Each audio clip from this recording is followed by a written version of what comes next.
If you're in field reset and have already finished your food, please come down to the field to clean up so we can start loading on the teams. Thank you.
Good morning, teams. Opening ceremonies will begin in approximately 10-ish minutes.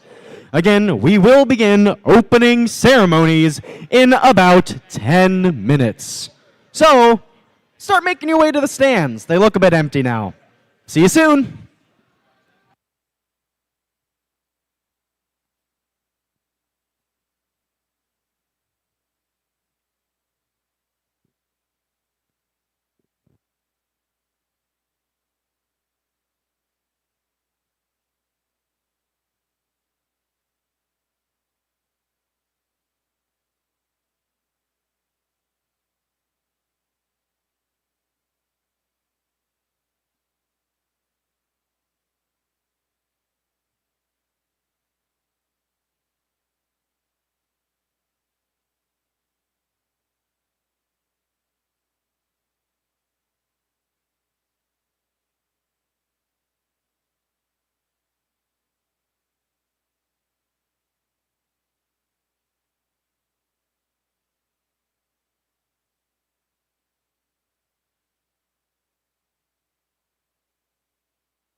1, 2. 1, 2. Oh. You want to?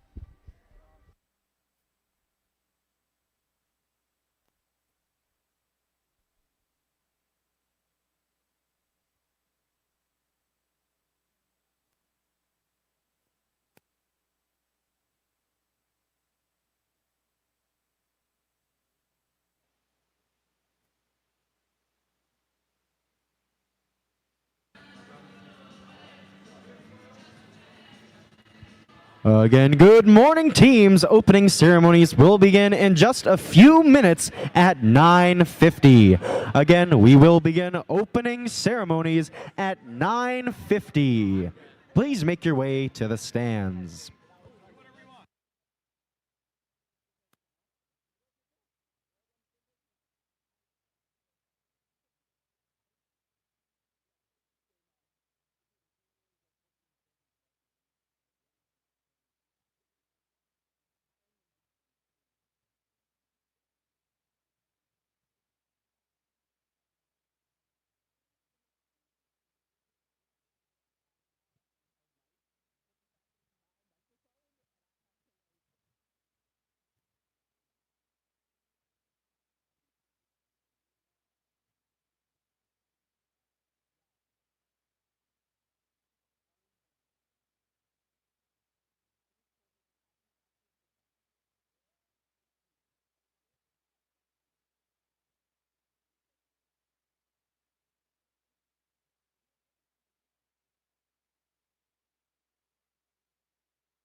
Please put your hands together, take them apart, and put them back together again for your ringmaster, the leader of voices, Tristan DeVries.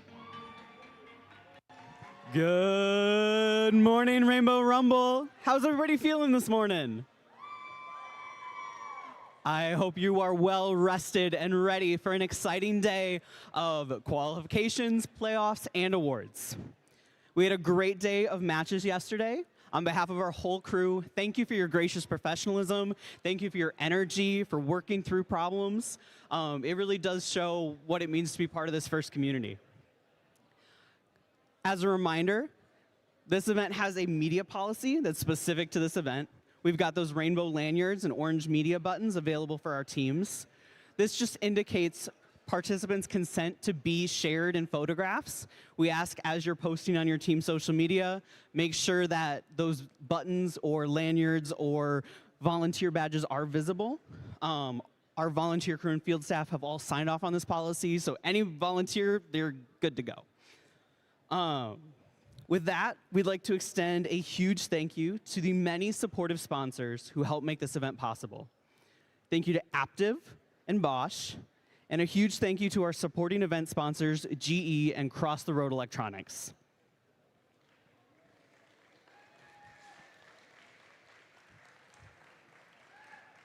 We want to thank our Rainbow bonus sponsor, Fun Robotics Network, that definitely kept matches interesting as our human players took to the field. And we want to thank our scholarship sponsors, the Rainbow STEM Alliance, Rev Robotics, the Thrifty Bot, TechSmith, Jeanette Kona-LaRoque, and Alex Golek. We're going to recognize our scholarship winners a little bit later during the playoff tournament, during one of those award breaks.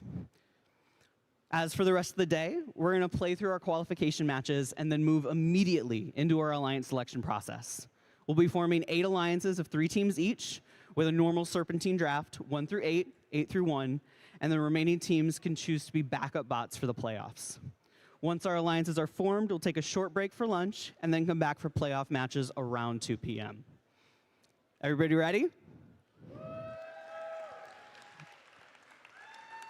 At this time, I invite you to stand for the playing of our national anthem. Please welcome June from 3655.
All right, please give a warm welcome back to the rest of our voice crew, Finn, Cassie, and Allison. And let's get our teams on the field for this next match.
Good morning, Rainbow Rumble! We are here for our first match of the day. Who's excited to meet these teams? All right, starting us off on the Red Alliance at 7197. From Jackson, Michigan, it's Mountie Megabots. And their partners, it's 5577. From Detroit, Michigan, it's Kinematic Wolves. And rounding us out on red, it's your one seed, it's 5460. From Lapeer, Michigan, it's Strike Zone. Making our way to the Blue Alliance, it's 2834. From Bloomfield Hills, Michigan, it's Bionic Blackhawks. And joining them, it's 6120. From New Haven, Michigan, it's Cyber Stangs. And finally, for our Blue Alliance, let's make it loud for 10349. From Pontiac, Michigan, it's Pontiac Firebirds.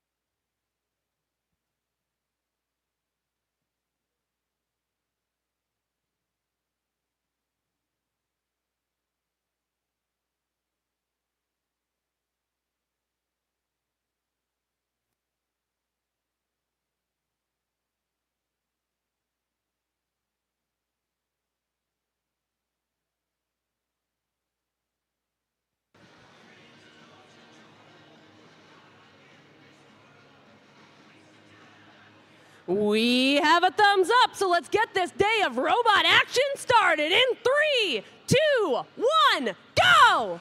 And with that, the first match is underway as the robots are quick to action in the neutral zone, with Red Alliance and Blue Alliance having lots of fuel under the active hub. But those human players are wide awake as they are going to score the extra RP bonus. The Red Alliance with Strike Zone showing why they are in first place as the moment. And with that, the teleoperated period has started. Human players are still scoring as 7197 taking advantage of that transition period. We are now in the first shift cycle of the match. With heavy defense being played over there on the Red Alliance, it won't stop the Blue Alliance from trying to keep scoring. With lots of action happening in that neutral zone. With the Red Alliance trying to pick as much fuel as possible in these last few seconds. And field fault.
All right, so a quick update on what happened in qualification match 40.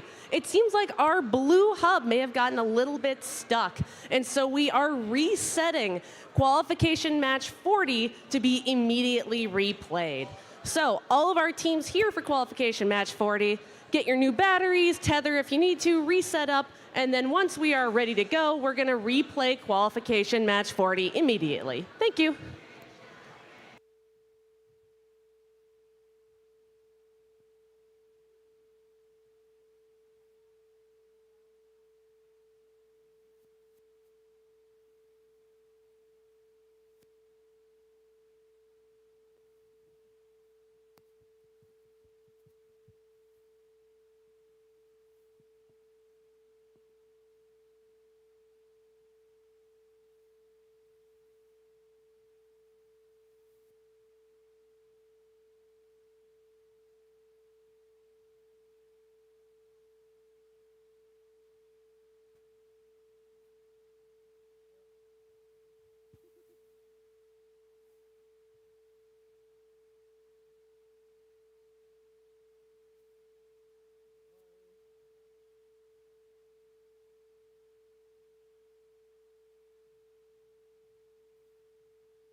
All right, we are getting set back up to replay qualification match 40. But before we do that, can we get a round of applause for our amazing FTA and field staff crew for keeping this event going?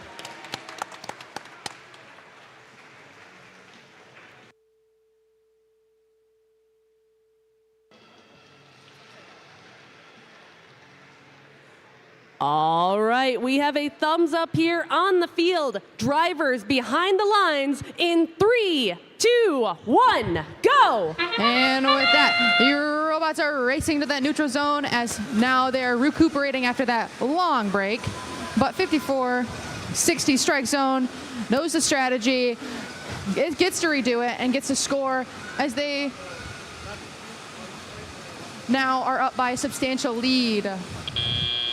The human players still ready to score that rainbow bonus RP. With lots of commotion happening in that neutral zone, it is going to go to the Blue Alliance for their first transition shift. And the Blue Alliance now trying to gain in that score as Pontiac Firebirds make their way to the middle as they try and fill up their hopper alongside their alliance partners now shooting over there on that Blue Alliance side. Red Alliance does not like that competition, so they make their way back all as Mountie Megabots now lining up to shoot and score from so far away, right by their driver station. Bionic Blackhawks does not like this Red Alliance scoring during their transition period and makes defense happen over there by that human players. Both sides have scored the Fun Robotics Network Rainbow Bonus RP.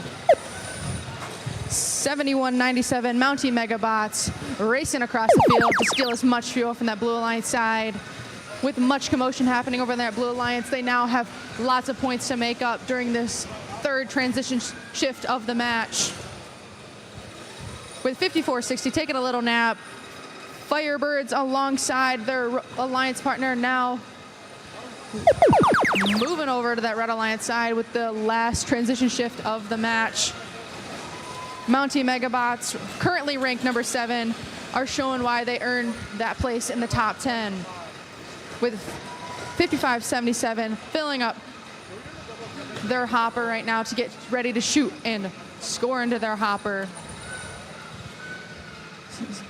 28-34 wanted to join the party over here on that Red Alliance side. And with that, both Alliance hubs are now active in the last 30 seconds of the game.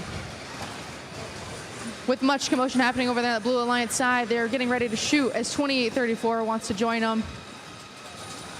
There is a steady stream of fuel into both hubs as Pontiac Firebirds showing that they can shoot anywhere on that field. And with that, qualification match 40 has concluded.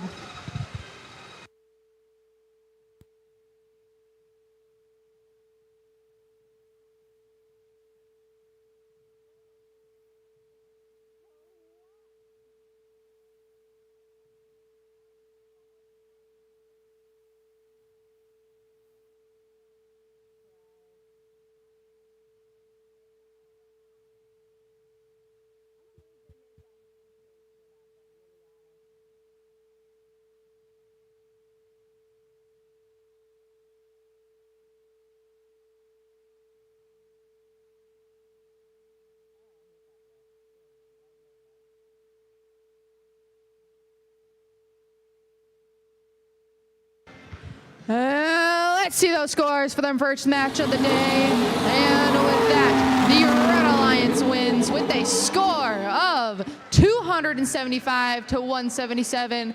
Both teams scoring the Fun Robotics Network Rainbow Bonus. And the Red Alliance has those 5 ranking points, and Strike Zone stays in the first place.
We're getting ready for match number 41 here at Rainbow Rumble. Let's make some noise for 3175. From Grosse Pointe Woods, Michigan, driving a robot they call Sisyphus, it's Night Vision. Joining them, we've got 4926. Hailing from the great city of Columbus, Indiana, they ignite, involve, and impact. It's Galactech. And let's make some noise for 3655. Your hometown heroes from Mason, Michigan, the Tractor Technicians. On the Blue Alliance, we've got two-time Rainbow Rumble champions. It's Team 33. Out of Auburn Hills, Michigan, buzz, buzz, buzz, it's the Killer Bees. And it's 201. From Rochester Hills, Michigan, driving Agent Ditto, the Feds. And we're going to round out our Blue Alliance with 8424. That's the B team of the Tractor Technicians from Mason, Michigan, Tractor Technicians Next Gen.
We've got the thumbs up for match number 41.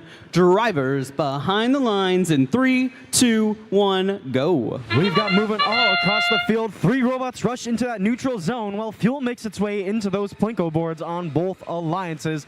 The first fuel into that red hub put up by Night Vision. That's 3175. Matched over on the blue side by 33, the Killer Bees. It's racing through. It looks like that blue alliance is going to get the advantage coming out of the autonomous period. 73 to Reds 5. Making our way into the teleop period, step up and drive. We're going to make our way out of the transition while the blue hub fades away. Red stays active as they have the lower score. It appears both alliances have completed their Fun Robotics Network Rainbow bonus, having all 6 fuel in the Plinko board slots. Some defense over on the blue side, 84-24, stopping Night Vision 31-75 from stealing their fuel as that red shift is active. Meanwhile, 49-26, that's your Galactech, lining up and trying to launch some fuel in. Their partners, the Tractor Technicians, pushing some from midfield. We shift over to the blue side, and the Killer Bees, Team 33, are quick to launch in. Their partners doing the same. That's 201 the Feds, as 3175 Night Vision push them away and play some pretty heavy defense over in this blue quadrant of the field. 201 playing cleanup with their stockpiled fuel, and it's double action on that blue hub as it fades back over to the red shift. We've got action on the hub. 49-26, your Galactech driving drop shot lines up and launches in, while 201 swoops through that red side of the field, stealing their stockpiled fuel. 36-55, the Tractor Technicians pins them against their tower, but they escape. Galactech launches up again. The Feds in the neutral zone collecting, while we have Night Vision playing some defense still in that blue zone, stealing fuel. Blue's hub is active. 33 launches in. Their partners, 84-24, Tractor Technicians, Next Gen, playing cleanup over on the field side wall, defending Night Vision against 33. We've got about 40 seconds left. The Blue Alliance is energized with 335 fuel. They're going to go for that supercharged ranking point at 360. We'll see if they can get it. It looks like they might. 201 pushes some fuel over. 33 puts it in. Both hubs are active. We're in that 30-second endgame period now. We've got some launches from the human players at the ends of the field. 20 seconds in our match. 36.55 in the middle of the field, collecting fuel, preventing 33 from getting back over. 10 seconds left to go. Fuel from 2 robots on the blue. 49.26 trying to launch over on red. 3, 2, and 1. That's going to do it for this match as the last bits of fuel make their way into the neutral zone through the serializer, adding on to the scores. 30 extra points for both alliances for that Fun Robotics Network Rainbow bonus. You'll have your final scores in just a moment.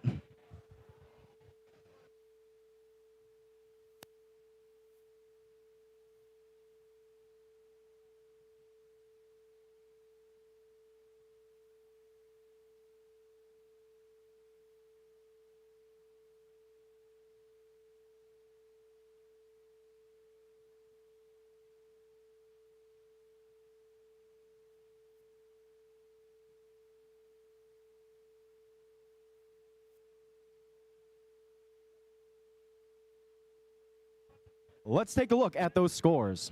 It's a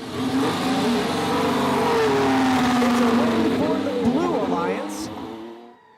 Zooey Mama, they've got 433 points, setting a new event high score and taking home 6 ranking points. That Red Alliance does not walk away empty-handed. Both alliances had that rainbow bonus presented by the Fun Robotics Network. What a crazy match. Killer Bees stay in third, the Feds stay in second. We'll be right back with match number 42.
We're going to keep things rolling right along into match number 42, where we've got 51. One of your Hall of Fame teams currently ranked number 4 from Pontiac, Michigan. That's the Wings of Fire. Lions and Tigers in 247. Out of Berkeley, Michigan, rebuilding dreams to engineer futures. That's the Bears. And we'll round out red with 92.55. Out of Grosse Pointe, Michigan, driving Kathleen and ranked number 9. That's Bot Masters. On the blue side of the field, we've got 226. In their 30th season from Troy, Michigan, that's the Hammerheads. And let's hear it for 5704. Out of Lansing, Michigan, the They Them of Mayhem, it's Weird and Wired. And we'll round out match number 42 with 1189. From Grosse Pointe, Michigan, we're all Gearheads, ranked number 10, it's Gearheads.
We've got that thumbs up. Drivers behind the lines in 3, 2, 1, go.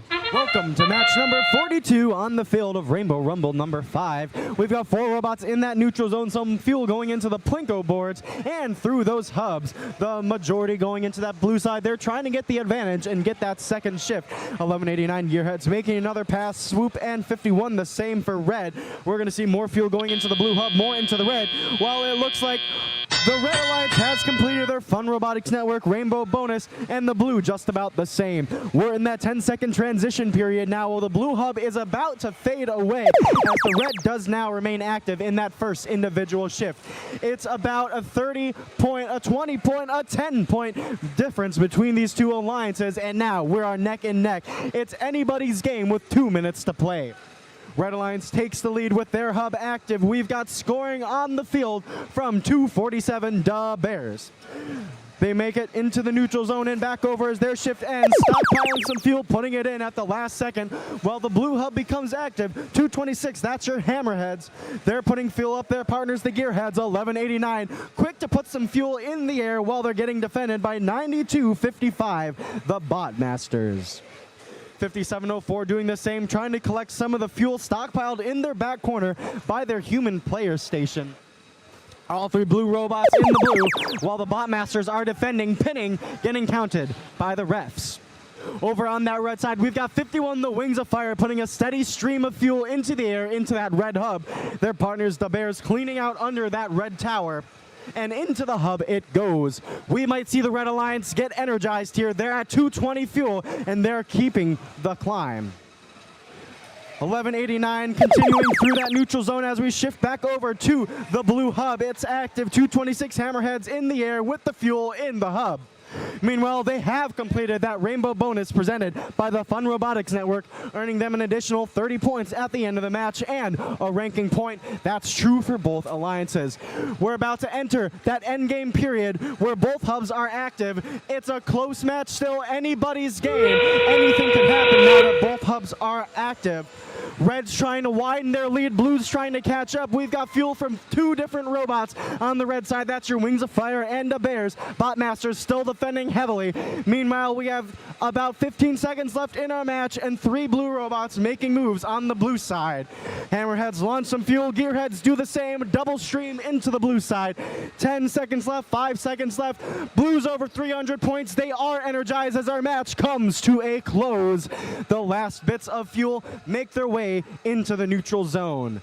We'll have your final scores calculated, tabulated, and released in just a moment.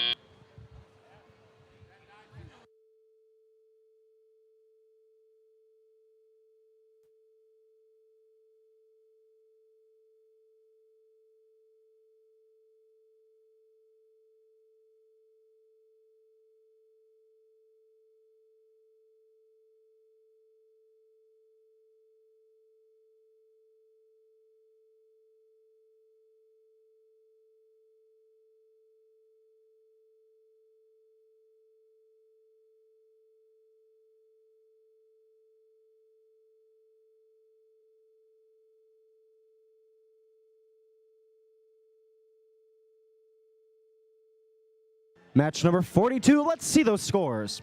The Red Alliance does take that win. 362 to 263. It's going to be all 6 ranking points for that Red Alliance, keeping Wings of Fire in 4th and moving Botmasters up into 8th. Meanwhile, that Blue Alliance does not walk away empty-handed. Both alliances have that Fun Robotics Network Rainbow bonus, but Blue takes away that extra ranking point for getting energized, 240 fuel. What a match. We'll be right back for 43.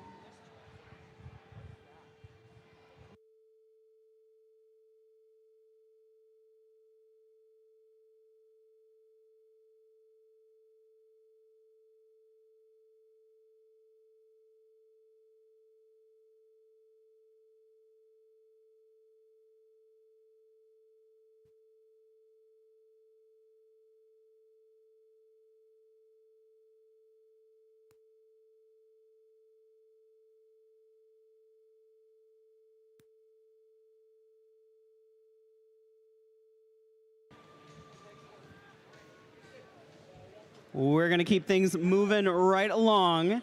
Just a reminder to all of our teams that we will move immediately into alliance selection after we complete match number 50. So start getting your pick lists together. Think about your alliance selection strategies. But let's go ahead and meet our teams for match number 43, where we've got 44-22. From Richland, Michigan, driving Indiana Jones, that's the Twisted Angels. We've got 15-06. Your community team out of Flint, Michigan, Metal Muscle. And let's make some noise for 10-76. Your 7th ranked team from Ann Arbor, Michigan, driving Marlin Pie High Samurai.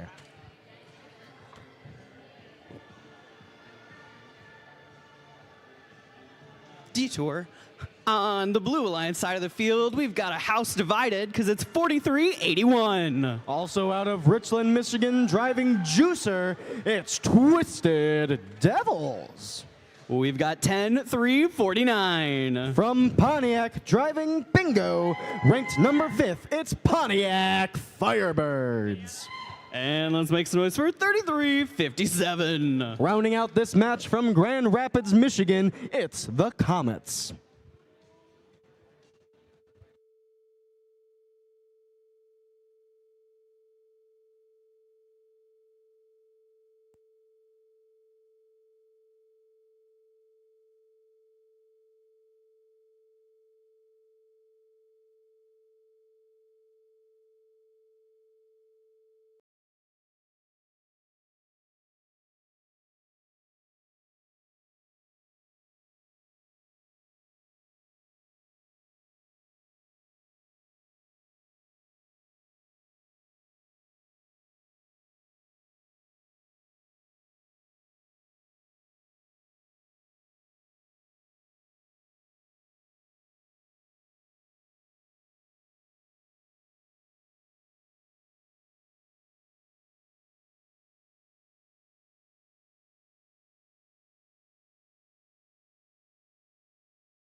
We've got the thumbs up for match number 43. Drivers behind the lines in 3, 2, 1, go.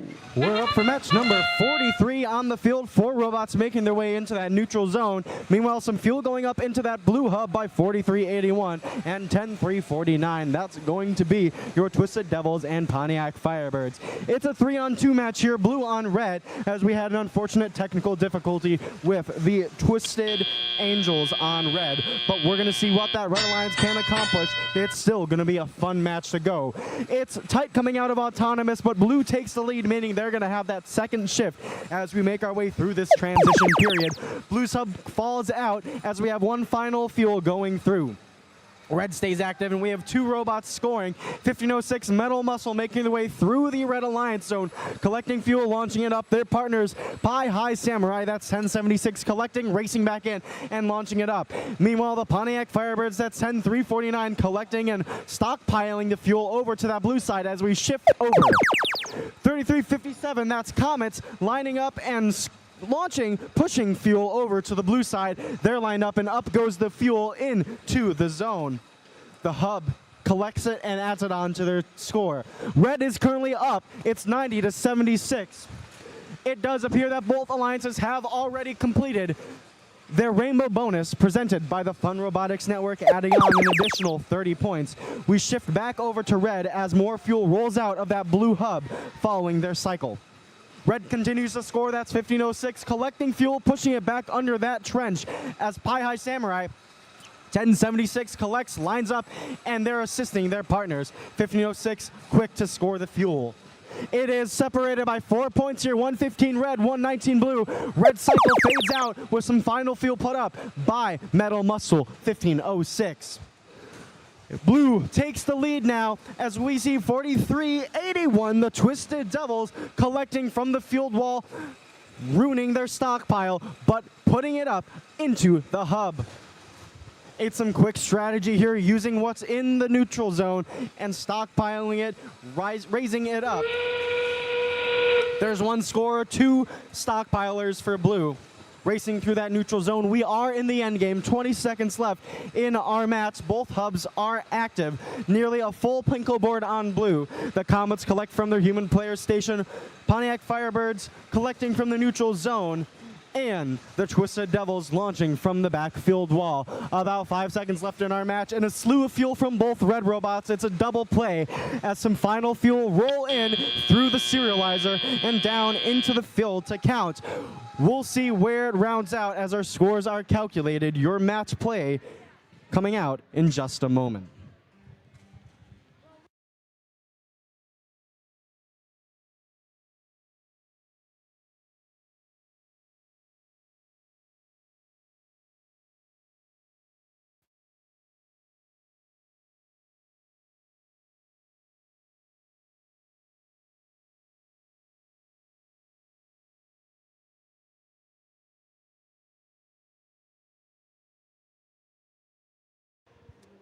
Scores!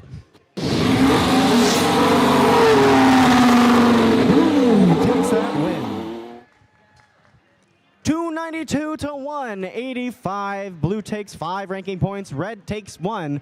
Both alliances received that Fun Robotics Network rainbow bonus for putting 6 fuel in the bottom slots of that Plinko board. Nice job. Good work. We'll see you back for match number 44 very shortly.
It's match number 44 here at Rainbow Rumble 5.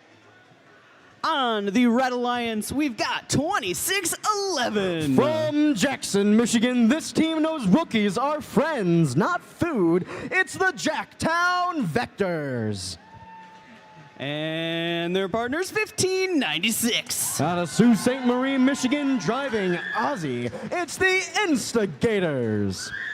Great Scott, it's 7197. Also from Jackson, Michigan, driving Mountie McFly, this is your 6th ranked team, the Mountie Megabots.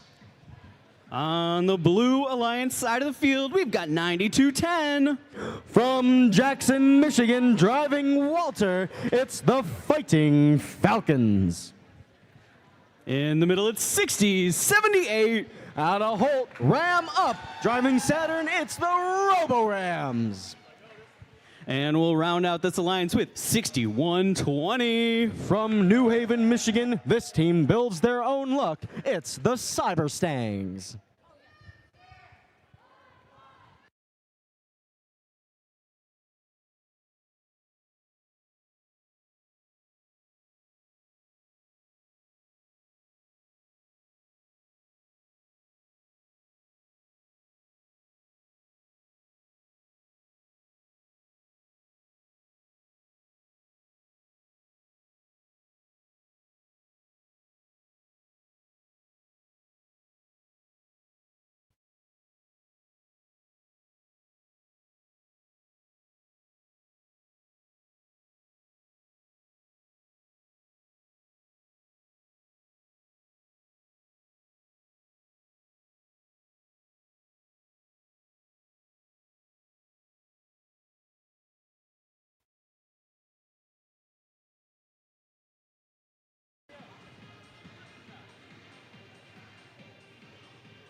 We've got a green light. Drivers behind the lines in 3, 2, 1, go. Welcome to match number 44, folks. We've got 4 robots in that neutral zone. 9210 gets a bit hung up on their trench. We'll see if they can recover. Looks like they do, but 2611 is caught up surfing some fuel. We've got fuel through that red hub, fuel through the blue hub. And it looks like that Red Alliance is trying to complete their rainbow bonus presented by the Fun Robotics Network, and they almost do. Rounding out our autonomous period, the Red Alliance takes the lead, 21-14, meaning they're going to have the second shift. And that's a complete rainbow bonus for the Red Alliance, presented by that Fun Robotics Network. 1596, your Instigators driving Ozzy, racing over to the red side to stockpile some fuel. Meanwhile, it's a double play over on the blue side. 2 robots, 9210 and 6120, launching fuel up into that hub. 6120, your Cyber Stangs, racing over with a full load of fuel, and into the hub it goes. 7197, your Mountie Megabots, racing over the blue bump, bumping into 9210 and making their way back over to their side of the field after some hefty defense. 2 streams of fuel up into that red hub by the Instigators, 2611, and now the Mountie Megabots, fuel coming over to the field table. And we're in the neutral zone with some defense collection and preparation for the blue cycle as Reds expires. Some final fuel making its way into the hub by the Instigators. Meanwhile, 60-78, that's the Robo-Rams playing some defense, getting squished between 2 robots. The field fuel guides falling off of the field wall as a fuel narrowly misses our head referee. 6120 lining up goes the fuel from 9210. As the human players take some swings, it looks like an unfortunate circumstance in the Plinko board for blue. Fuel getting trapped, they won't be able to complete their rainbow bonus. 1596 up, launch, and in goes the fuel, joined by 7197, the Mountie Megabots, 2611, collecting in front of the hub in that neutral zone. We've got 40 seconds left here. It's 126-76 as we make our way into the endgame period. Blue's hub will become active. Now both alliances are able to score and even the playing field. We'll see what happens here. The Instigators, that's 1596 in red, racing around their alliance zone, collecting all the fuel they had stockpiled. 7197 Mountie Megabots collecting from under their tower and into the hub. Both alliances above 100 points now, 61-20. Your Cyber Stangs from in front of their tower and up. We've got 3 seconds left. Our hubs are expiring as the last bits of fuel roll around the field and up into the score. We'll have everything calculated momentarily. Your scores released to you soon.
We're going to keep things moving here at Rainbow Rumble 5. Starting us off on the Red Alliance, we've got 65-48.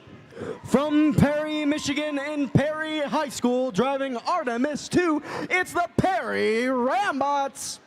We've got their partners 54-60. Currently your #1 ranked team at Rainbow Rumble #5 from Lapeer, Michigan, Strike Zone. And their partners 28-34. Out of Bloomfield Hills, Michigan, they learn, serve, and grow with their robot Terry. It's the Bionic Blackhawks. Joining them, we've got 55-77.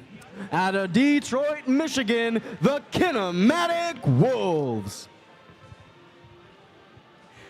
In the middle, we've got 43-27. From Battle Creek, Michigan, this is how they robot. It's Q Branch. And Frederick. And Frederick, the head of security. And we're going to round out match number 45 with 36-56. From Dexter, Michigan, building people by building robots, currently ranked #9th, it's the Dexter Dreadbots.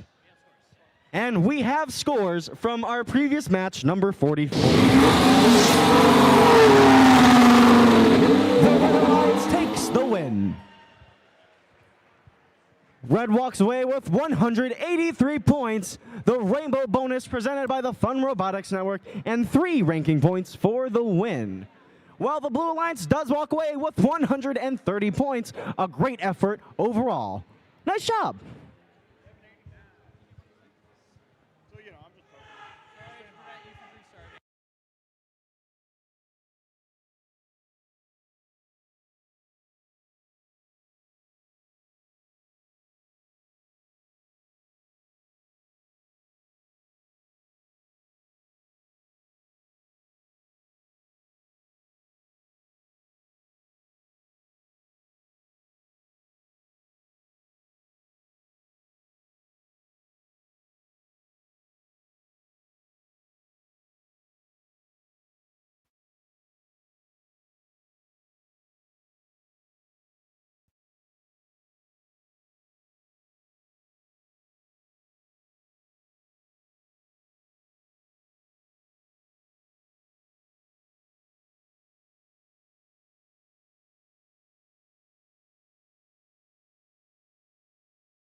Just a reminder to all of our teams that we will need team representatives for the alliance selection process. You are allowed up to 3 representatives.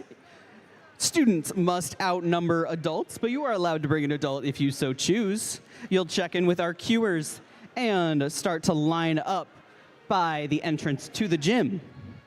We will get a line selection started as soon as we have all of our representatives.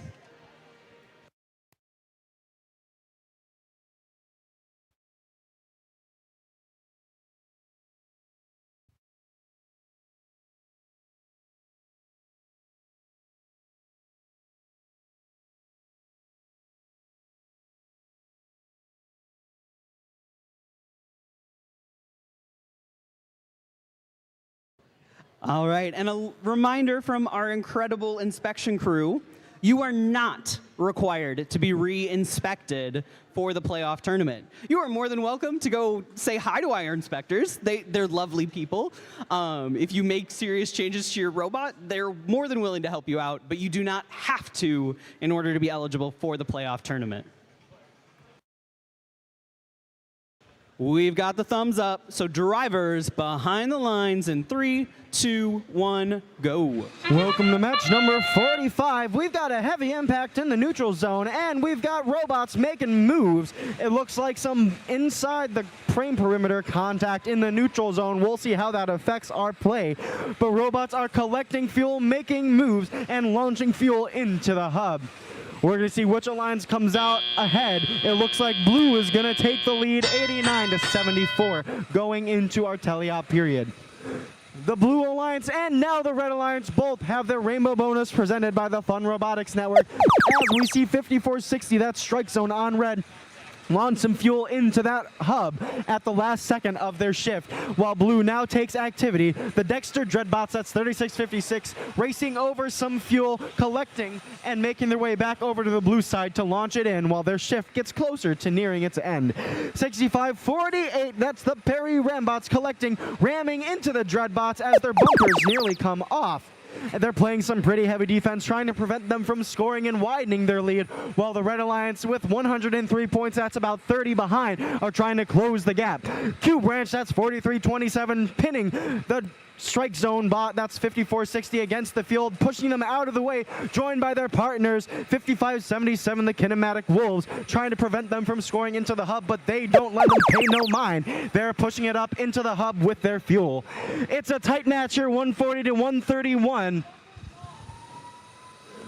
Dreadbots have been disabled, it appears, on the blue side. It's now a 3-on-2 match, red versus blue. Q Branch launched some fuel, push now by 6548. That's the Perry Rambots while the blue hub is active. We've got some bumpers in the middle of the neutral zone. Dreadbots taking a little break next to that bump. Rambots right next to them. Red's hub is active. 2834, your Bionic Blackhawks, one of your Hall of Fame teams here at Rainbow Rumble. Over in the red side, joining their partner Strike Zone and collecting fuel and launching it up, while Q Branch comes over to play some defense. We're just about to enter our endgame period where both hubs will be active, maybe giving the Blue Alliance the opportunity to close that gap. Both hubs are active. We've got a double play on that red hub. Strike Zone putting some fuel up, joined by their partners, the Bionic Blackhawks. Meanwhile, Perry Rambots still playing some defense against the Kinematic Wolves and Q Branch. Strike Zone collecting fuel in the neutral zone and making their way back over to the red side. We've got 10 seconds left in this match. Human players launching fuel over towards that hub, while Bionic Blackhawks and Strike Zone put up a waterfall of fuel into that red hub, racing its way into the neutral zone as our buzzer rings out.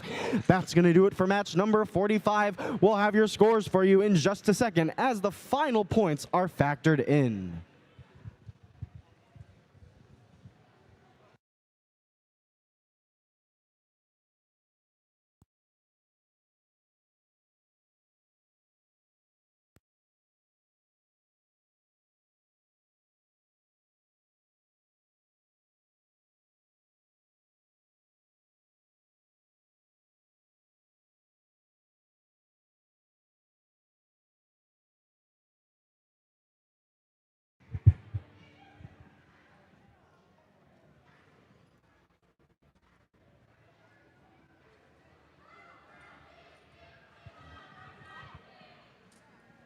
Let's see those scores.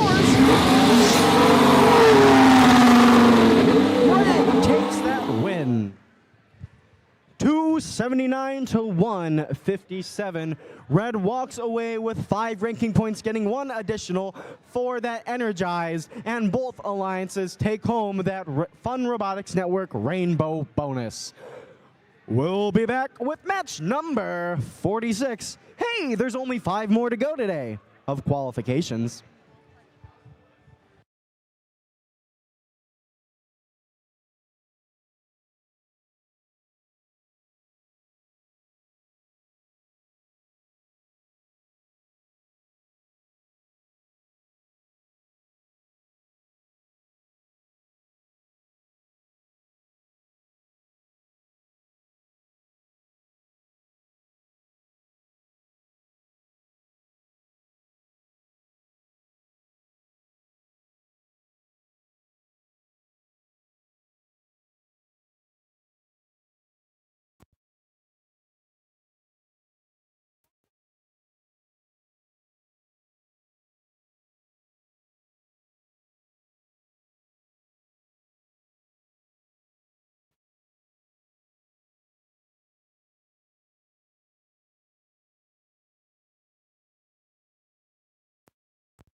Qualification match number 45, I believe.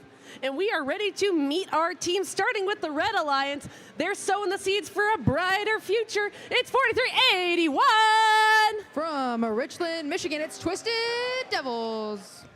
And their partners, it's 8424. From Mason, Michigan, it's Tractor Technicians Next Gen.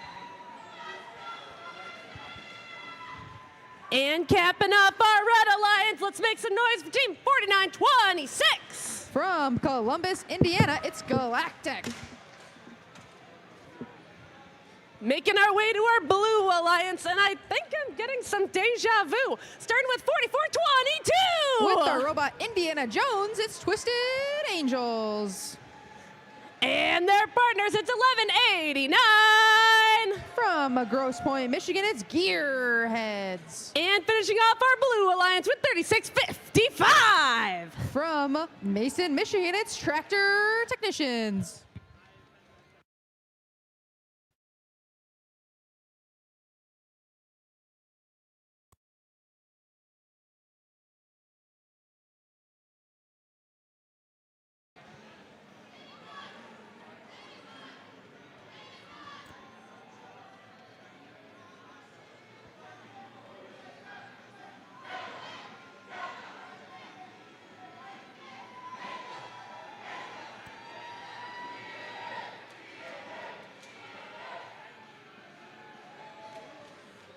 All right, looks like we're ready to get this match started. Drivers behind the line in 3, 2, 1, go! And with that, we are underway as much heat is happening in that neutral zone. 49-26 shaking off that as they are now going to shoot and score with the Blue Alliance, also with a neck and neck in this autonomous period, with human players coming out strong as they are trying to get that bonus RP. And with that, we are starting our teleoperated period. And if you look on the field, it's Twisted Angels versus Twisted Devils, and it's Tractor Technicians versus Tractor Technicians Next Gen. In that neutral zone, lots of robot action is happening as they, 84-24, playing heavy defense, throwing fuel outside as they're now trying to play defense on gearheads. 43-81, gearing up to shoot and score into their Alliance hub. With only a few seconds until we now switch over to the Blue Alliance for that second shift period. Much is happening, but the Blue Alliance going out strong as they are trying to gain in scores. This is a neck-to-neck match. The Blue Alliance still missing one for their Rainbow bonus RP. 49-26 getting ready for their shift period, but the Blue Alliance facing heavy heat from this Mudkip robot. 49-26 and 43-81 ready to shoot and score as they are only down by a few points.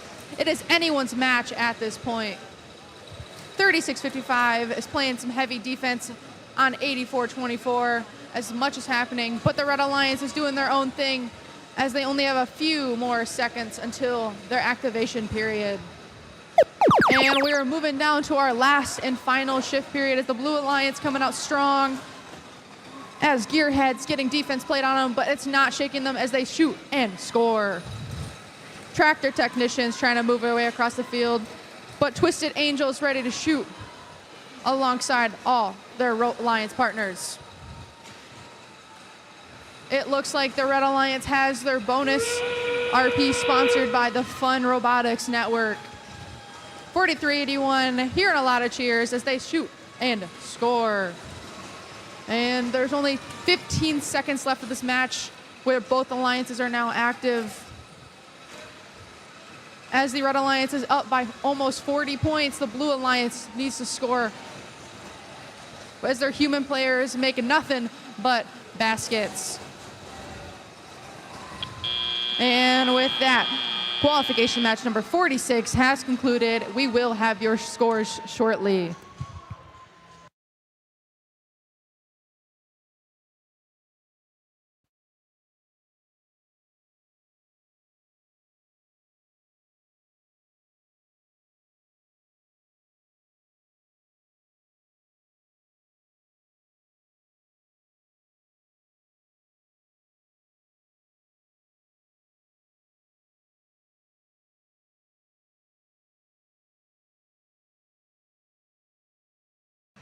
Let's see those scores. And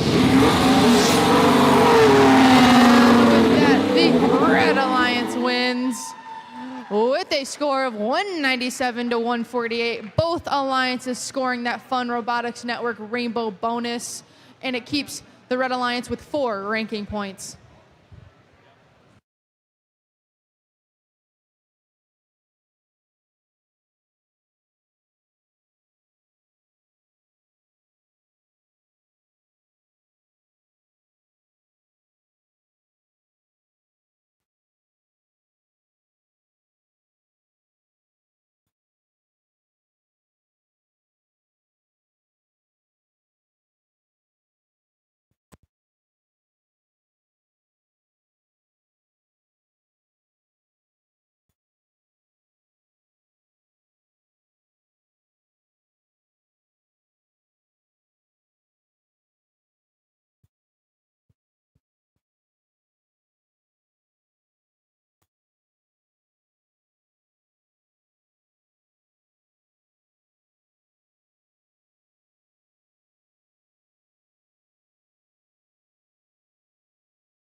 All right, Robot fans, we are back for qualification match number 47.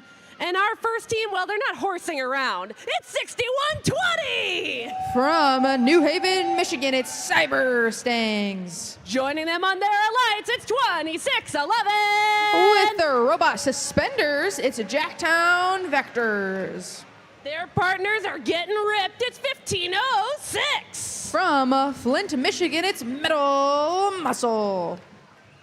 All right, let's dive into our blue alliance, starting with 226. From Troy, Michigan, it's Hammerheads. And their partners, it's 247. From Berkeley, Michigan, it's Da Bears. And finishing off our blue alliance, they pilot their robot Agent Ditto. It's 201. From Rochester Hills, Michigan, it's The Feds.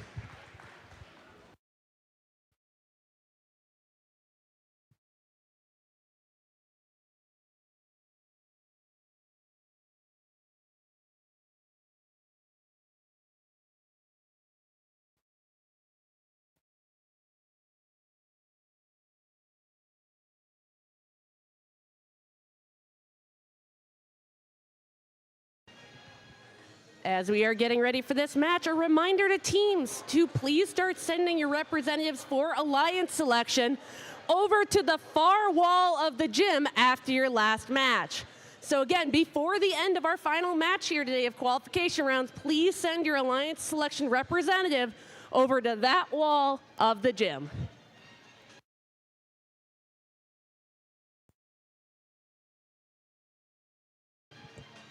All right, we have a thumbs up here on the field, so let's get this match started in 3, 2, 1, go!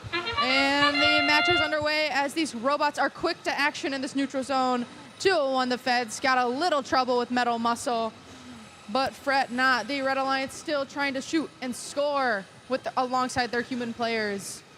With a very close gap in these last few seconds of this autonomous period, the Red Alliance is trying to come out on top. And with that, the Red Alliance now in their transition period as we are soon going to move over to that Blue Alliance. Metal Muscle, 1506, making a lot of noise as they shoot and score. We are moving our way to the first transition period of the match as the Feds are sprinting across the field trying to get as many points as they are only down by 15 with a high stream of fuel into their active hub. 2611 Jacktown Vectors trying to have some fun in that neutral zone as they make their way over the bump alongside their partner Cyber Sangs, ready to shoot and score. All three Red Alliance robots are over here, and the Feds want to have a little fun as they try and shoot and steal with a very high stream of fuel over to that Blue Alliance side. But those Blue Alliance human players are just missing one fuel into their Plinko as they just achieved their bonus RP. With that, we are moving our way to the third shift of the match.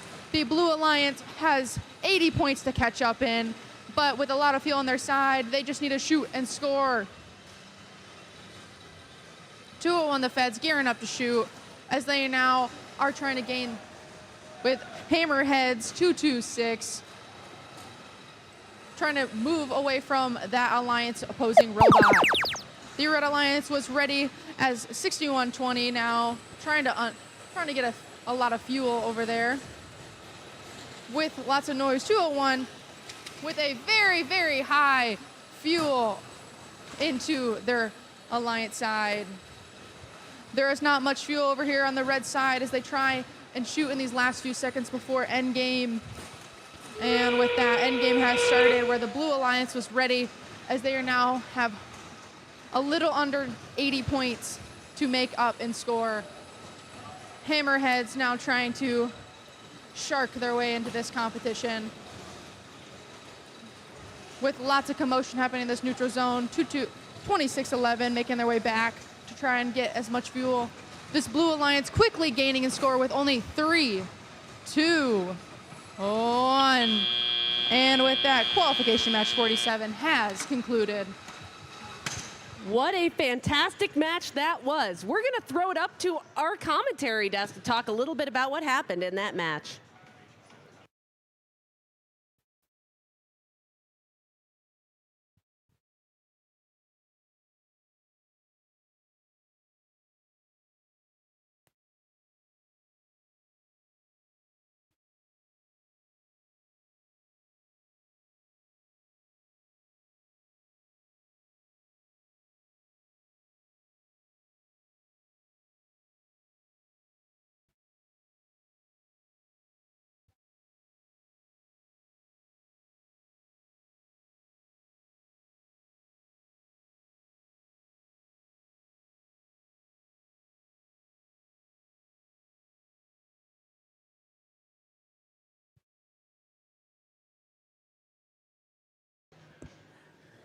As a reminder to teams, please make sure to start sending your representative for alliance selection over to the far side of our gym wall after your last match. Again, we need a representative from every single team here for alliance selections, which will begin immediately after match 50.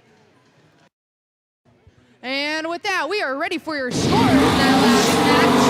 And with that, we have the Red Alliance taking that victory with a score of 268 to 252. The Blue Alliance having that rainbow bonus sponsored by Fun Robotics Network. That brings the Bears back in their respective place as it moves up the Red Alliance.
All right, qualification match number 48.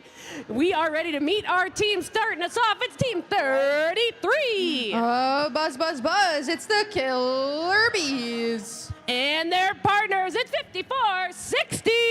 Currently ranked number 1, it's Strike Zone.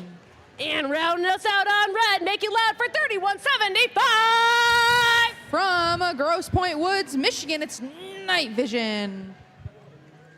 All right, let's make our way to our Blue Alliance with 1596. From St. Marie, Michigan, it's the Instigators.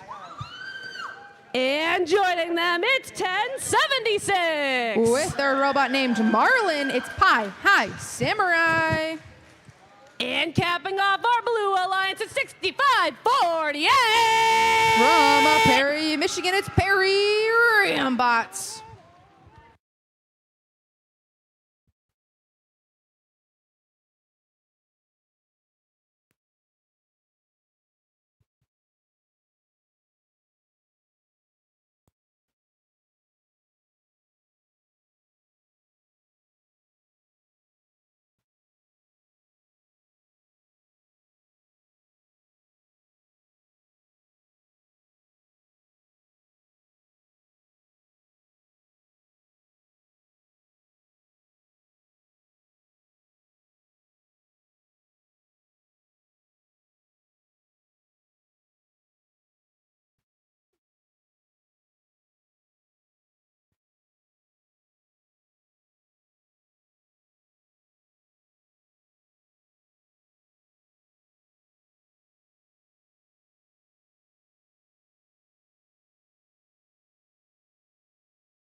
All right, we have a green light here on the field. You know what that means. Let's get this match started in 3, 2, 1, go! And with that, we are underway for qualification match 48. We are quick to action in that neutral zone as 33 Bs are making their way over with night vision alongside their partners, scoring as much as possible. These human players are trying to get that bonus RP, even in autonomous. The Blue Alliance now has full hoppers as they are going to have to start this transition period. With much of the fuel on that Blue Alliance side, these red robots are going to race across the field to steal as much as possible. The 33 Killer Bees showing why they are ranked in the top 5 alongside their partner Strike Zone. 65-48 Perry Rambots taking their name seriously as they play heavy defense on these Red Alliance robots. But Night Vision is making their way over that Blue Alliance too as they're now trying to stir up some trouble over here on that blue side. Both alliances have already gotten that bonus RP sponsored by Fun Robotics Network. There's a lot of action happening in this neutral zone as 1596 trying to find their way out back to their Blue Alliance side. With a very large difference in score, the Red Alliance now trying to find their way to both those extra RPs. 33 getting ready to shoot and score, but unfortunately there is heavy defense being played on that Blue Alliance side. Night Vision stirring some trouble up as 1596, the instigators having a very high stream of fuel into their hub. With 1079 having heavy defense played on them, they are trying to find the hub. With a lot of robot action, the Red Alliance already has achieved that energized ranking point and are now trying to find the supercharged. With the last shift of the match, the Red Alliance will be active for another 15 seconds. Night Vision trying to find their way back to their Alliance section with 33 Killer Bees shooting and scoring as there is a very large amount of fuel heading over to that hub. 1596 found the hub as Night Vision playing some heavy defense. 65-48 playing defense against that 50-460 strike zone. And with 10 seconds left, there is a lot of action still happening. And in 2-1, match 48 has concluded, and we will have your scores shortly. All right, all right, all right. And now we're going to send it up to our commentary desk to talk about that last match. Awesome. Thank you very much. Ian Barber here. Eric Mazza, welcome to the Rainbow Rumble review desk. Fun match. Fun match. I mean, that might have been a preview of something we could be looking at for a while here, Eric. Yeah, coming into this match, 5460 was ranked 1, 33 was ranked 2. No chance for 33 to pass 5460. All they can do, hope to play well together. Maybe 33 gets picked by Strike Zone in the playoffs. I'm excited to see what the plan is. 201 has also looked really solid at this event. I don't know who I want to pick up on 5460, but that's a pretty convincing argument for 33. Yeah, that was great showing by both of those alliances, really. That Red Alliance, it was a pretty sound strategy, I would say, as we're still waiting for our scores. We can actually take a look at the auto for this match, since we got some time to kill. We had 2 red robots coming out in the midfield, and I immediately lost my stream. Let's try that one more time real quick. Working through some technical difficulties. We got an amazing AVQ. They'll figure it out shortly while the referees are working on it. Let's just talk through what we saw. I mean, again, 3175 was playing defense. They were focused on Pie High Samurai for most of that match. And I think that was probably the most impactful role they could have with how much firepower was on the red side of the field. Yeah, and I do believe we now have our scores, so we will take a look at those.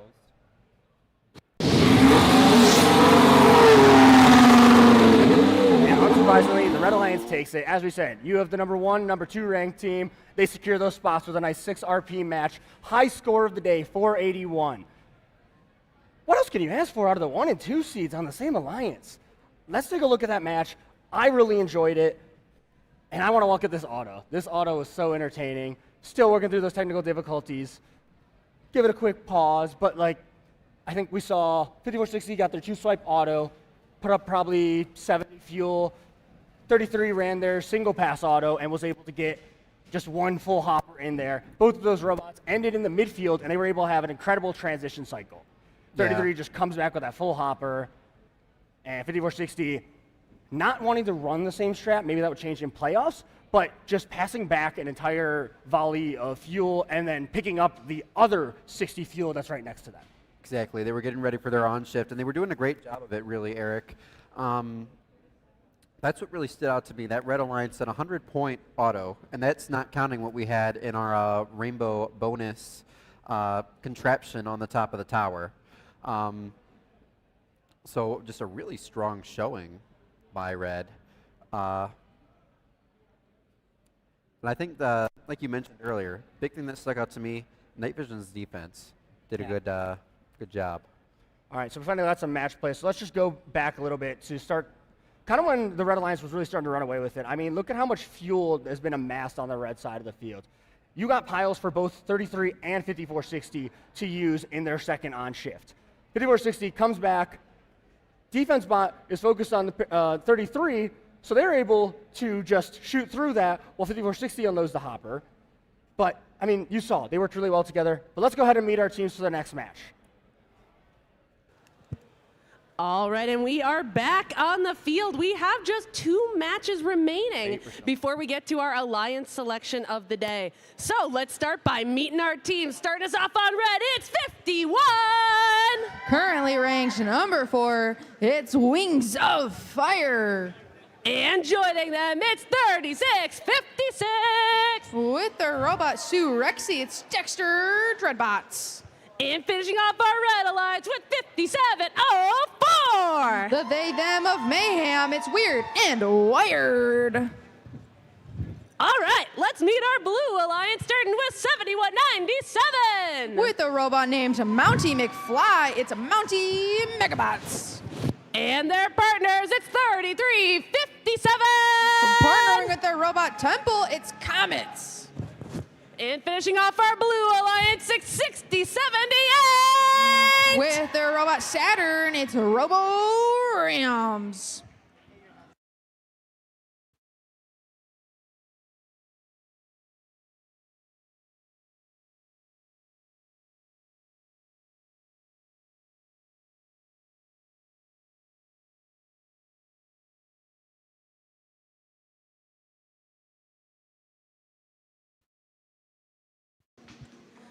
All right, we're ready to get this match started in 3, 2, 1, go! And qualification match number 49 is underway as those robots are racing as Comets unfortunately has found them to be beached in the middle. But the Red Alliance now scoring lots of fuel while their human players are assisting them with that RP.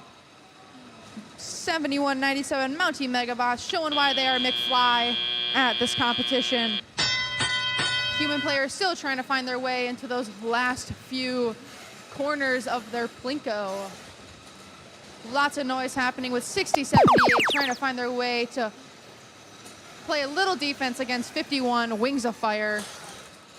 And with that first shift period, Comets alongside their partner Mountie McFly are now picking up as much fuel as possible. Comets now shooting a high stream of fuel into their active hub. And with only a few seconds left, we are gonna move our way over to this active red hub.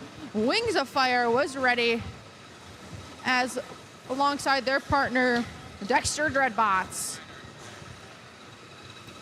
Both alliances have seemed to found their way to the rainbow bonus presented by Fun Robotics Network. Lots of noise happening over here on this Red Alliance side as Wings of Fire finding themselves in a little bit of a pickle. But no worries, they are making every shot count. But now we are now in that third shift period of the match. Those human players now finding their way back to make nothing but baskets. Comets now with a steady stream of fuel alongside their partner, Mountie McFly. The Red Alliance gearing up for their shift period, which will start right now as Wings of Fire makes their way back as Robo Rams doing what their name says as they try and play heavy defense against those Alliance robots. With 5 robots on this red side, it seems like the Red Alliance now facing heavy heat from this blue side. With a very large lead in that Red Alliance, they are going to continue shooting, trying to get that extra RP. The Blue Alliance ready as all 3 of them are going to try and shoot and score alongside those human players. Mountie Megabots shooting and scoring alongside Comets, which they have it. They shoot and score. The Red Alliance making lots of noise as they race across the field with 51 gearing up to shoot, even though they are stuck on some fuel. With 36:55 trying to find that net. And with that, qualification match 49 has concluded. All right, as we wait for our referees to get the final tally of points in that match, let's send it up to our commentary table. Awesome. Thank you very much. Welcome back to the Rumble review desk. Eric, what'd you see in that match? Well, honestly, one of my favorite driven robots at this event, I finally had to watch them lose. I was loving watching Mountie Megabots. The way that they play this game is electric. They play so dynamically. They are all over the field. Their robot crashes into everything and keeps working. It is so much fun to watch these guys. I is so sad to see them lose this match, but fantastic showing out of the Red Alliance. Everyone was contributing. Every single team on the field was contributing positively to these scores, and let's take a look at them.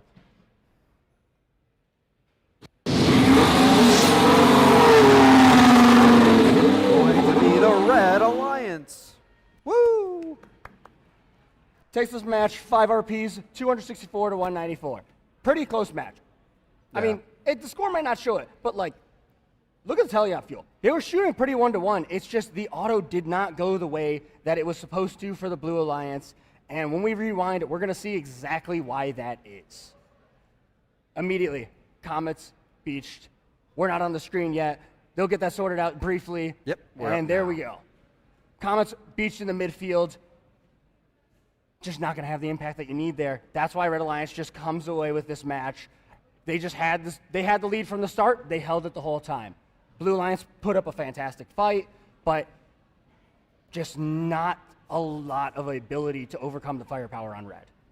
Yeah, and a great job by those robots on the Red Alliance too, right? Team 51, the Wings of Fire, as well as the Dexter Dreadbots. We see some passing going on right now, but especially in that auto, you know, both of those robots, along with Weird and Wired, the third member of that alliance, kind of all working together, putting up those points. Yeah, and I want to just really quickly look at the red side of the field. There is so much fuel stockpiled over here that is just critical to Red Alliance winning this. Like, you have 100 fuel on your side because you spent that entire blue shift passing back.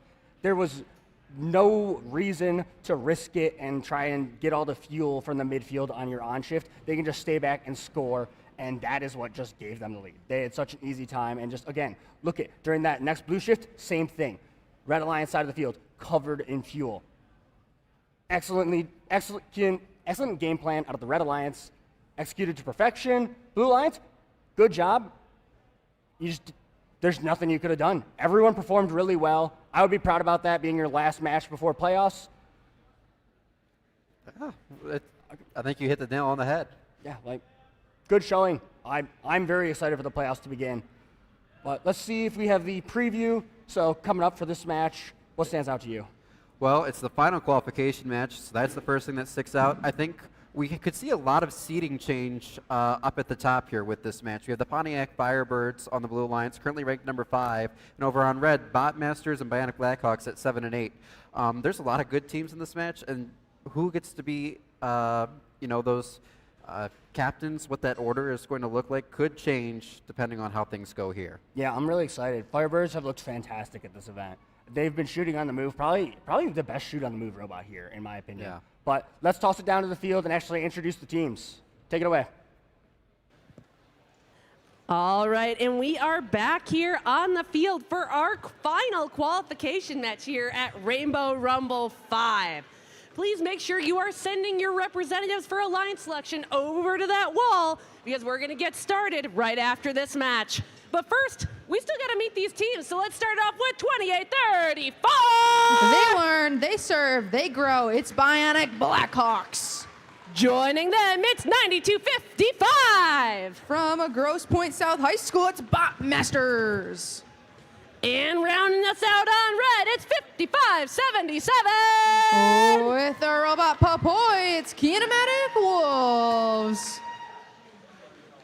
All right, we're going to scooch on over to our Blue Alliance and start off by meeting Team 9210. With the Robot Walter, it's Fighting Falcons. They're joined by 4327. From Battle Creek, Michigan, it's Q Branch.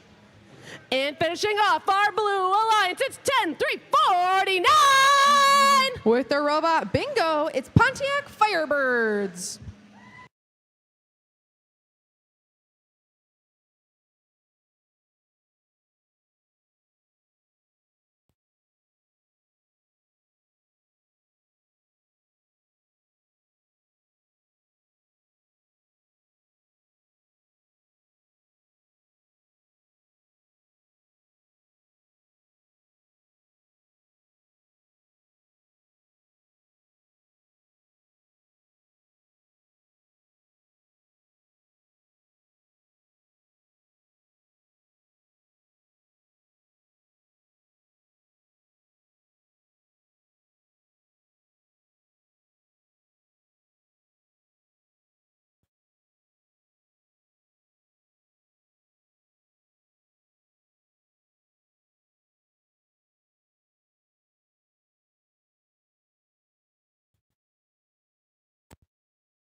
All right, Robot fans, we have a thumbs up here for our final qualification match. So let's get this match started in 3, 2, 1, go! And with that, these robots race to the middle as the Pontiac Firebirds making their way to shoot and score alongside their partners, Fighting Falcons. Slowly but surely making their way over to that to shoot in these last few seconds of autonomous. Those human players out of the gate are scoring and having fun playing their Plinko. But with much to happen in this teleoperated period, these robots now hungry and need to score, as now we're making our way over to this Red Alliance side. As they're only down by 30 points, it is anyone's game. With 28-34 gearing up to shoot alongside their partner, Bot Masters. 43-27 eyeing up the competition as they are trying to stir up some trouble for Kinematic Wolves. But with that, the Blue Alliance now trying to fuel up as they now need to keep this score up during the second shift period. With Pontiac Firebird showing why they are currently ranked number 5, trying to move up in score before this Alliance selection. 9210 having a little trouble in that neutral zone, but they are soon trying to get themselves out of it as they are now back in action. 9255 currently taking a little slumber, but that does not stop the Red Alliance from trying to gain and score as they only have a few seconds until their active hub. 5577 Kinematic Wolves ready to shoot alongside their partners. But this 43-27 wants to play heavy defense as 28-34 finding their way out of the depot. Pontiac Firebirds getting heavy defense played on them by 9255, which is back in action. With the last shift of the match, the Blue Alliance now up by quite a large lead. The Red Alliance finds himself back into this neutral zone. There is a heavy stream of fuel going into that Blue Alliance hub as Wings of Fire is trying to find their way out over that bump and back into the neutral zone. 92-55, trying to play as much defense alongside their partner, 28-34. With a large lead on that blue side, The Red Alliance now trying to catch up in this end game with only 20 seconds left. Both alliances have already scored their bonus Rainbow RP, sponsored by the Fun Robotics Network. And with 10 seconds left, the Blue Alliance trying to get that extra energized RP. And the Red Alliance racing back as fast as possible. And with that, qualification match number 50, the last and final match of this event, has concluded. And what a fantastic match that was. Let's toss it up to our commentary desk to learn more about what occurred. Awesome. Welcome back to the desk. Eric, last qualification match in the books. It was a fun one. It was. Nice, simple match. No one got too crazy. Just everyone showed off what they could do best. That's all you can hope for in your last match. I don't want to see any robots breaking too crazily. Let's see what those scores were, though.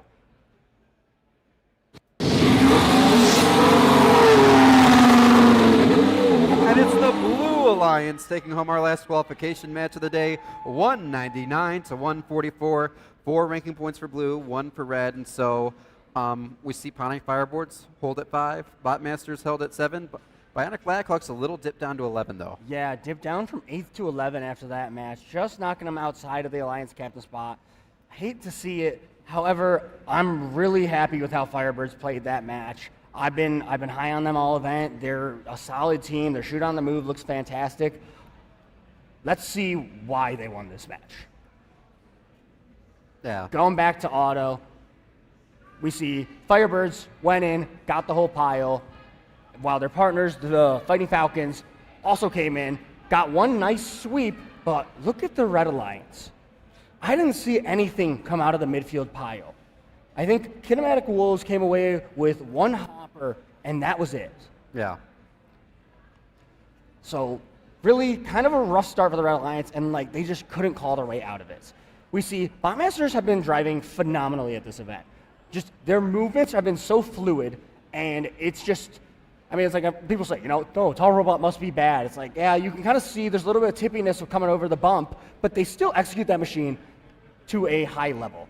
And like, they're on their own shift. They finally managed to take the lead back. It's just, it's too little too late. Like, Blue Alliance has had control of the midfield. Look at, you got piles next to Q Branch. You got Fighting Falcons bringing back a whole pile. Firebirds had a full robot, and they amassed a bunch near their bump.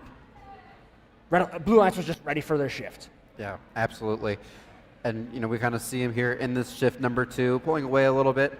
Pontiac Firebirds, like you mentioned, not shooting on the move here, but one of the few teams that can move around, pick up that fuel as they're going. It's a big advantage to have that capability. Yeah, I got to point out one thing here.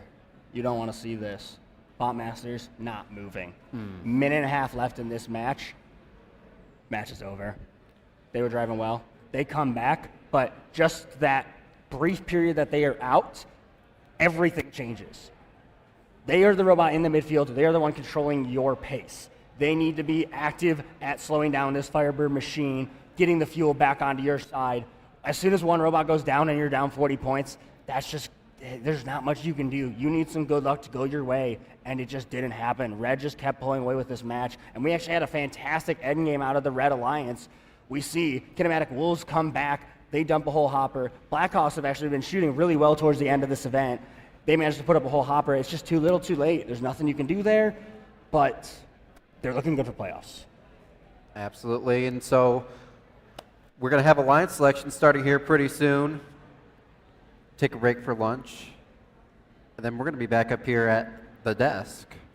I'm quite excited to see how Alliance selection plays off. There's a lot of good teams at the high end. I don't know who's going to end up together, but I want to find out. We will catch you after Alliance selection when matches get going. Back down to the field, folks.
All right, Rainbow Rumble, welcome to Alliance Selection.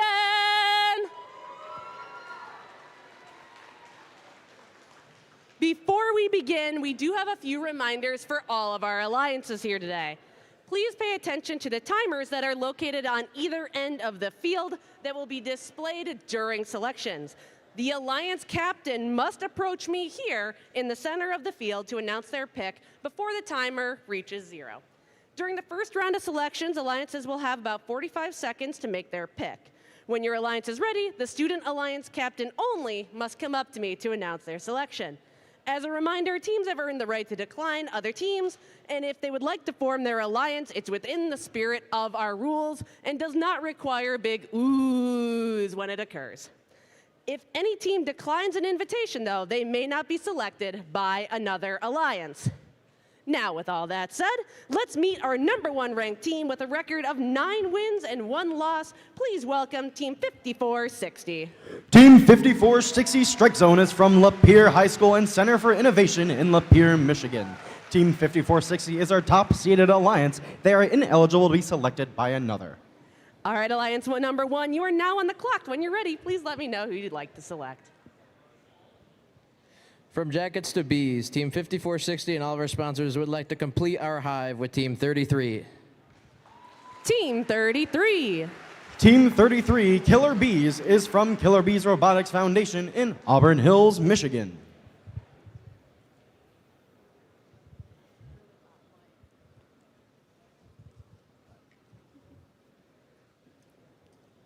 All right, Team 33, would you prefer to join or form your own alliance? On behalf of Team 33 and all of our sponsors and sponsors, we graciously accept. Congratulations, Alliance #1.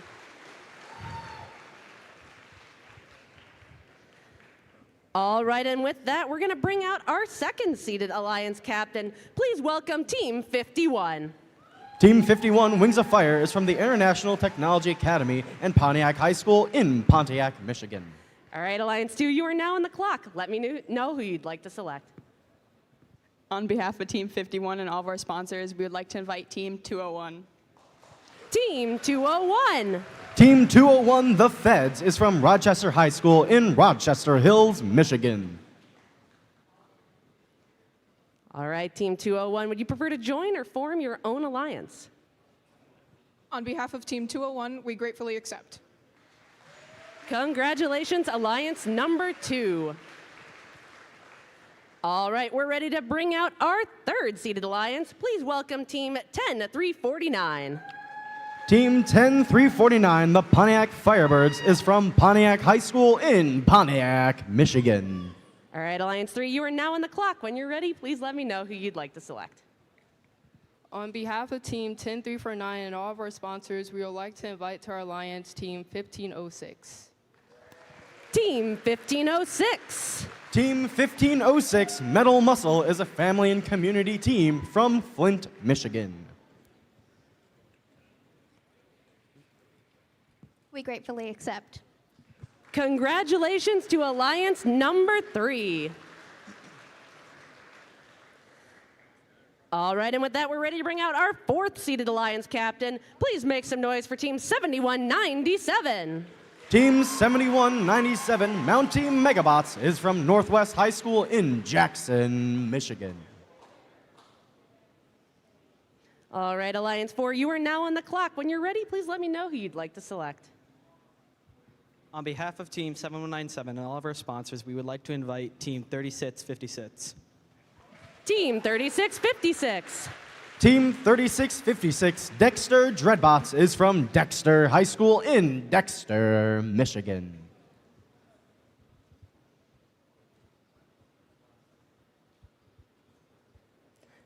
All right, Team 3656, would you prefer to join or form your own alliance? On behalf of Team 3656 and all of our generous sponsors, we gratefully accept your invitation. Congratulations, Alliance #4. All right, now we're ready to meet our fifth-seeded alliance captain. Please welcome Team 9255. Team 9255 Bot Masters is from Grosse Pointe South High School in Grosse Pointe, Michigan. All right, Alliance number 5, you are now on the clock. When you're ready, let me know who you'd like to select.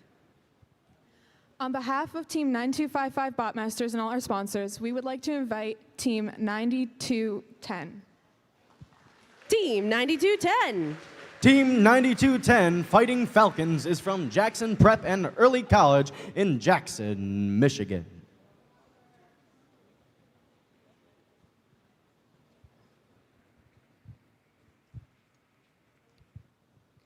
On behalf of 9210 and all of our gracious sponsors, we would like to gratefully accept.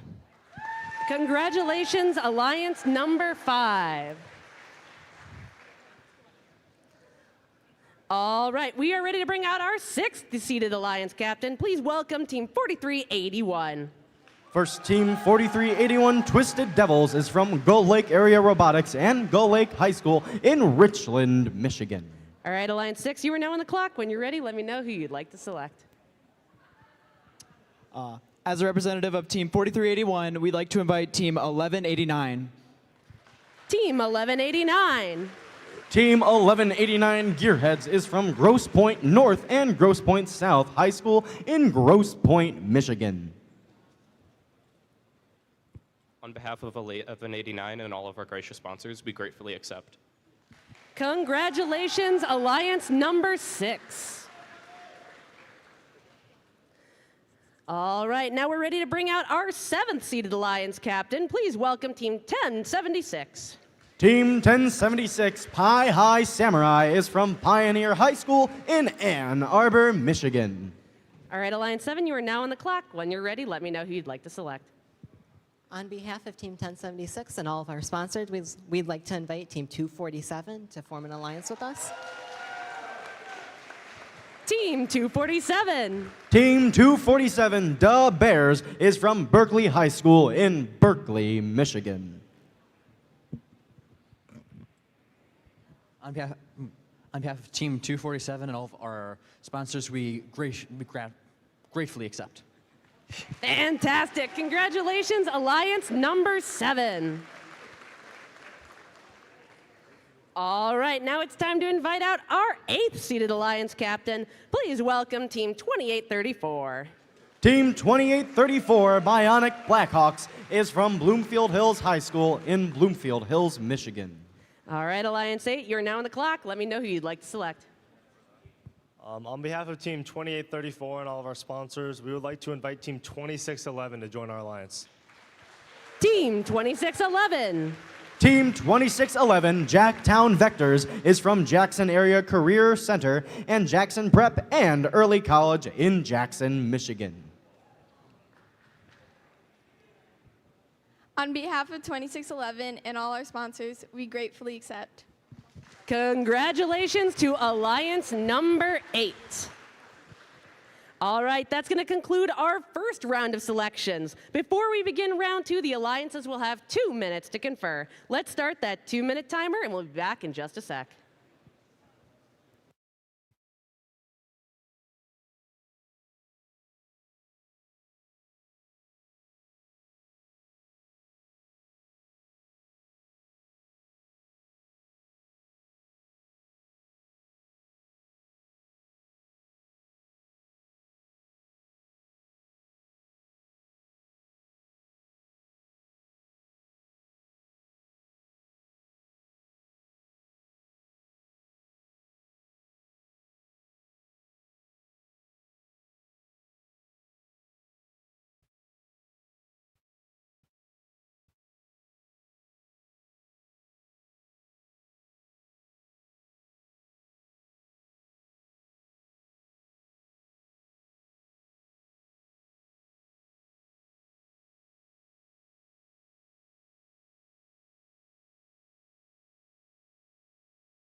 All right, we're about to see the strategies of these alliances play out as they look to partner with teams whose robots complement their own to create the strongest possible alliances. During the second round of selections, all teams will have a 90-second limit to make their pick. Alliance 8, you are now on the clock. When you're ready, please let me know who you'd like to select.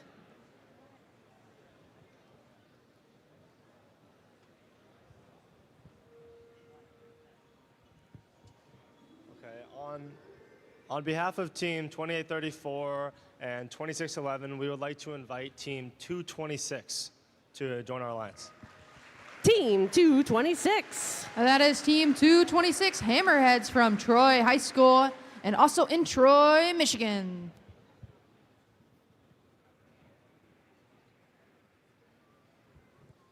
Team 226, the Hammerheads, gratefully accepts.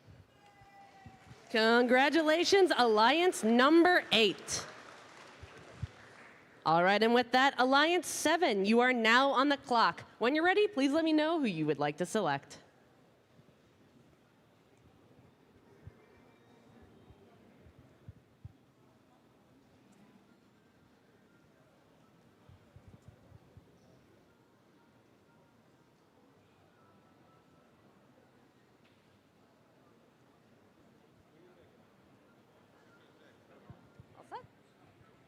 On behalf of Team 1076 and Team 247, we'd like to invite Team 8424 to join our alliance.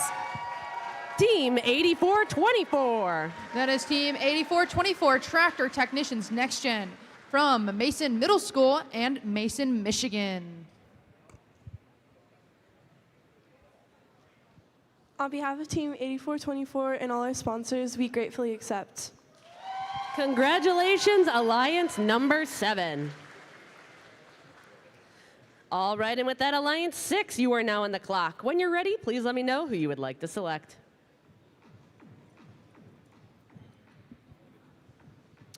As a team representative of 4381 and 1189, we'd like to choose Team 4926. Team 4926. That is Team 4926 Galactech from Columbus North and Columbus East High School and Columbus, Indiana.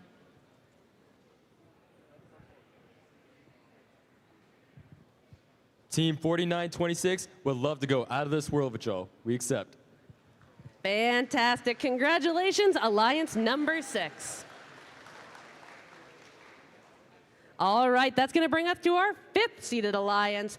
Alliance 5, when you are ready, please tell me who you would like to select. You are now on the clock.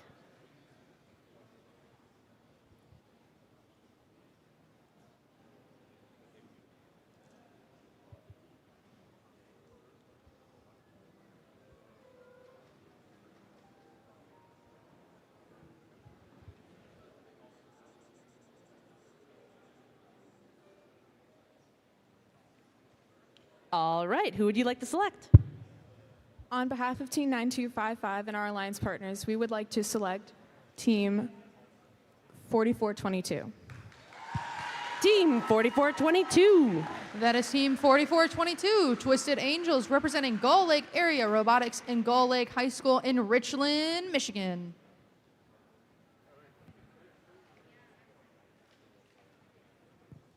On behalf of Team 4422 and of all our sponsors, we gratefully accept. Congratulations, Alliance number 5. All right, and with that, Alliance number 4, you are now on the clock. When you are ready, please let me know who you'd like to select.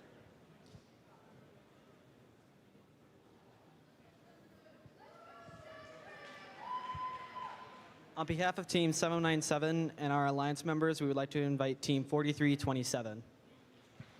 Team 4327.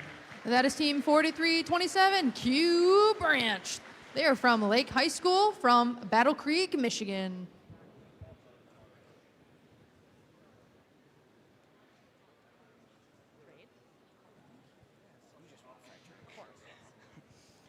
On behalf of Q Branch Robotics, our gracious sponsors, and Frederick, we graciously accept.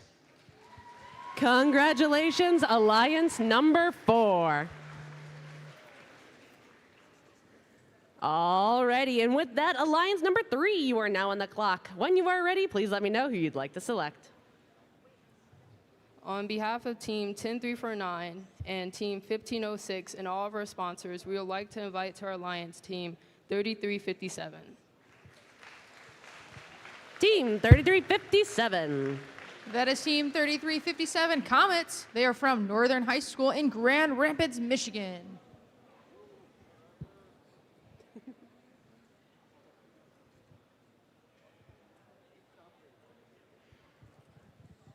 On behalf of Team 3357, all of our sponsors, we gratefully accept. Congratulations, Alliance number 3. All right, and with that, Alliance number 2, you are now on the clock. When you are ready, please let me know who you would like to select. On behalf of Team 51 and Team 201, we would like to pick 3175. Team 3175. That is Team 3175 Night Vision. They are from University Liggett High School in Grosse Pointe Woods, Michigan. On behalf of Team 3175 and all our sponsors, we graciously accept. Congratulations, Alliance number 2. All right, and with that, there is one spot left in our tournament. After our number 1 seed makes their final selection, there is a chance that the next highest ranking unselected teams could compete. If a robot becomes non-functional during the tournament, each alliance has one opportunity to substitute a robot in from the backup pool. Alliances do not get to select which backup team comes in. It comes in order of their ranking, starting with the next highest ranked remaining team. We will need student representatives from our remaining teams to confirm their participation with our lead queuer in just a moment. But now it is time to figure out who Alliance number 1 would like to select as a final member of their alliance. Alliance number 1, you are now on the clock. When you are ready, please let me know who you would like to select.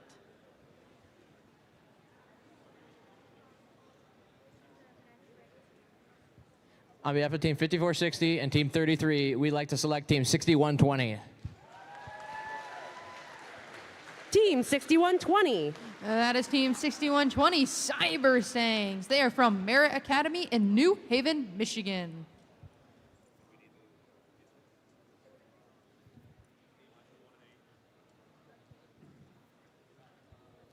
On behalf of Team 6120, we graciously accept.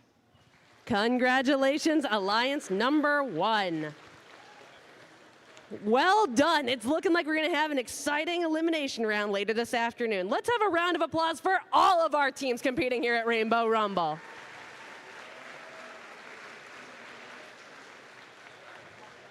All right, now we will need all of the Alliance captains to stay here on the field to meet with our head referee to review playoff rules. It is now allowed to swap out the Alliance captain if needed. All of our backup teams, that is our next highest ranked unselected teams, please confirm your willingness to compete in the playoffs with the lead queuer at the conclusion of this ceremony. We're going to give our alliances some time to strategize and prepare for our playoff tournament, which will be starting at 1:45 p.m. We'll be presenting awards later this afternoon as well, and we're very excited to have you all back. Don't forget to bring your gracious professionalism, and we'll see you all later this afternoon.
All right, welcome back to Rainbow Rumble. We are about to get our playoffs underway. Ian, what are you expecting to see in this match? Well, I'm expecting it to be a good one, Eric. Strike Zone, Killer Bees, we saw these two working together in our second to final, as I like to call it, the penultimate qualification match. Yeah. So it should be very exciting to see what they do together. They're teaming up with Cyber Stings on that alliance number 1. Interested to see how they utilize Cyber Stings on their alliance. Yeah, I am as well. I mean, when you look at this Blue Alliance, these are 3 historically very solid teams. If they're all operating at full potential, you could have a really high output on the Blue Alliance. I'm really curious to see if they can get all the machines dialed in, but you're up against the Goliath. What are you going to do if you're David? You got 54-60, 33, you already have set the high score. I want to meet these teams, though. Yeah, and I believe we're ready to meet the teams down on the field. All right, Robot fans, we are here for our playoff rounds here at Rainbow Rumble!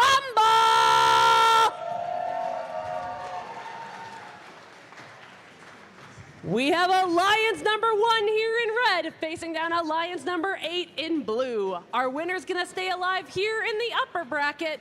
Our loser, they're not out yet. We're just gonna simply see them later today in the lower bracket here in our double elimination bracket. So with that, let's meet our team, starting us off with 6120. From New Haven, Michigan, it's Cyber Stings. And their partners, it's Team 33. From Auburn Hills, Michigan, it's Killer Bees. And capping off Alliance 1, it's 54-60. From Lapeer, Michigan, it's Strike Zone. All right, let's meet Alliance number 8, starting us off with 226. From Jackson, Michigan, it's Jacktown Vectors. And their partners, it's 28-34. From Bloom Hills, Michigan, it's Bionic Blackhawks.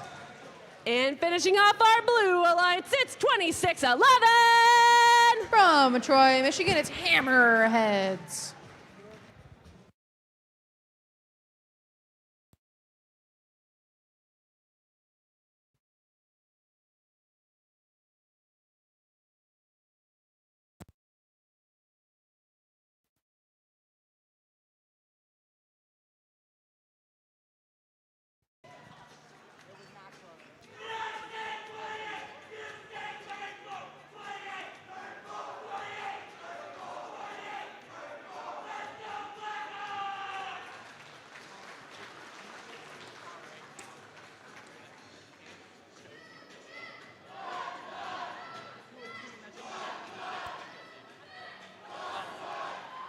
All right, folks.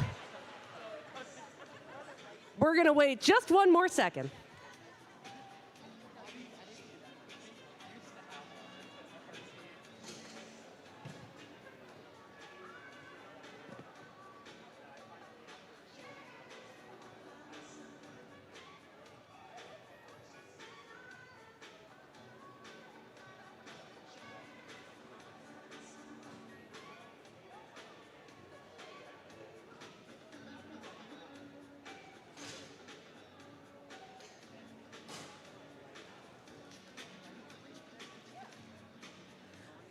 All right, Robot fans, let's get ready to rumble in 3, 2, 1, go! And with that, the first match of these are ready. In Autonomous, the Red Alliance trying to come out on top as they are now the first seeded alliance, as 33 Killer Bees executing their strategy perfectly, as those human players are still going to play Plinko. 54-60 racing into action to end this Autonomous period. And with that, we are now underway as 26-11 now looking for help as they are now stuck on some fuel. 33 Killer Bees alongside Strike Zone taking advantage of that transition period. But during this first shift period, 26-11 still trying to find help from their alliance partner, 28-34. Hammerheads, 226 making their way over to try and shoot and score. Jacktown Vector now back in action as they feud their human players. With only a few seconds left of this shift period, we are going to make our way over to the Red Alliance as they now have a considerable lead over this blue with over a 100-point difference. 33 is also making sure that they keep their hub well fed. Jacktown Vectors making their way into the neutral zone as they pick up with ease, but 33 Killer Bees making their way back in these last few seconds. Hammerheads making sure that there's heavy defense being played. And with that, we are making our way to the third transition period of the match as 28-34 Black Bionic Blackhawk shooting from their climbing station. 54-60 loves to steal and loves to pick up as much fuel as possible, making sure that 28-34 has no fuel to pick up. 33 Killer Bees making their way over to this Blue Alliance side, racing back with only a few seconds left. And we are now back into the fourth shift of the match. With about a 200-point lead, they are showing why they are Alliance number 1. 26-11, storing up some trouble, trying to steal as much fuel from this Red Alliance as they have a lead over them. 33 Killer Bees gearing up to shoot and score with 61-20. Cyber Stangs still putting in effort to make sure that there is a lot of fuel. With 20 seconds left, endgame has already started with both hubs active. 61-20, putting up very high amounts of fuel. And 33 is getting ready to shoot from over by their driver station. And they shoot and score, with Cyber Stangs coming back to shoot a very high fuel. And with that, match number 1 has concluded here at Mason High School.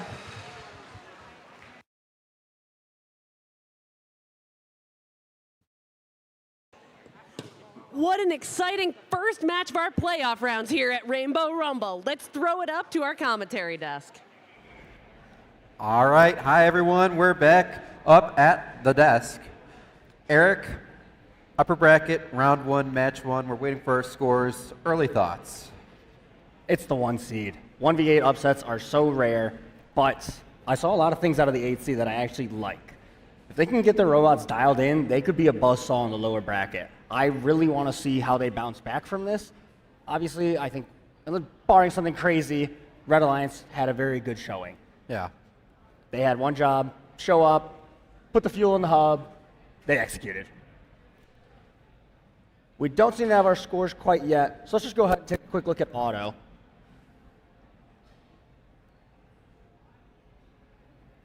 As we can see, you had both 33 and 5460 come back with full hoppers at the start of auto.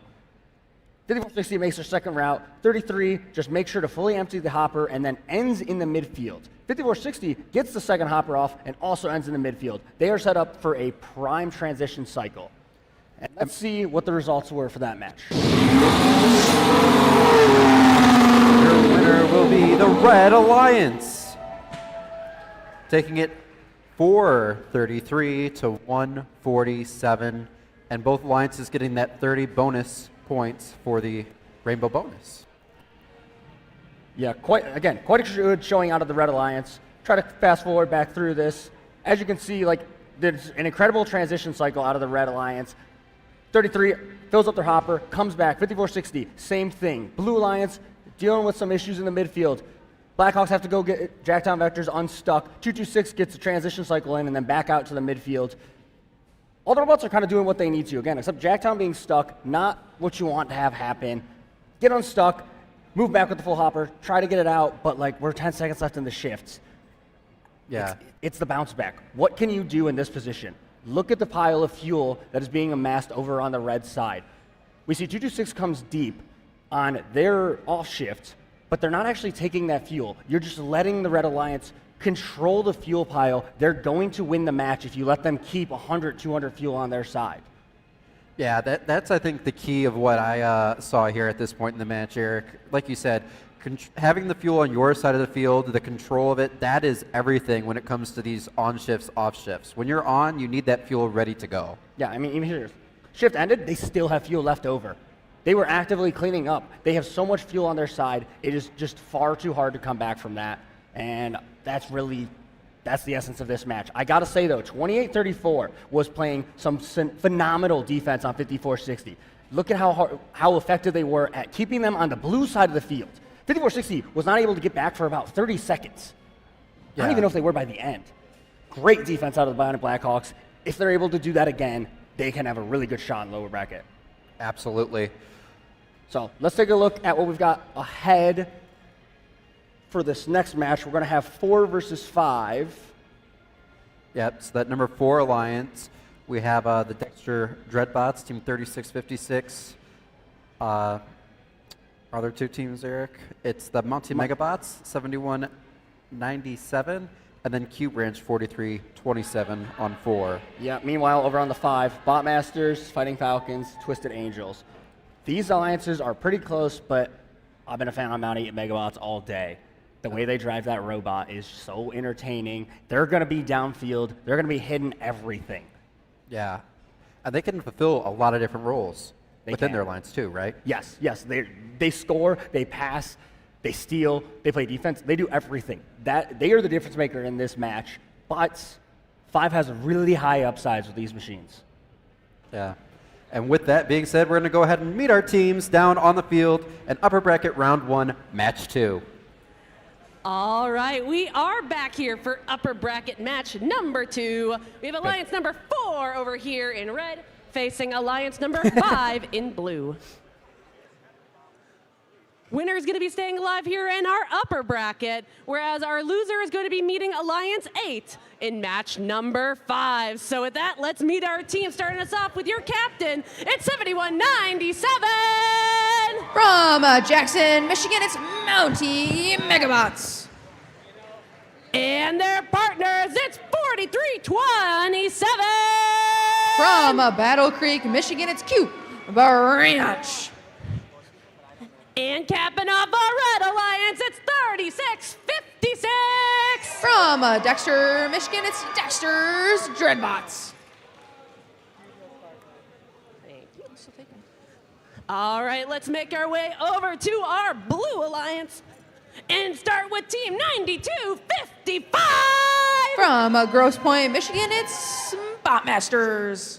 Joining them, it's 9210! From Jackson, Michigan, it's Fighting Falcons. And capping off alliance number 5, we got 4422! From Richland, Michigan, it's Twisted Angels.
All right, Robot fans, looks like we're ready to get playoff match number 2 underway in 3, 2, 1, go! And with that, Autonomous has started, and this Red Alliance is very quick to this neutral zone, as there's a lot of ruckus happening in this Autonomous period with 43-27, but there's still a steady stream of fuel into that active red zone. Blue wants to join the party in that Autonomous period as they have a high stream of fuel into that active hub. There's a lot of noise happening over here in this Red Alliance as they are geared up to start this tele-operated period. 7197 Mountie Megabots showing why they are now the captain of Alliance 4, as there is a lot of fuel heading in during that transition period. With the first shift starting up in this Blue Alliance, they have a lot of points to make up, as 44-27 now unstuck and back in the game, as their Alliance partner 9255 Botmaster is picking up fuel and getting ready to score alongside Twisted Angels, with 43-27 Q Branch making their way back over as they now enter the second shift of the match. Human players still back in the game as there is no ranking point associated, but there is still points associated playing the Plinko. 43-27 getting ready to go back into that neutral zone, as there's 2 Blue Alliance robots joining the party on this red side. 7197 having a steady stream of fuel into that Alliance active hub. With over a 70-point lead, the Red Alliance now having a little lead, but this Blue Alliance is now out for the count right now, as there is much happening with 44-22 gearing up to shoot, as much defense is happening. With 36-56 having trouble with this defense, but 92-55 getting ready to shoot. With the last shift of the match, we are now making our way over to the Red Alliance side, as they are still up by quite a big lead, 71-97, playing some defense, so 43-22 27 can shoot. With the Blue Alliance still recuperating for that end game, which starts now. End game, both Alliance hubs are now active. With the defense being played by Mountie Megabots, 44-22, having a lot of action over here on this Blue Alliance side. With the 43-27 being very lonesome, but still a very good scoring robot as they try and pick up and score in these last few seconds of this match.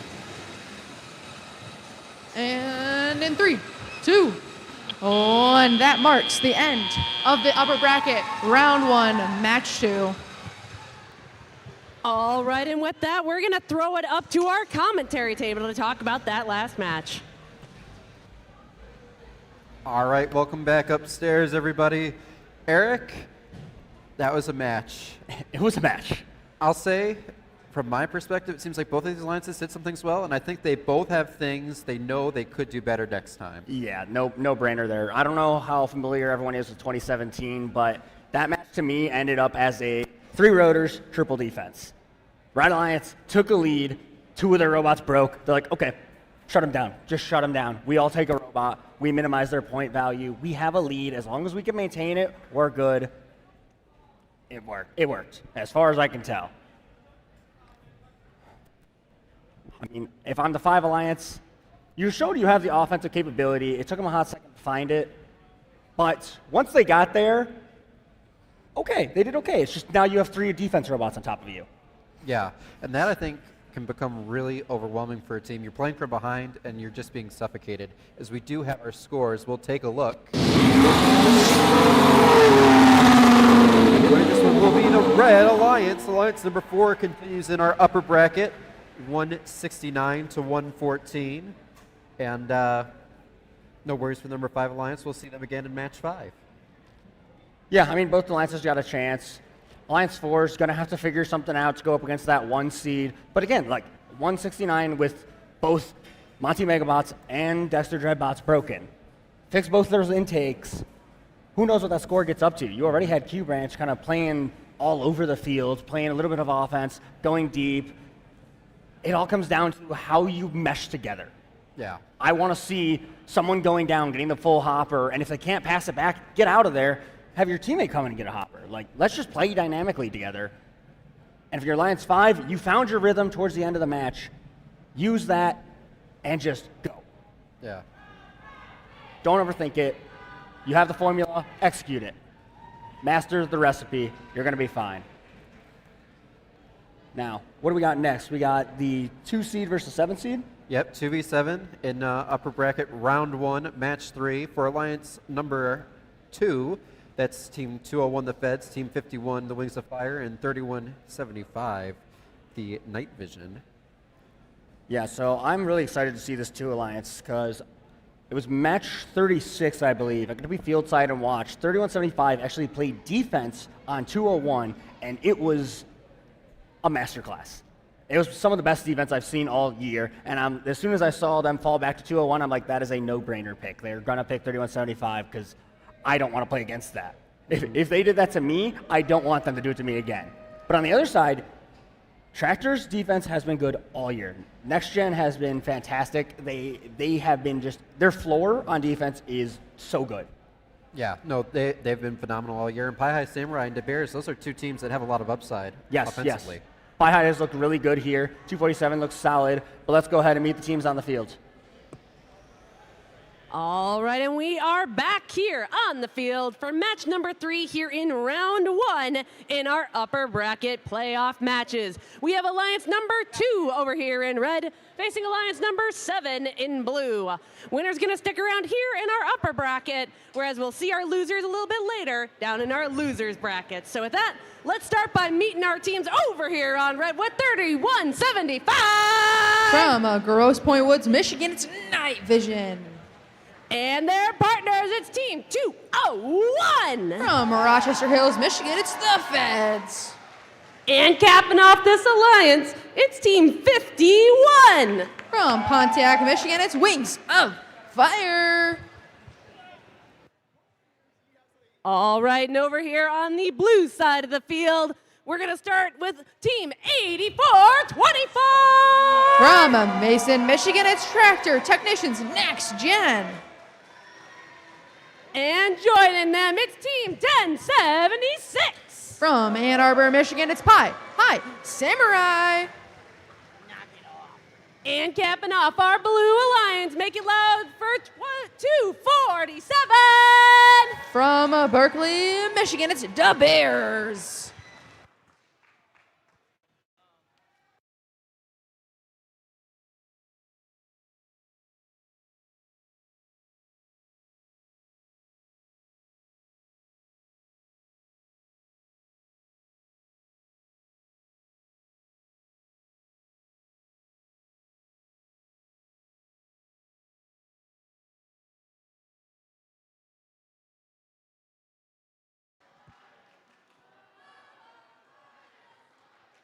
All right, we have a thumbs up here on the field, so drivers behind the line in 3, 2, 1, go! And with that, we are underway in this semifinals match as the Red Alliance now has as much fuel as possible, taking away from that Blue Alliance. These human players still understand that they have to score as many points as possible. With 51, Wings of Fire coming back out to the middle, trying not to beach themselves on these as they still ultimately feed their Alliance side.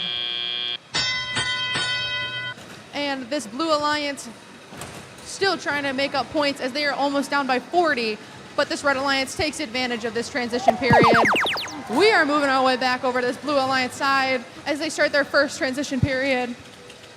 As much is happening in that neutral zone, trying to block out the Feds as all robots are now in this neutral zone. 201, the Feds with a full hopper, making their way back over to their Alliance side very quickly and very fast. With 247 gearing up to shoot as they had only a few seconds. The Feds were ready to shoot and score for their Alliance as they are still up by a very large amount. 51 Wings of Fire, no defense being played, but they still managed to shoot and score. With 84-24 playing defense, but that won't stop Wings of Fire from going back to that neutral zone and pick up as much fuel as possible. The Feds still managing to score in these last few seconds. And during that third shift period, the Blue Alliance still ready to shoot. As Night Vision plays heavy defense, but that's not going to stop 247 from picking up fuel. 201 is loud and proud about their feeding system as 84-24 playing shutout defense against these Feds. Back on that Blue Alliance side. 1076 Pie High Samurai still playing defense as this Red Alliance now up by a very large score in the last shift period of the match. Wings of Fire on defense still with a very high stream of fuel. 247 to Bears is growling at the competition as Night Vision can't seem to block them as they have a lot of fuel going into the active hubs. With 20 seconds left, both hubs are active. 201 with a very high stream in the air, still managed to make as many points as possible. Night Vision trying to get off of this fuel as the Bears makes it back over to their Alliance side with all robots, blue robots on their side of the field. And with that, match 3 has concluded. All right, and with that, we're going to throw it back up to our commentary booth to learn more about playoff match number 3. All right, we're back upstairs here. Eric, another fun match, and kind of just like we expected, a lot of 2-0 1D going on. Yeah, I gotta say, I'm not the biggest fan of trying to do the same thing as your opponent when you know you're outgunned. This is the 2 versus 7.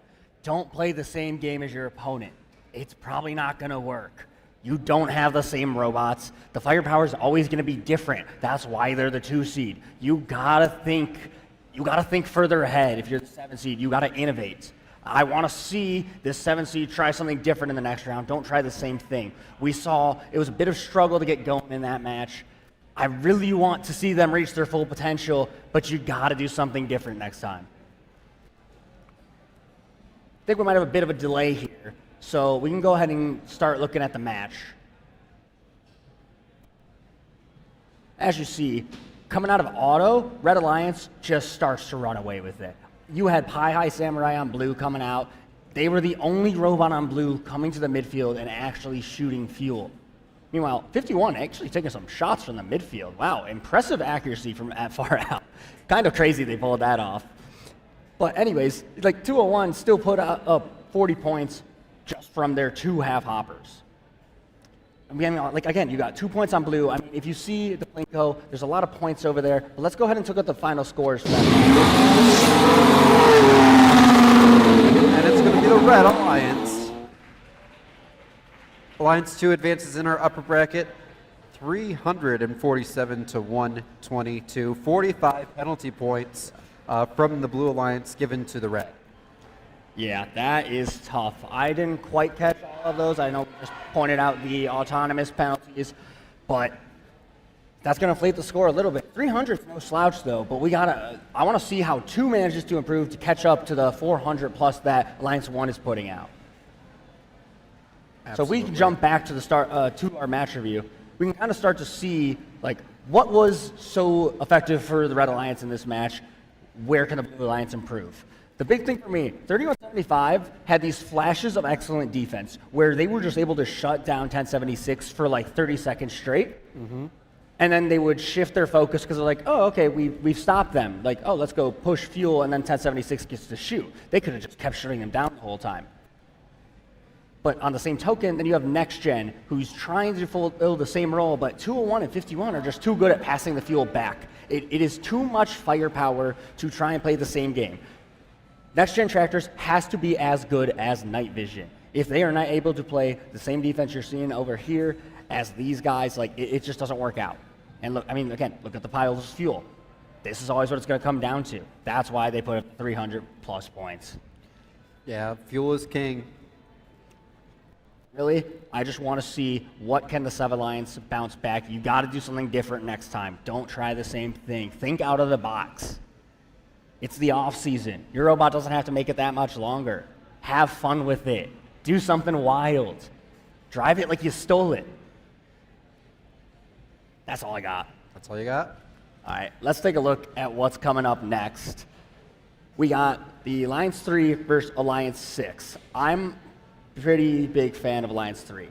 Yeah, we've been talking about it earlier. Pontiac Firebirds, they're one of the best shooting on the move robots we've seen this weekend. Yes, they have just been shooting from literally anywhere and probably like 80% accuracy, I think. Like their passing has been great, their scoring has been great. I'm really excited to see if they change how they do that. Maybe having Comet's more of a feeding role, maybe having Metal Muscle passing back. I don't know. Metal Muscle, again though, they have probably one of the highest upsides of this event. They are right up there with the guys on the One Alliance. If they are dialed in, this event is wide open.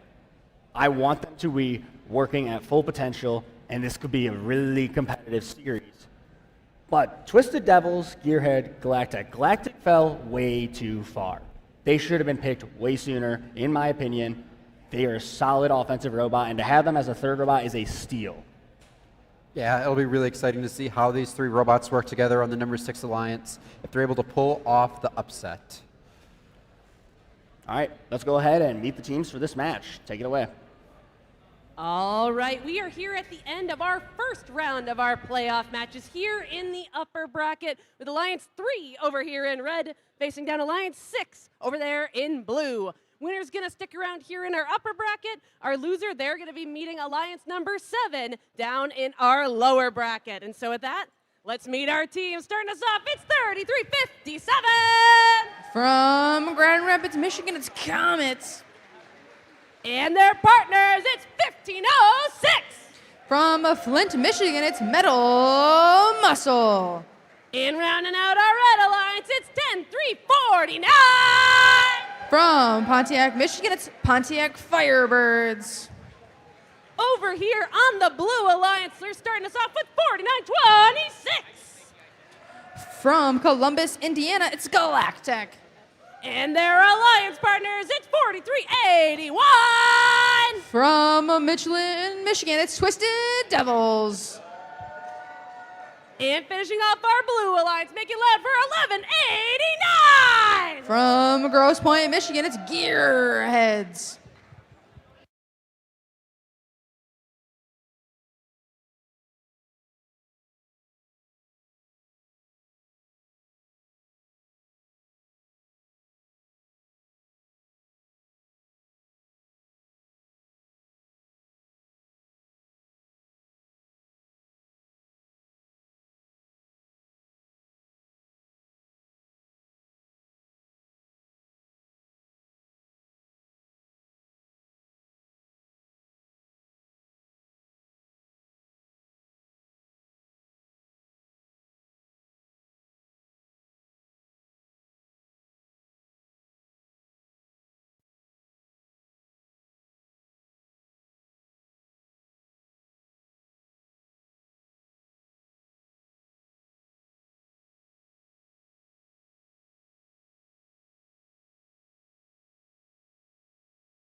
All right, we're ready to get match number 4 started in 3, 2, 1, go!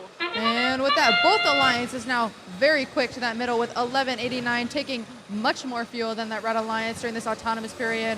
4926 unfortunately stuck on those fuel, but the red alliance still trying to come out strong in this with only a few point difference in this autonomous. The blue alliance and the red alliance racing to get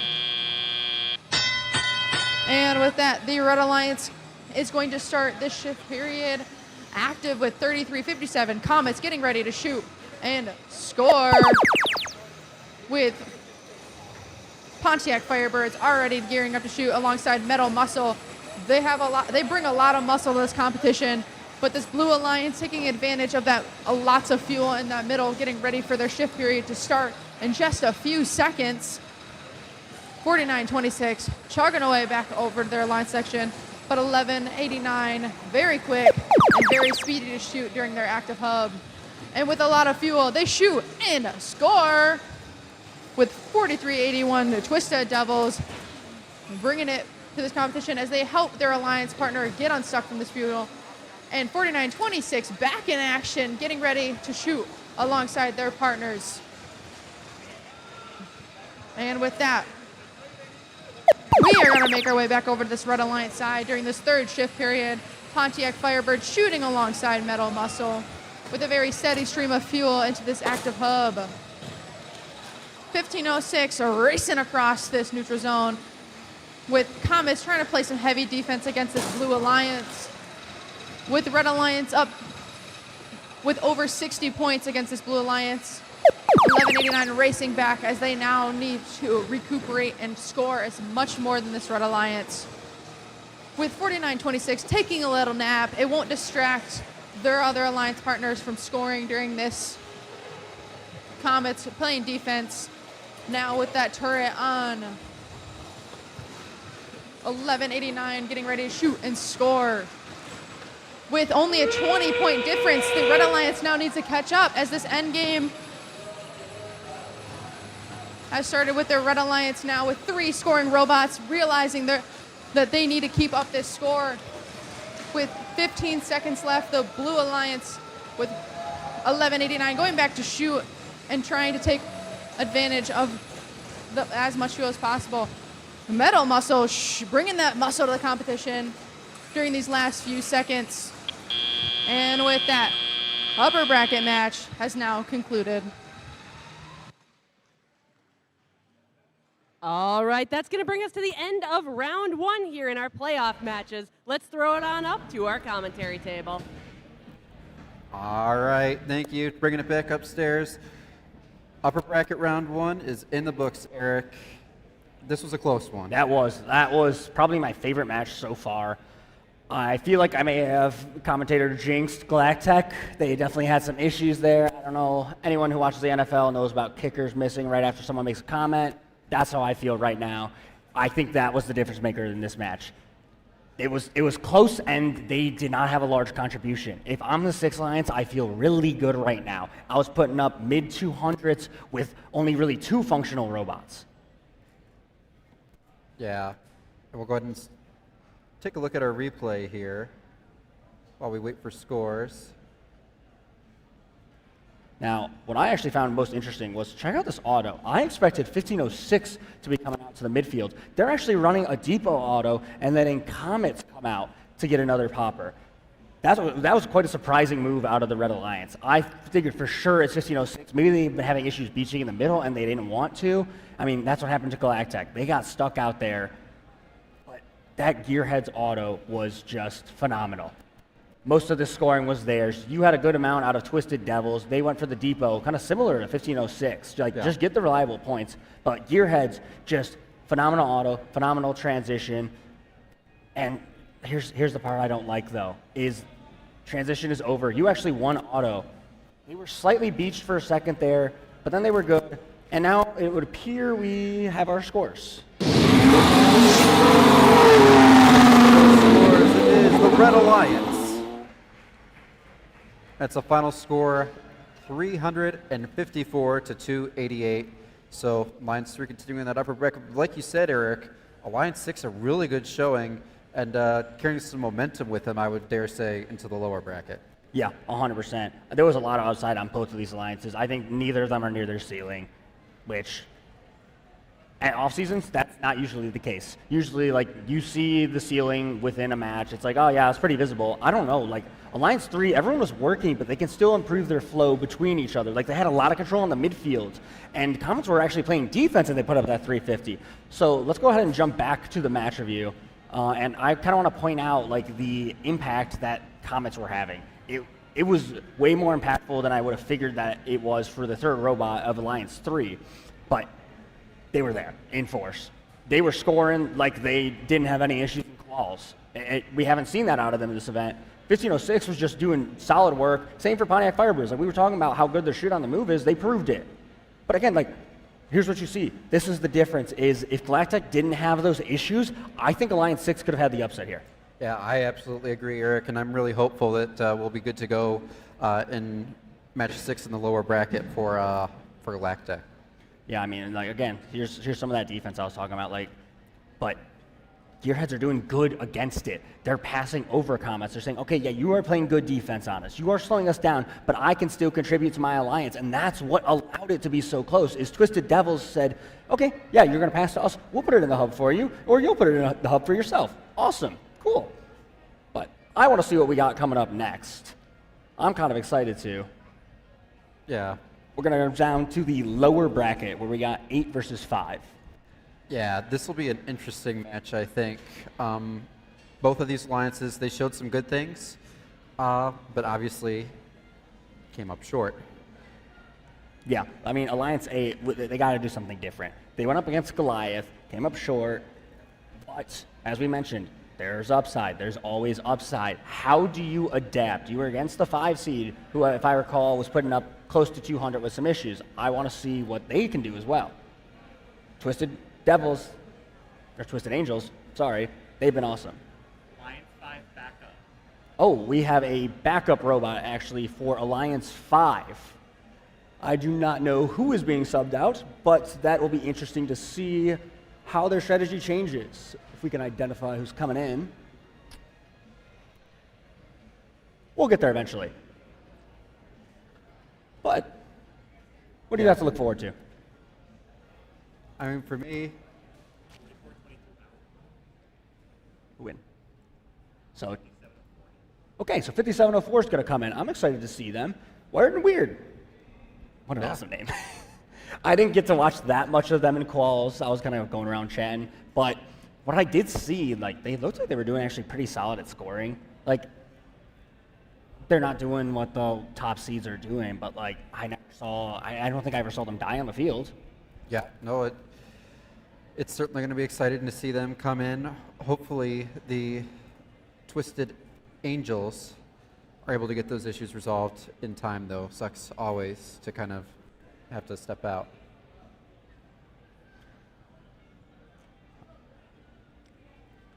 All right, well, I think we're about good to toss it down to the field and introduce the teams.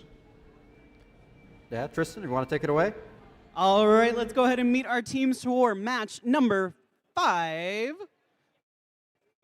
Finn, are we ready? On the Red Alliance, we have Alliance number 8, captained by 2834. 2834 is the Bionic Blackhawks from Bloomfield Hills, Michigan. Their partners 226. From Troy, Michigan, driving Triton, that's the Hammerheads. And we've got 2611. Out of Jackson, Michigan, they know rookies are friends, not food, the Jacktown Vectors. On the Blue Alliance, we've got 9210. Out of Jackson, Michigan, the Fighting Falcons. And we've got the captain, 9255. From Grosse Pointe, driving Kathleen, the Bot Masters. And still making their way to the field, 5704. Out of Lansing, driving Howard Hamilton, the Hippo, Weird and Wired.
Round 2, match 5 of Rainbow Rumble 5. Drivers behind the lines in 3, 2, 1, go. Welcome to match number 5, our first match of the lower bracket here at Rainbow Rumble number 5. We've got fuel going up into both hubs and fuel going into that Plinko board for the Rainbow bonus sponsored by the Fun Robotics Network.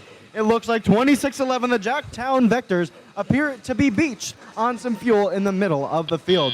9255, your Botmasters putting some last second fuel up into that blue hub, and it gets counted, putting them up into the lead going into the teleoperated period. These two alliances are fighting to stay alive and not have their second loss, therefore being eliminated. That Red Alliance had the lower score coming out of Autonomous, meaning they take the first shift. They're quick to act, they're human players tossing some fuel in. 2834, the Bionic Blackhawks doing the same from their tower, up with fuel into the hub. And 9255, the Botmasters coming in to play a little defense, pushing them against the tower. That Robot Triton by 226, the Hammerheads, putting some last second fuel in. It's counted as we shift over to the Blue Alliance. That's going to be 5704. You're Weird and Wired, a backup team subbed in to help out the Twisted Angels, who are having some technical difficulties, playing a little cleanup, putting some fuel into the hub, keeping their narrow lead of 2 points. It's 61 blue, 59 red. Their shift's going to expire as we move over to the red side, now active. 226, the Hammerheads putting fuel up, still facing some of that defense. As in midfield, 9210 cleans up some fuel. 2611, the Vectors out of Jackson, collecting as well, moving over to assist. Now all 3 red robots in the red side. Those Vectors putting more fuel up. Both of the Plinko boards almost at that full stage as we shift back over to the blue side for our 4th and final individual shift. 2611 pushing fuel over to the red side of the field to stockpile for the end game where both hubs will be active. As 9210, your Fighting Falcons out of Jackson, line up, fire some fuel in as they're pushed out of the way by the Bionic Blackhawks. It's neck and neck, separated by 3 points. It's anybody's game. Whichever team does not win this match will unfortunately be eliminated from our playoff bracket. We've got 20 seconds to go here. Both hubs are active, both alliances fighting, pushing as hard as they can, putting fuel up into their hubs. 2 teams launching on red, 226, 2834, as they face some defense from 9255. Meanwhile, on the blue side, with 5 seconds left, we have some cleanup, some launching. We're going to see with 3, 2, 1, and the match comes to a close. Last fuel running out into that neutral zone. We'll see how that's counted and send it up to the analysis booth for some analysis. Awesome. Thank you, Finn. Bringing it up here. Eric, that was an exciting match. It actually was. That was so close for the entire duration, and then right at the end, Red started to pull away with it. I was enjoying it. That was the Falcons' best match by far the entire tournament. My favorite thing was seeing how Botmasters, as the Alliance captain, they knew that they had to change their strategy. They're like, all right, we are going to handle the defense. We'll go down. We'll see if we can shut them down. Falcons, score as much as you can. And he kept it tight. I was loving it. Yeah, it was a great, great adjustment from the first match, for sure. And sadly, we are going to have to send one of these 2 teams home when we have our scores. Which I believe we are still working on down on the field. Looks like we're going to have a second on that. But, I mean, if you're the Red Alliance, you got to feel better at least, right? Like, you could have had a worse match.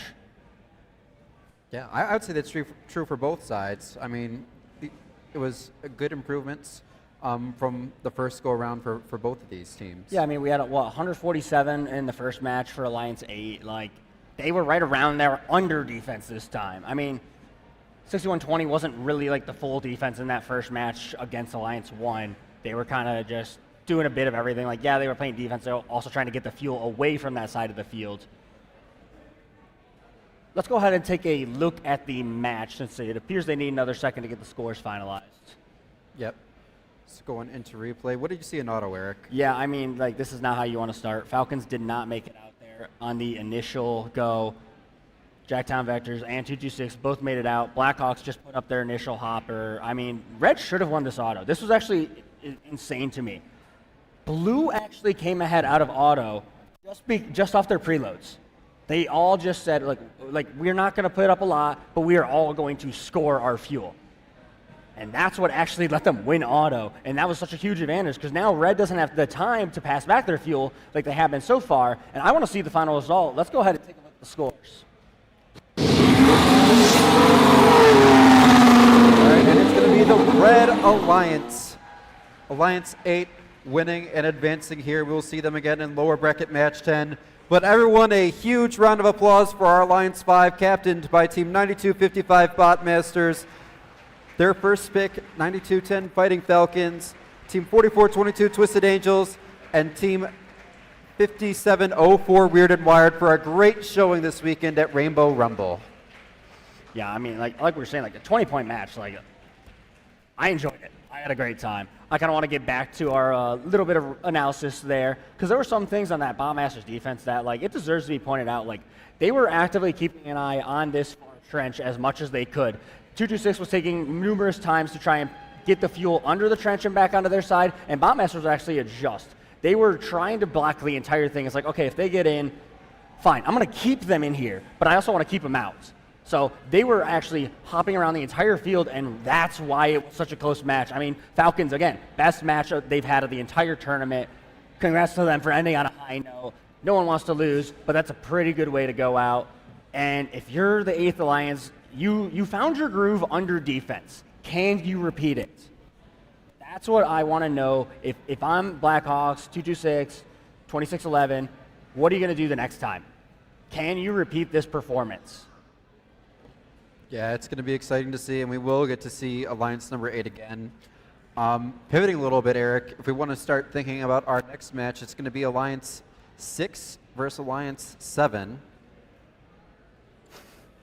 And Alliance 6, if you recall, they had a really good showing in their last match. Yeah, I was really happy with that. I mean, almost 300 points, and that was with Galactic fighting through their issues, not putting up a lot of points.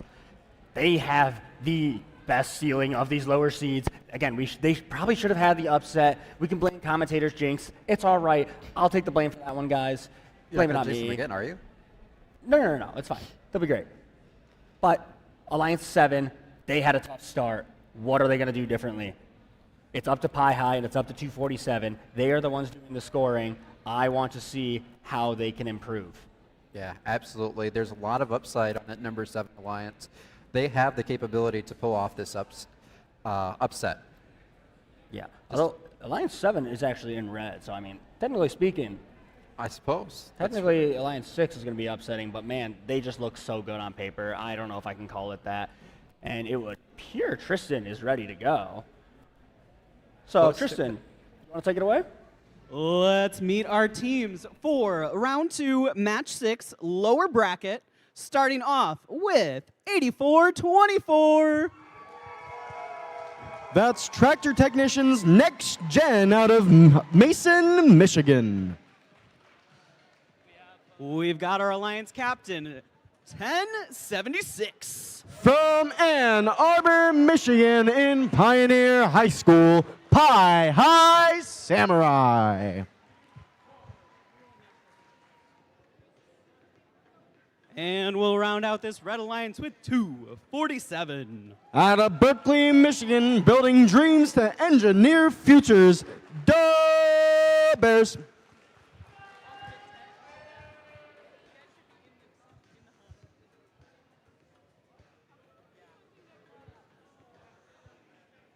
On the Blue Alliance side of the field, we've got 4381. From Richland, Michigan, driving juicer in Gull Lake Area Robotics and Gull Lake High School, the Twisted Devils. And their partners, 1189.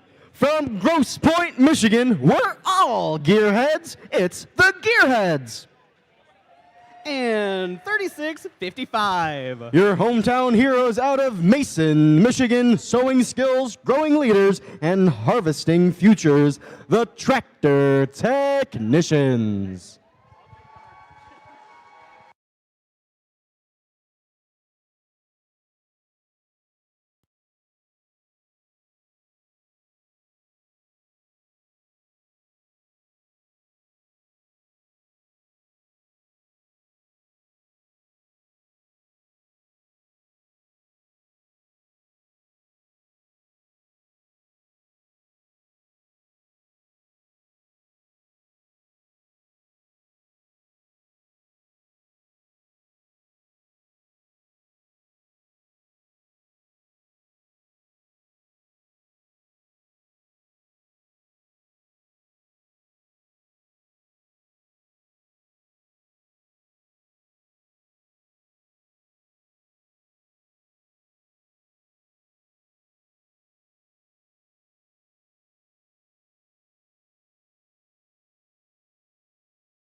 We've got the thumbs up for round 2, match 6. Drivers behind the lines in 3, 2, 1, go. Welcome to match number 6, the second in our lower bracket. A pretty hefty collision here, center field between 1189 and 1076.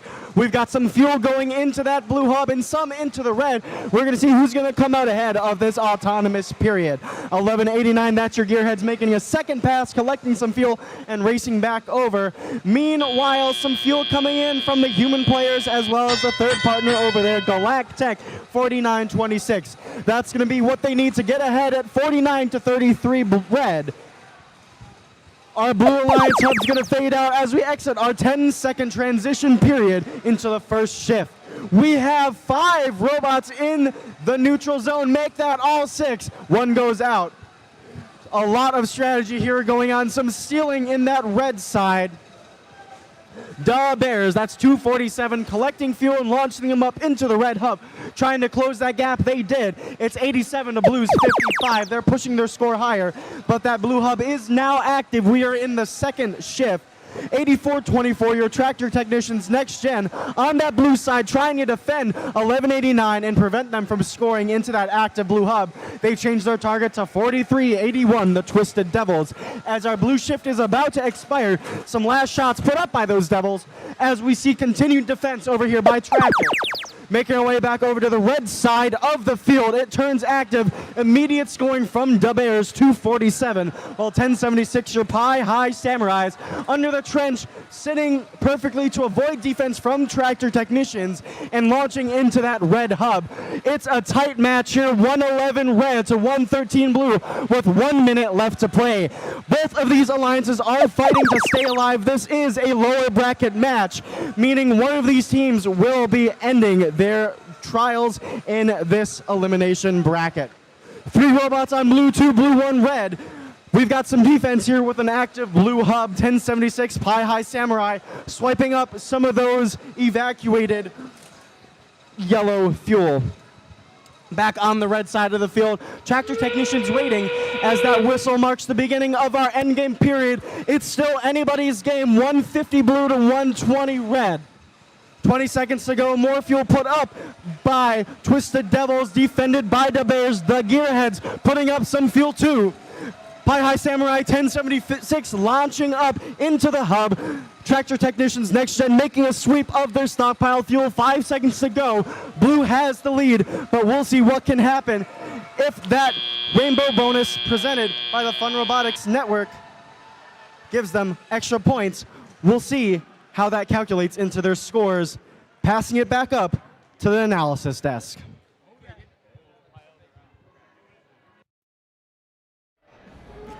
Thank you, Finn, for that. Having some technical difficulties over here. I think. But that was a tight match right up until endgame. Honestly, I was kind of shocked to see that Galactic got subbed out for tractor technicians, but it brought the match really close. Yeah, it was very close, like you said, Eric. Another great match in this lower bracket. I mean, the upside, like, again, I love seeing when you get the sister teams playing against each other. Tractor's defense on one side, Next Gen's defense on the other. Who plays better defense? Looked like it was Next Gen for most of the match, but I think by the end, and it's kind of a wash. It really just came down to firepower. 247 had some issues, but let's see the final score. Maybe I'll be surprised off the human players. All right. And it's going to be the Blue Alliance advancing in our lower bracket. That alliance number 6 continuing, but everyone please be sure to give a big round of applause to our number 7 alliance, captained by team 1076 Pi High Samurai. Their first pick, team 247 Da Bears from Berkeley, and team 8424 the Tractor Technicians Next Gen. Yeah, so like we were saying, Alliance 6, they went ahead and used the backup, sat out Galactech. Hopefully they're using that time to actually get their robot fixed up for the next match, because again, I want to see the ceiling of this alliance. They put up that 288 with Galactech down for the whole match last time. Tractors come in and play defense, and they put up another 200. I think they can push high 300s if they get Galactic back up and running. I want to see it happen again, but I also want to take a look at this match because there was a lot to unpack. Yeah. Now, Eric, one thing right off the bat I'm noticing, and I think this might have impacted the final score for this number 6 alliance as well. Tractor Technicians, they're the backup bot. They're kind of coming in cold. That probably affects that strategy a little bit off the bat, especially with auto, right, where it's kind of just they're being thrown into the fire. Yeah, I mean, that's why you see, like, they literally just sit there. I think they shot their pillows, but that's it. They didn't do anything else. And then it's like, yeah, we just need you to go play some defense. Just do what you've been doing for most of this event. And they immediately see Pie High. They go straight for the ram on them. Get beached a little bit, but hey, Pie High also got beached. That's a win, honestly, as a defense bot. Teammates come in and save you. The Bears come in and save Pie High. And this is a 2-point match, and we are mostly through the red shift. Like, this is a good start for the Blue Alliance. 247 comes back. They finally get to scoring. But all the fuel is kind of spread out. Like, there's little clumps here, nothing too major. Like, there's still a lot up for grabs when the shift goes. But, like, we're down 30 points.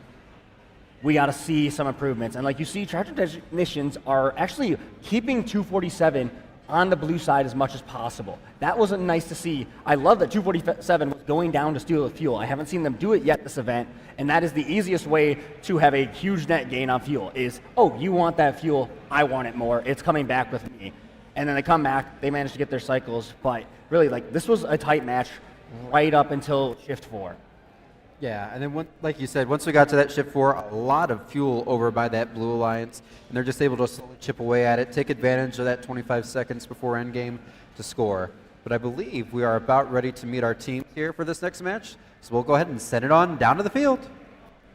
All right, we are back with round 2, match number 7 here in our upper bracket. We have Alliance number 1 over here in red, and they're facing down Alliance 4 over in blue. Winner's going to stick around up here in our upper bracket. Our loser will be facing Alliance number 6 down in our lower. And with that, let's meet our team, starting us off on red with 6120. From New Haven, Michigan, it's Cyber Stings. And their partners, it's Team 33. From Auburn Hills, Michigan, it's Killer Bees. And joining them, make it loud for 5460. From Lapeer, Michigan, it's Strike Zone. All right, over here on the Blue Alliance, let's meet Alliance number 4, starting with 7197. Representing Northwest High School, it's Mountie Megabots. And their partners, it's 4327. Representing Lakeview High School, it's Q Branch. And finishing off our Blue Alliance, it's 3656. Representing Dexter High School, it's Dexter Dreadbots.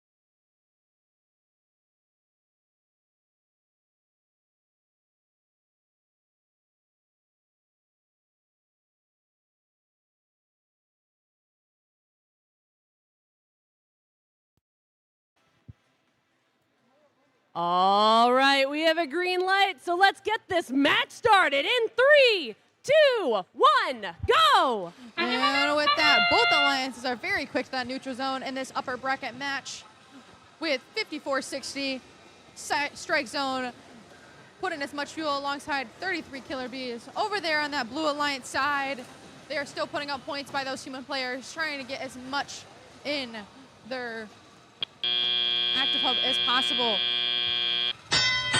In that neutral zone, there's lots of robot action as 5460 getting heavy defense played by 7197 Mountie Megabots. As 3656 makes their way back as they are now active with over a 120-point difference. The Blue Alliance has a lot to make up with 4327 making their way over, trying to get as much fuel as possible. 6120 Cyber Stangs stealing as much fuel as there is much commotion happening on this Blue Alliance side. 4327 scoring as they eye up the competition. Strike Zone and that Red Alliance is heading back to their side as they are now trying to score, and during the second shift, with those human players also assisting their drive teams. 36-56 playing lots of defense over on that blue side, but that is not stopping 33 Killer Bees from scoring with Strike Zone. With 61-20, Cyberstang still in the competition. They are making their way back over to their Alliance side. The Blue Alliance ready for that third shift period of the match with little over a minute left. 71-97 putting up a competition as those human players are cheering on their Alliance partners with 61-20 coming to play back defense. But now with that sound, we are going to make our way over to that Red Alliance side as 36-56 just likes to hang out there along that Red Alliance side. With 54-60 back in the game from that heavy defense, they are ready to shoot and score. But with 33 Killer Bees still getting defense played on them, they are now going to go back to the neutral zone and fuel up as there is now 30 seconds left. With endgame, both Alliance hubs are now active. This Blue Alliance right now trying to communicate and get back into the game and keep scoring points. With 43-27 gearing up to shoot alongside their Alliance partner, but with a lot of robots action happening on this Red Alliance side, there's not much scoring happening as 36-56 putting up excellent defense against 33 Killer Bees, but that won't stop them. And with that, that marks the end of upper bracket round 2, match 7.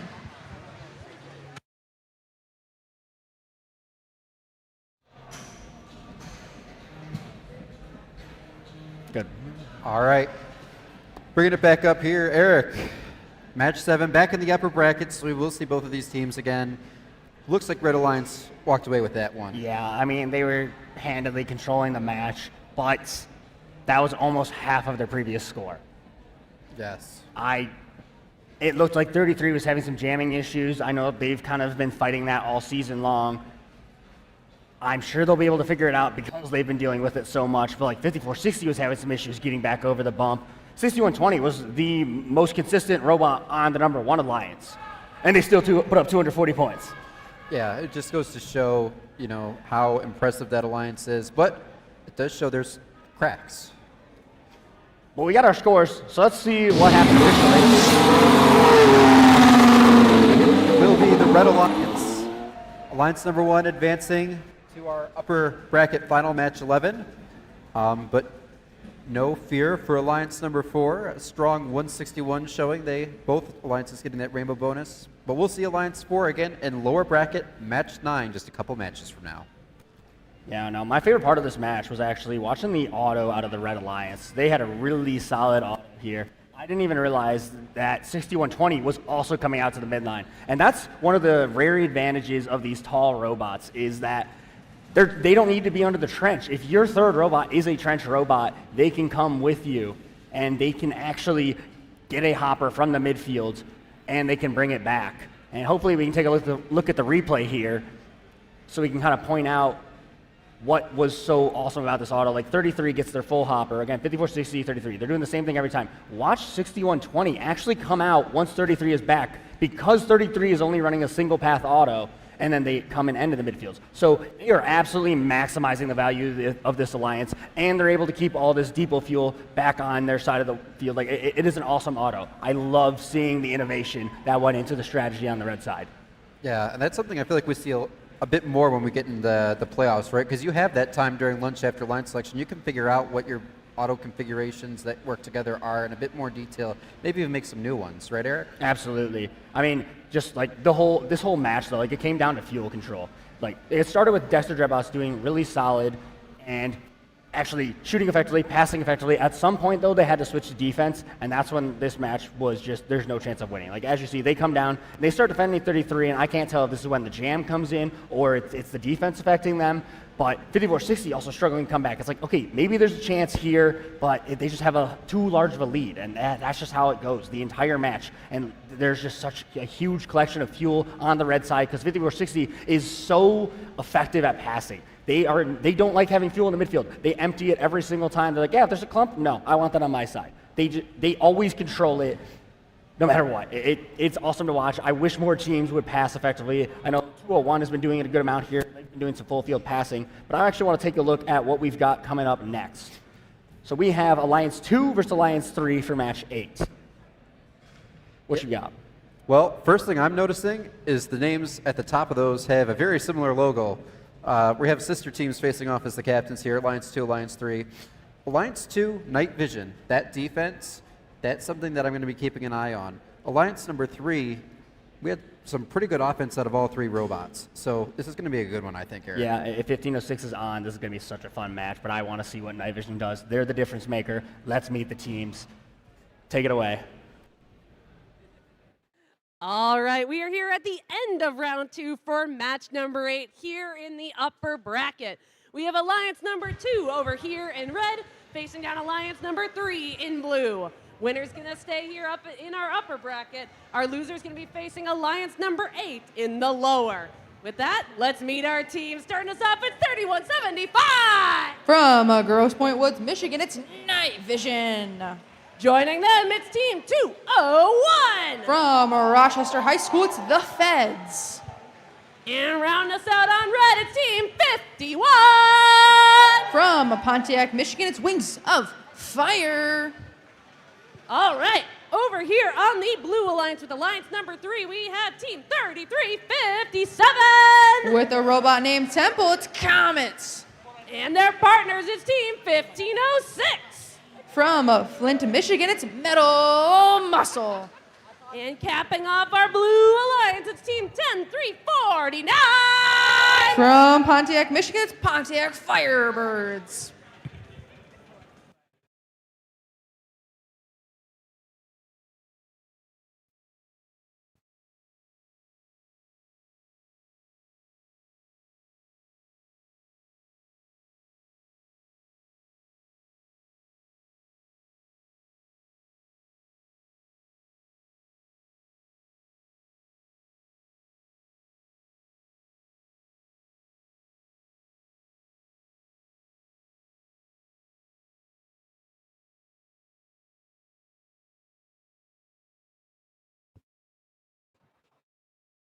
All righty, let's get this match started in 3, 2, 1, go!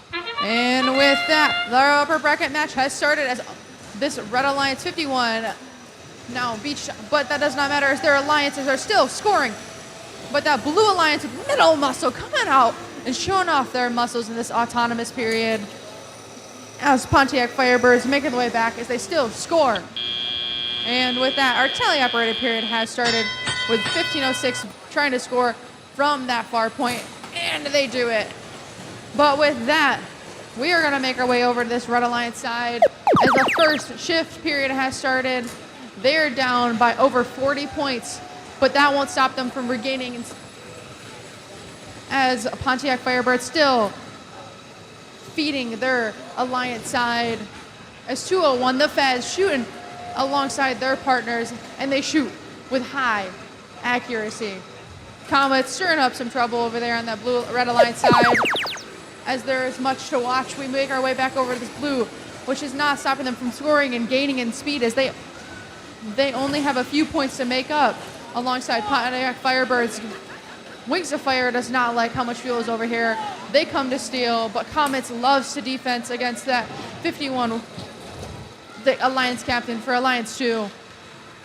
With it very neck and neck, the Red Alliance now starting that third shift period. They were ready to score. But with Blue Alliance not having much fuel over here, they are trying to play as much defense on that Red Alliance side to stop them from scoring. Pontiac Firebird rushing across the field as they now try and regain as much fuel as possible. But 3175 Night Vision does not like to see all this fuel over here. And with that, the Blue Alliance is now back in action with 1506 alongside Pontiac Firebirds. There is much to watch in that neutral zone as 201's trying to regain back all the fuel that they had originally lost. 51 making their way back, and much fuel coming across this field. 6, Metal Muscle, having defense played on him, will not stop them in these last 20 seconds. With only a 30-point difference, both alliances are still in it to win it, with 201 getting ready to shoot and score. But Metal Muscle is bringing their muscles to this competition as they are getting as much fuel as possible in these last 10 seconds of the match. With only 20-point difference, they both need to shoot and keep this victory. Pontiac Firebirds joining Metal Muscle to try and secure this win with only a few point difference. That ends this semifinals match, upper bracket, match 8.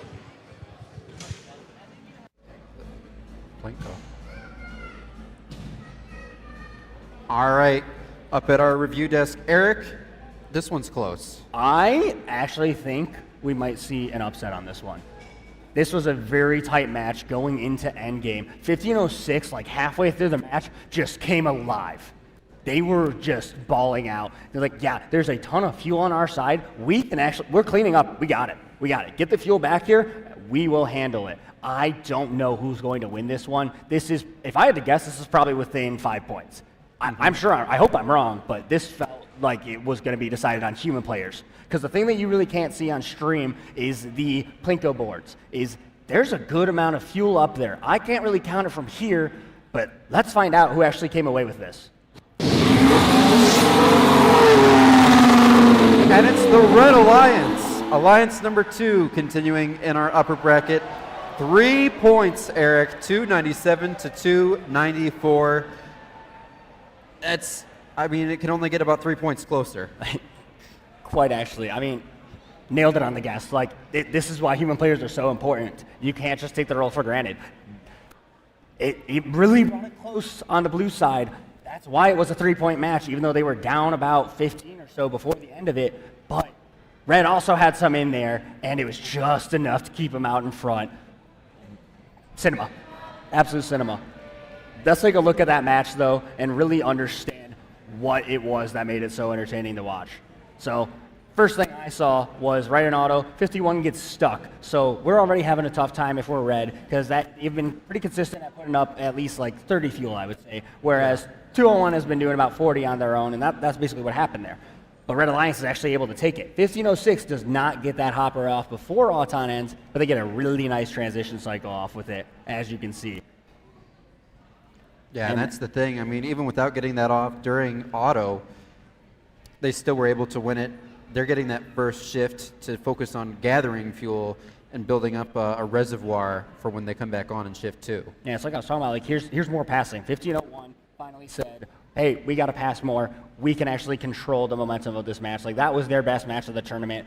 They can do better. There is room to improve. They can drive more clean. They can do better pass. And this was under 3175's defense. We've mentioned they have had some stellar defense here, but 1506 almost unaffected, getting hit up against the tower, and they're still shooting, and Pontiac Firebirds just gets to do what they want.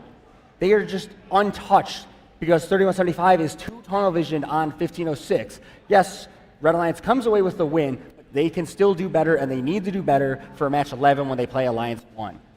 Yeah, absolutely, Eric. But as you can see, this match, we are on the shift 3 red side, and they've only pulled ahead by 40 points. I don't want to focus too much on this because it was such a tight match. Even there, going into blue's last shift, they're down 70 points, and they still managed to bring it back and make this a sub 10-point game, right at the start of endgame. So it really just comes down to this fuel control. This is so massive for the Red Alliance to have all of that fuel on their side. The fact that they're able to do it, yes, 1506 does have a decent amount back in this corner, but it's harder to get to. Dealing with that depot can be quite frustrating. Look at all of the fuel that Red has available. 201 is just able to back up and grab that fuel, and then once they're done with that, they can loop over to the other side of the tower. I just want to see what does 51 improve, because they were just kind of fighting Comets in the midfield, and Comets were playing defense. Do you want to be the defender? I don't think so. Yeah, definitely going to have some time to think about that. We have our preview, so heading back down to our lower bracket, this is going to be match number 9, Alliance 4 in the red, Alliance 6 in the blue. And Alliance 6, they had that last-minute sub of tractor technicians in their last match. Yes, and it looks like we're going to see Galactech back in. I'm very excited. I want to see them perform. They put it up again. They're putting up 200s with 2 robots What can they do with all three of their picks against this Alliance 4 who has that immense ceiling that we still haven't seen? Let's go ahead and meet the teams.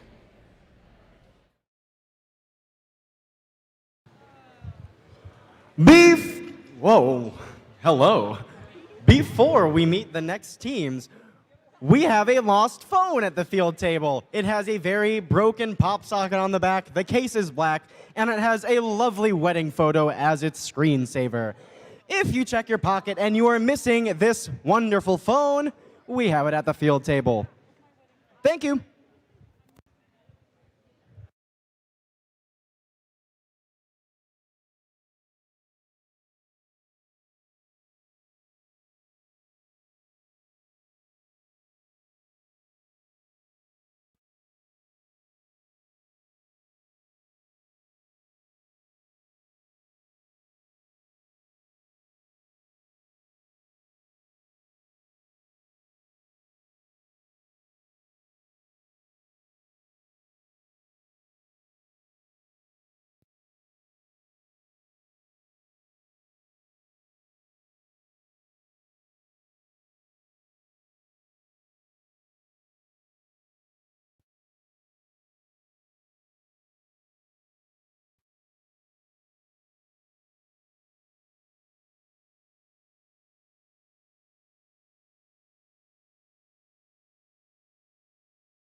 All right, Robot fans, we are back here in the lower bracket here at Rainbow Rumble, heading into round number 3, match 9. We have alliance number 4 in red and alliance number 6 in blue. Our winner's gonna keep staying alive in the lower bracket and move on to match number 12. And with that, tell me why we're about to meet our next team. Starting over here on red with 7197. From Jackson, Michigan, driving Mountie McFly, it's the Mountie Megabots. And joining them, it's 4327. Out of Battle Creek, Michigan, this is how they robot. It's Q Branch. And capping off our red alliance, it's Team 3656.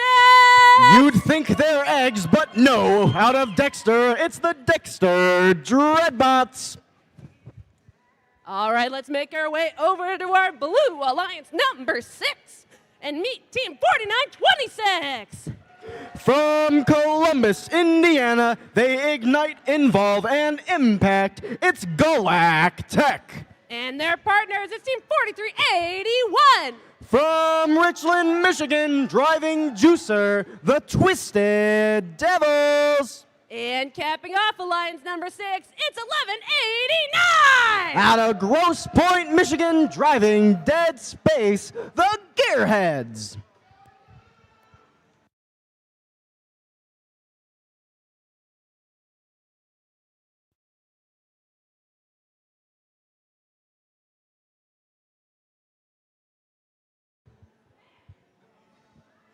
All right, we have a thumbs up here on the field, so let's get this match started in 3, 2, 1, go! Welcome to match number 9. This one's in our lower bracket. We've got 4 robots in that neutral zone, making our way to put fuel up in the hubs. We've got 2 robots doing a double play on the blue and 2 on the red. It's going to see which one will come out ahead into that teleoperated period. Over on the blue side, 4381 trying to put that last few fuel into the blue as we round out a penalty called on that blue side. The last fuel flow in, and blue will come out ahead going into teleop 83 to 41. We've got 3 robots in that neutral zone as we round out the transition period. Blue will fade away, red will stay active as we see some stealing. 1189, the Gearheads taking fuel from that neutral zone and pushing it over to stockpile. 3656, that's your Dreadbots out of Dexter, lining up and launching fuel in to the hub. Their partners, the Mountie Megabots, that's 7197, collecting off of that fueled wall and launching in, joined by Q Branch right in front of them. That sound marks our second shift over to blue. We've got 4 robots, make that 5, count them 5, in that Blue Alliance area. 1189 pinned by the Mountie Megabots, 7197. It's called by the refs. They're putting a steady stream of fuel into that blue hub, trying to widen their gap. It's 145 to 88 as it currently stands. Dexter Dreadbots pushing 4381. That's the Twisted Devils out of the way as they try to shoot on the move into that blue hub. They're successful. That defense paid them no mind. Continuing to pin and push them out of the way in that neutral zone as we make our way over to the red side. Gearheads defending Mountie Megabots 7197 in that red zone as they go under the tower and clean it out. A heavy stockpile of fuel in that close red corner. That's a shift back over to blue. Red Tough becomes inactive. Both alliances are currently over the 100 mark for points. We've got just under 1 minute to play here, and we have 5 robots over in the blue side. It looks like 1189 was pushed up at an angle and can no longer move. We'll see if they can get back in action. 3656 still making moves, defending the blue alliance as we approach our end game. Both hubs now active. We've got launching and moving. 4327 Q Branch, joined by the Mountie Megabots, collecting fuel and putting it up into the hub, trying to close that gap and have a chance at staying alive and continuing on in this bracket. It appears both alliances have secured their Fun Robotics Network Rainbow bonus, granting them an extra 30 points, as well as any other fuel points that are in. 3 seconds remaining. We're still scoring. Fuel rolls out into the neutral zone. The last bits of fuel come out. The last bits of fuel in the air. We'll have those scores shortly as we turn it up to the desk for some analysis. All right, thanks, Finn. Back up here, Eric. There was a lot going on in that match. Yeah, it was kind of chaotic. I mean, Blue Alliance, we saw Galactic was back. They were active. Looked like they were having some intake problems, but Blue Alliance had the advantage out of auto thanks to having Galactic. And they were so impactful on the match. I don't know who's going to take it. There's so much chaos down on the blue side of the field at the end of this match. I'm excited for the recap, but, well, before we get into that, we'll wait for the scores, but like, what else really stood out to you? I mean, looking at the field right now as people are coming out to clear it, we saw Gearheads kind of get breached on some fuel, and Dexter Dreadbots had their turret, it looks like, come off. Yeah, they got a little bit decapitated with their turret near the end of the match. I'm kind of excited to see how that happened. I mean, that's happened so many times this year. I think we probably have time to start our match analysis, so let's see if we can actually take a look at how things went.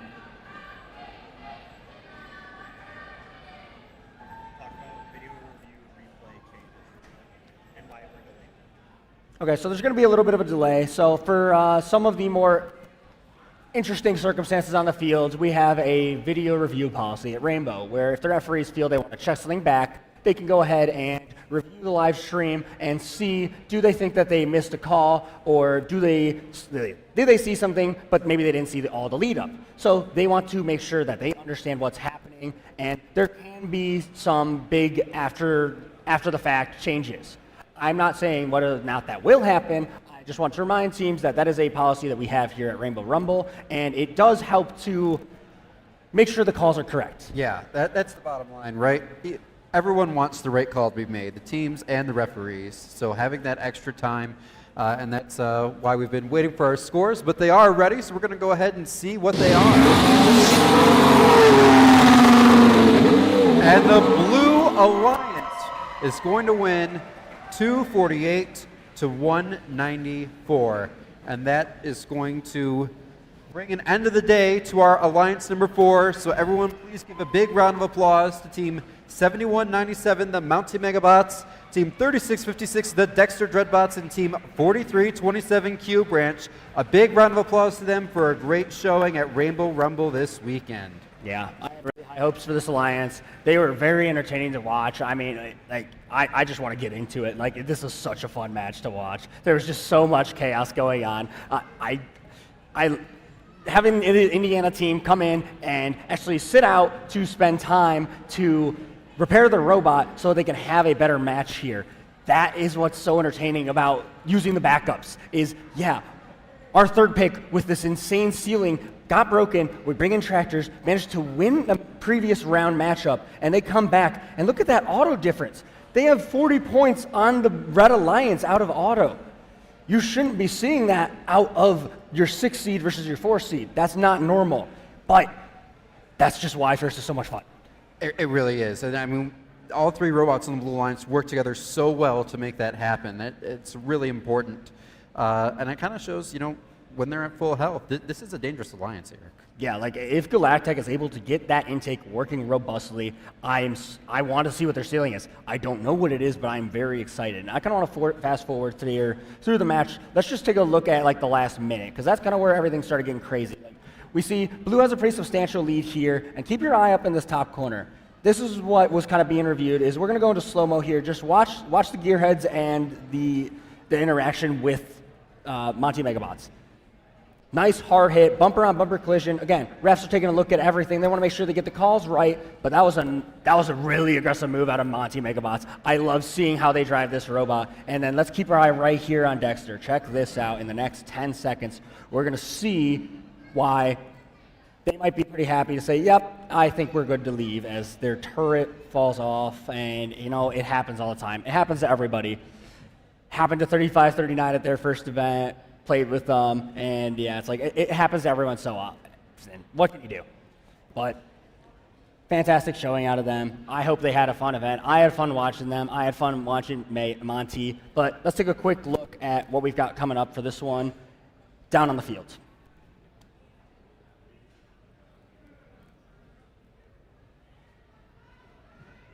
All right, we are back on the field for match number 10. Here in our lower bracket, we have Alliance number 3 in red facing Alliance number 8 in blue. Winner's gonna stay alive and move to match number 12 and face Alliance number 6. And with that, let's meet our team. Starting us off with Team 3357. From Grand Rapids, Michigan, driving a robot they call Temple, it's Comets.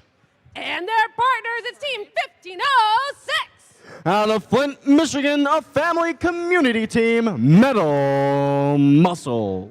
And capping off our Red Alliance, it's 10349. From Pontiac, Michigan, they know you put into this program what you want out of it, the Pontiac Firebirds. All right, we're over here with our blue number 8 Alliance, starting off with 226. Out of Troy, Michigan, the Hammerheads. And their partners is Team 2834.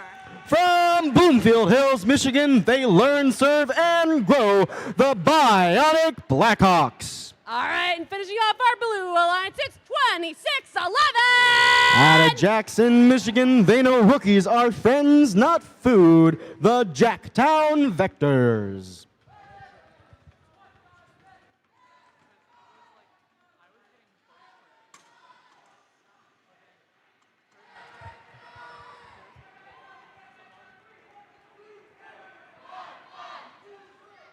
All right, Robot fans, we have a thumbs up here on the field, so let's get this match started in 3, 2, 1, go! Welcome to match number 10, folks. We have robots running all across the field into that neutral zone. Fuel flying into that red hub while we wait for it to go in the blue. It looks like that Red Alliance might pull ahead going into our teleoperated period. They're putting a pretty big disparity in front of that Blue Alliance's score, but we'll see. Anything can happen. It's just the beginning of the match. More scoring from those Pontiac Firebirds. That's 10-3-49 as we move into the teleop period. Red is up 59-11. That means as we round out this transition period, that hub is flashing. More fuel go in by 1506 Metal Muscle. They're going to widen that gap nearly 100 points here. Our blue hub is active. 226, the Hammerheads, the only ones in their alliance zone, now joined by the Bionic Blackhawks, getting defended by the Comets. They line up goes the fuel into the hub. They're trying to close that gap and do it quickly. We've got 5 robots in that Blue Alliance zone. 2611, your Jacktown Vectors now in the neutral zone as we shift over to the red side. And it's a quick scoring action over by that Pontiac Firebirds team. They're trying to keep their gap alive, and they're doing it well. 171-59, a minute and a half to play. 28-34, Bionic Blackhawks in front of that red hub as the fuel come out. Now moving over to steal some fuel and play some defense. Comets back in that blue zone as we round out that second shift of that Red Alliance. 226 Hammerheads putting a steady stream up into the blue side as the Jacktown Vectors, that's 2611 on the blue side, line up, collect, and put up the fuel. They're at their human player station, grabbing as much as they can and putting up that waterfall. Now all 3 robots working together to score into that hub. Still getting defended by the Comets, who want to keep their lead alive. We switch back over to the red side as we saw a pre-fire by Metal Muscle. That's 1506. Fuel going up, the Pontiac Firebirds joining them at the same time. Being defended by the Hammerheads 226 out of Troy. 40 seconds to go. We're about in our endgame period now, where both hubs will be active. And we see that Blue Alliance getting ready. Hammerheads moving back over, stockpiling some fuel. Jacktown Vectors collecting and getting ready. Welcome to the endgame. Both hubs are active. 226 is the first one to score on blue. Up goes the fuel. Jacktown Vectors overflowing their hopper, but they're ready to score. 20 seconds to go. Our Red Alliance is nearly at 300 points. The blue at 136. With 10 seconds remaining in our match, Pontiac Firebirds collecting and shooting at the same time as the Comets push Bionic Blackhawks over the bump. 5 seconds to go. Metal Muscles scoring. Hammerheads are scoring, and the fuel rolls into the neutral zone. Our match will be reviewed. We'll have that score in just a moment. We're going to send that up for some further analysis.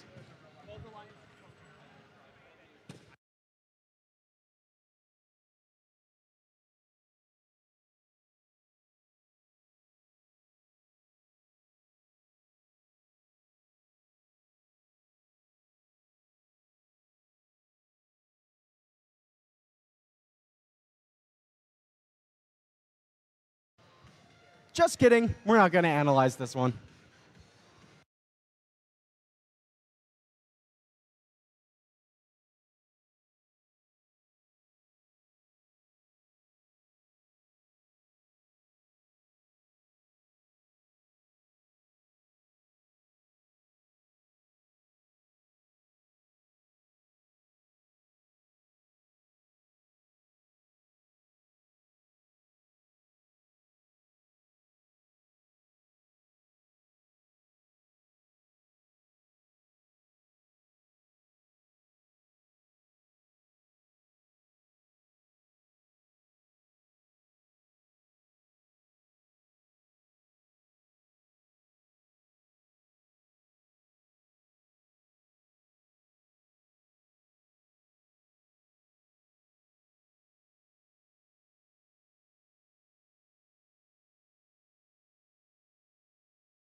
All right, we've got our scores. Let's take a look. The Red Alliance takes the win for that match with a score of 392 points to 230. That means it is unfortunately the end of the road for Alliance 8. Let's give a round of applause to teams 28-34, the Bionic Blackhawks, 26-11, the Jacktown Victors, and 226 Hammerheads. Well done. You played a great round of events. We'll see you at the next one. And congrats to Alliance 3. They're going to be advancing in the lower bracket to match 12. And now we're going to be throwing it up for some analysis and interview. All right, yeah, bringing it upstairs here. No analysis, actually. We're just going to hop right in the interview. So I'm joined right now by Jerry, who's one of our FTAs at our event today. How's it going? Going great. It's been a really great event so far. Yeah, so Jerry, I'm kind of curious, how did you get started in FRC? So I actually I went to Disney World as a college student. Met college program way back when, probably in 2000, so a little bit older than a lot of the other volunteers here, but that's okay. When I was at doing that program, I actually worked with Epcot Events for a little bit, and my manager there, since I was in robotics in college, wanted to show me how they were doing the Epcot event. They did the World Championship, or back then Nationals, right? So we did the Nationals, showed me this big giant billboard of all these robots, and I was like, oh, this looks fantastic, and just intriguing as could be. So when I went back to Purdue, I went looking for a team, and they had just started a team the year prior. So it's been, there's no exit strategy, right? As soon as you join first, you're in. Yep, that's something I've definitely found myself as well. So you mentioned you started working with a team in college then. So it sounds like you got your start mentoring. How did it turn into volunteering? So I was being a college mentor starting out. I ended up working for Purdue after I graduated, so I became a staff mentor. Boilermaker Regional started in 2005, so I started as a field supervisor in 2005 and just kind of took off from there way back when we used to use the old IFI controller. 2008 was my first year as an FTA. I actually came up here and moved to Michigan in 2008, summer of 2008, helped start the Captains, 3098. With Steve Smitka, and then I ended up moving back to Indiana in 2010, and I've been working for AndyMark ever since. Yeah, what's that like working for AndyMark, one of our suppliers for FRC, right? It's been a lot of fun. AndyMark's definitely, the goal is all about the teams, so we've always been very head set on trying to make sure the teams get what they need. The initial goal of AndyMark, and it still is the idea behind a lot of it, is trying to level the playing field. So we've really always looked at rookie teams and can we get parts made less expensive so that the teams that don't have the funding and don't have the capability can still have the same parts and still compete well. So it's been great though. I've had a lot of fun through the years. Awesome. And so I'm kind of curious. So I've always been, a referee or game announcer myself. You're an FTA. What was your draw to that side of things? The FTA role to me is really a technical role, is where it started out as, and I really like the technical role. Me talking in front of an entire group of people was not something I was a big fan of way back when. So I was a lot more nervous about that kind of thing. I wouldn't say I'm not nervous a little bit now, but hey, it is there for life, right? But that's okay. So the technical side of it to me was a lot more fun, a lot more interesting. Helping teams solve problems on the fly was a lot more interesting. I've been a CSA a little bit before. The props to those guys. They dig in really, really deep on a lot of the problems. I kind of liked the focus of being on the field, being able to help the problem solving on the fly.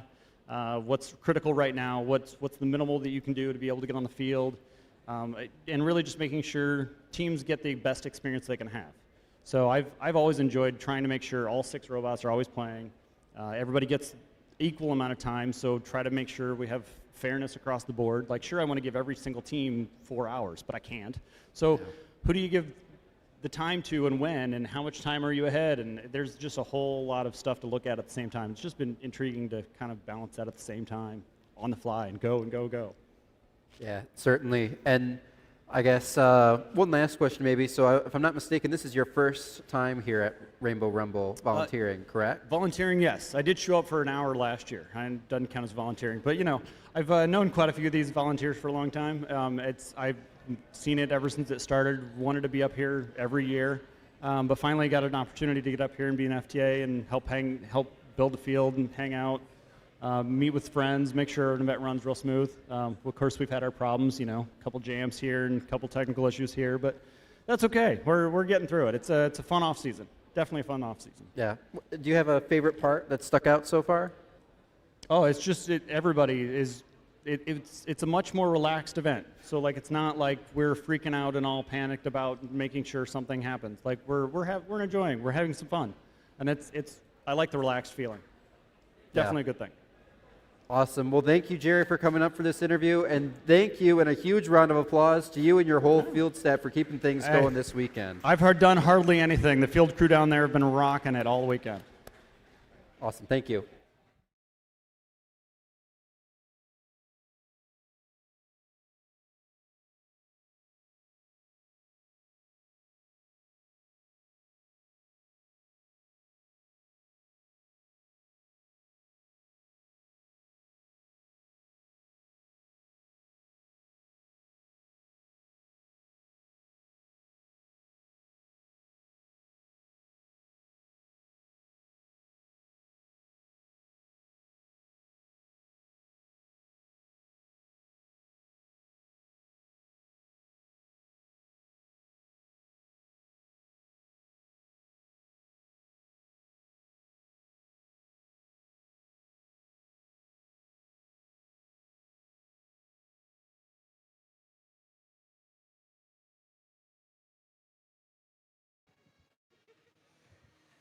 All right, we are back here on the field for match number 11 here in our upper bracket in our playoff rounds. We have Alliance number 1 over here in red. They're facing Alliance 2 in blue.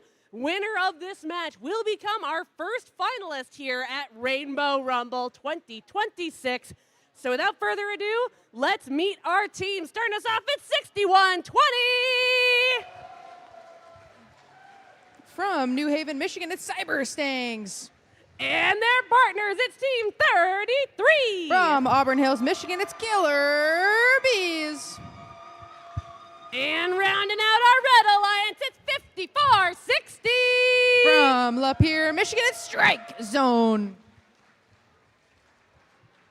All right, over here on the Blue Alliance, let's get it started with 31-75. From Grosse Pointe Woods, Michigan, it's Night Vision. Joining them, it's Team 201. From Rochester Hills, Michigan, it's the Feds.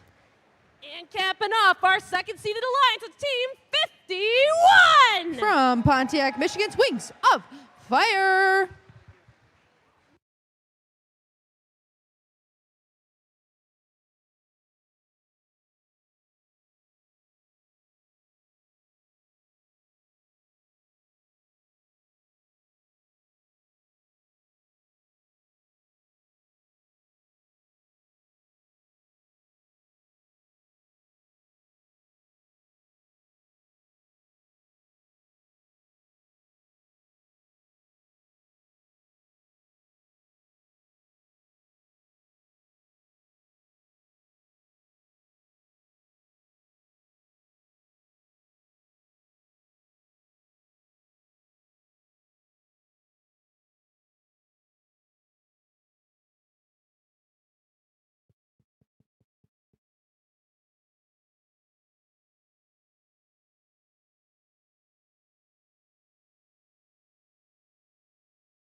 All right, Rainbow Rumble, let's find out who our first finalist is gonna be in 3, 2, 1, go! And with that, we are underway in the match 11 of this semifinals match. Both alliances racing to that neutral zone, trying to score as much as possible.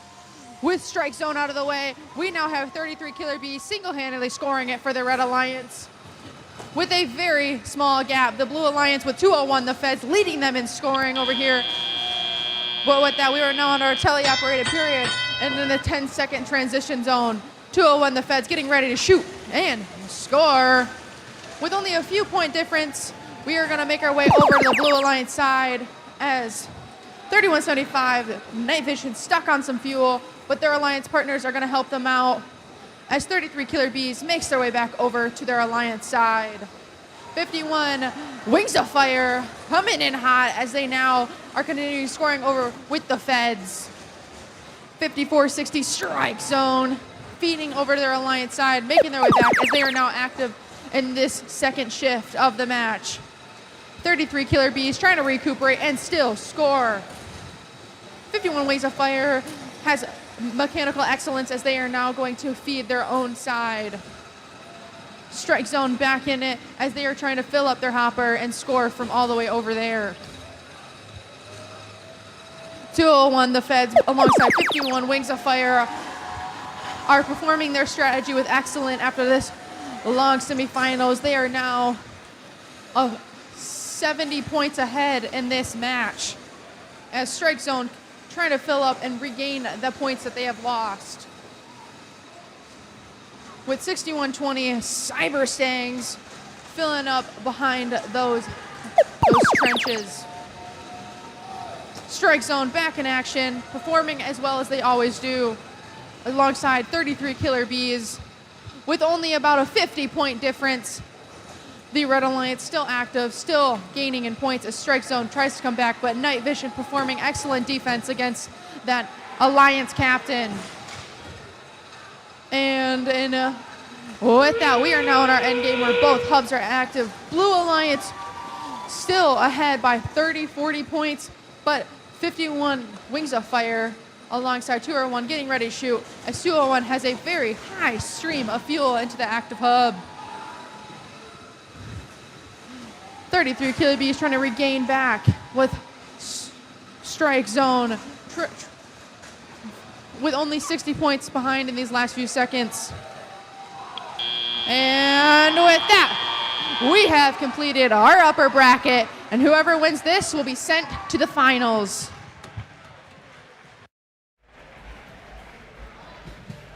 All right, back upstairs here. Eric, it looks like we might have our first upset in the upper bracket on our hands. I would agree with that. Yeah, a lot went wrong for the Red Alliance there. Like, we could look at every frame and find different issues that the Red Alliance had to fight through that match. And the biggest thing, though, was 33's hopper clearly broke down early in the match. 5460 couldn't get back for auto. Those were the two biggest things that decided this match, but especially that 33 hopper. You got to change something up. If you cannot score, you got to do something different. Don't just keep trying to shoot 5 fuel at a time. That is not the best way to maximize your time. You got to switch it up. There's so many different things you can do especially when 3175 is playing such heavy defense. If they see that you are broken, then you being there is essentially acting as a second defense bot, because 3175 can just do whatever they want. They're going to tunnel vision on 5460. They know that is the main threat. 33 is no longer a threat. Switch it up. Go play some defense. Like, we got to do something different here. We cannot just keep at it. Yeah, that's exactly what stuck out to me, Eric. 3175, especially once 33 got limited. So much opportunity to cause chaos, and they pulled it off, and I think that's a big reason. I mean, aside from the great shooting by 51 and 201, don't want to take anything away from the great things they were doing as well to pull off the Absolutely not. Like, they're hitting their floor every match. Their floor is 300 points. They're there every time. They're right around that 300. They got a ceiling, though, of probably around high 300s. So it really comes down to how effective is 3175 at keeping the fuel where it needs to be so that 201 and 51 can score it. And let's confirm if we have our first upset for the upper bracket. Yep, scores. And it's the Blue Alliance. Alliance number 2 advancing 379 to 314. So, Eric, those scores even getting in those high 300s, like you mentioned, with the rainbow bonus added in. And, Alliance one, not out of it yet. They're going to go to the lower bracket in match 13. We will see them again pretty soon. But Alliance number 2 headed to the final. Yeah, congrats to Alliance 2 for that performance. But let's take a look at this match and actually try to understand like what could have been done differently. There were so many chances, so many opportunities for them to take care of it. Like 54-60, again, they hit the trench. 33 actually doesn't get a very full hopper. They probably only got about 30-40 fuel. Because look how long they sit here. They sit here for like an extra second and a half. That means they should be shooting an extra 20 fuel minimum. So them running into 201 on the midline actually hurt 33's auto. 54-60 obviously not making it back is another 50 fuel minimum that wasn't going into the hub. But like solid transition out of the Red Alliance. They actually win the auto. I know it was very tight on the live scope. We saw they won the auto. I was like, okay, that's nice. And then this is going to be hard to see. I'm going to try and rewind it. Keep an eye on 33 as they come back over the bump here. We'll put it in slow-mo. Their hopper's actually fine at this point, and it's right when they come down. You see it hits the ground right there, and that's when it falls apart. They just came over a little too hot. It hit the ground really hard. The intake popped into it, and it managed to come derailed, and that's what decided this match. That moment right there. This robot has gone through some of the toughest matches possible, and it is hard to maintain. We see that with a lot of these robots, but especially if you're these tall robots. I mean, if you take a look up close on this robot, it is dented beyond repair. You can mallet it as much as you want. It's not going to matter. But yeah, 31-75, phenomenal job on the defense. They recognized, hey, 33 is not the threat we have to worry about this match. We should target 54-60 as much as possible, and that is it. Good job out of the number 2 Alliance to recognize the handicap on the 1 seed and to actually execute on it. 201 and 51, like we're saying, phenomenal. They're just controlling the entire right side of the field. Look at all the fuel that they have built up on the backside, and then 54-60 is actually controlling the midfield relatively well. Like, they're doing the best that they can, and 33 is at least trying to keep 31-75 off of night vision, so doing that counter defense, and 61-20 is trying to get the fuel out from under the tower to like help 54-60, but they're the main scorer here. They got to fight the defense, and 33 is kind of trying to not be in the way, but it's hard to do that, and like it's just a tough scenario. But that's really, it's a hard thing to do when the robot breaks. Like, everything just goes out the window. And it all comes down to who's in the box. How do you improvise? What is your experience? What can I do? You got to be able to think on the fly. And like, yeah, they didn't want to go down and like risk like, hey, yeah, we're dragging it apart. Maybe we damage the carpet. Maybe that's the thought process. But we gotta improvise next time. And I am kind of curious what we're gonna have going on for our next match. I don't know if we have a timeout before then, but we can at least talk about the teams briefly. Yep, no, we're going right, no timeout between these two. So lower bracket, match 12, also known as our 4th place game.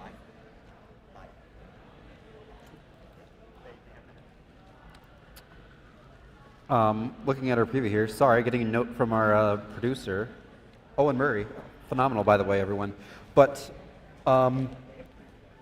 this lower bracket match, it's going to be match 3 in red, match 6 in the blue.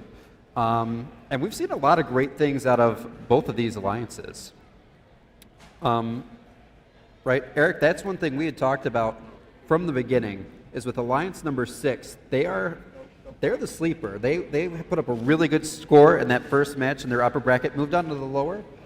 They've had 2 straight wins to get back to this point, looking for a 3rd. Yeah, I mean, I'm really excited to see. Like I've been saying all day, I love the Firebird shoot on the move. It's been so solid. 1506, I think they're finally dialed in. I think they're that buzzsaw. I mean, yeah, they're number 3 seed, but they are dialed in. They have the ceiling of those top robots. One might think that they should have been on the 1 or 2 alliance, but they were having consistency issues. That's why they weren't on the top seeds. They fell to number 3, and Firebirds were more than happy to pick them up. And then Comets have been so solid on just the dynamic role of defense, but also funneling the fuel back, and also a little bit of shooting. Just whatever they need to do, they've been excelling at it at all phases, and it's a good 3 seed. It's a really good 3 seed. They're putting up 300s as well. Yeah. So what are we going to see out of them versus this buzzsaw of number 6 with Galactech? Perhaps not, though, as I'm seeing tractor technicians on the field for this match. So who knows what we're going to see here. Correct. A lot of different strategies could be possible. We'll have to see what the lineup is for that Alliance number 6. We'll hear it when we have our team intros down on the field in a few moments. Looks like it is going to be Galactech, Tractor Technicians, and the Gearheads. So it's the Twisted Devils, Team 4381, it looks like, are going to be sitting out this one. Yeah, so let's see how that changes the Red Alliance strategy, but I'm ready to meet the teams. Let's do it. Take it away. All right, thank you, commentary crew. We are back here on the field for match number 12. So we have 2 more matches here in the lower bracket to figure out who our second finalist is going to be. Over on the Red Alliance, we have Alliance number 3. They are facing Alliance number 6 over in blue. Winner of this match is going to stay alive and make it to match 13. Loser, unfortunately, is headed home. So let's start by meeting our teams over here on the Red Alliance with 3357. From Grand Rapids, Michigan in Northern High School, that's Comets. Joining them, it's 1506. That's the family community team out of Flint, Michigan, Metal Muscle. And finishing off our Red Alliance, it's 10349. Out of Pontiac, Michigan, they know you put into this program what you want out of it, the Pontiac Firebirds. All righty, and over here on the Blue Alliance with Alliance number 6, starting us off with 3655. Your hometown heroes from Mason, Michigan, showing skills, growing leaders, and harvesting futures, the Tractor Technicians. And their partners, it's 4926. They ignite, they involve, and they impact from Columbus North and Columbus East High Schools in Columbus, Indiana, Galactech. All right, and finishing out Alliance number 6, it's 1189. From Grosse Pointe, Michigan, in Grosse Pointe North and South High Schools, we're all gearheads, it's the Gearheads.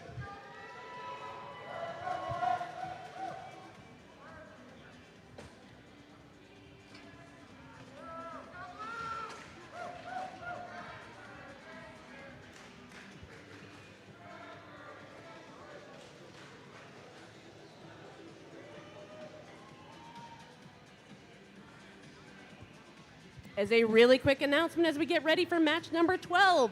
After the conclusion of this match, we need all volunteers to report to the front of the field for a volunteer picture. At the end of match 12, all volunteers to the front of the field. And with that, we have a thumbs up, so let's get this match started in 3, 2, 1, go! Welcome to match number 12, folks. We have 4 robots in that neutral zone as fuel makes its way into that red hub put up by 3357, the Comets, and some of those human players. Meanwhile, over on the blue side, you see the Gearheads 1189 putting fuel up into that hub, joined by their partners, Tractor Technicians and Galactech. That's going to round out our autonomous period in a narrow lead. The Blue Alliance comes out ahead as we move into our transition shift, meaning that Red Alliance will take the first period. That's going to start our first shift as the Blue Alliance fades away. Tractor Technicians, that's 3655, taking a bit of a break, surfing on top of some fuel as some rolls outside of our field.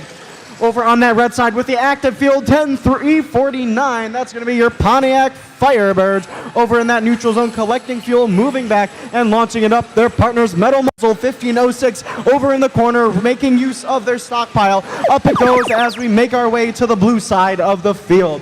Red still in the lead, 165 to 76.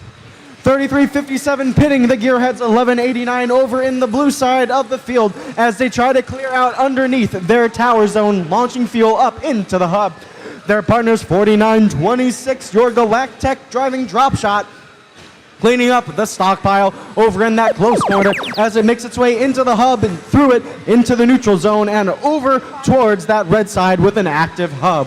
Comets over through the neutral zone, making use, collecting as their partners both launch into the hub, widening their gap now well over 200 points. Blue just a bit behind at 91, but with 1 minute to play, anything is possible in this match. It's anybody's game. We've got some defense here in the neutral zone. 4 robots make that 5, all 3 red as they collect any fuel they can to prepare for their next shift. 49-26 launching up as they get slammed by 33-57, again pinning 11-89. 15-06 stealing some fuel as we round out our 4th and final shift in about 10 seconds. 49-26 putting more fuel up into the hub. Pontiac Firebirds racing under that red trench into the red zone as we make our way into that end game with the sound of that whistle. Both hubs now active. We're going to see those Firebirds launching up, but this time over that red hub, and again, not making it in. We're going to see if they can push that score a bit higher with about 15 seconds remaining in our match. Red still in the lead, almost double that score. Continual defense with tractor technicians trying to prevent Comets from getting back over to their side of the field. 5 seconds remaining in our match. More scoring as the timer runs down. That buzzer rounds out our match as the last bits of fuel roll into the neutral zone. We'll have those scores for you in just a moment. We're going to turn it up to the desk for some analysis. But first, all volunteers, make your way to the field for that photo. All right, we're upstairs again at our Rumble review desk. Eric, it was a match. 3 Alliance does what 3 Alliance does. They went out there, they hit their floor, took it away. I mean, clearly the 6 Alliance just couldn't execute the strategy that they wanted to. I mean, seeing tractors come back in again, that means that something must have been wrong with the Twisted Devils. It feels like they just weren't able to use the game plan that they wanted to, and they're like, all right, let's just go have some fun with it. Let's just all play to our best. And I hope they had a good time. I enjoyed watching it. That's all I can really say. I mean, I want to see like higher ceilings out of these robots, like Galactech, the auto. Blue Lions, I believe, won auto, and I was like, oh, okay, we got a real shootout here. But it just didn't end up that way. And let's actually take a look at who won. If it was Lions 3, maybe not. And it's the Red Alliance taking home the victory, 295 to 210.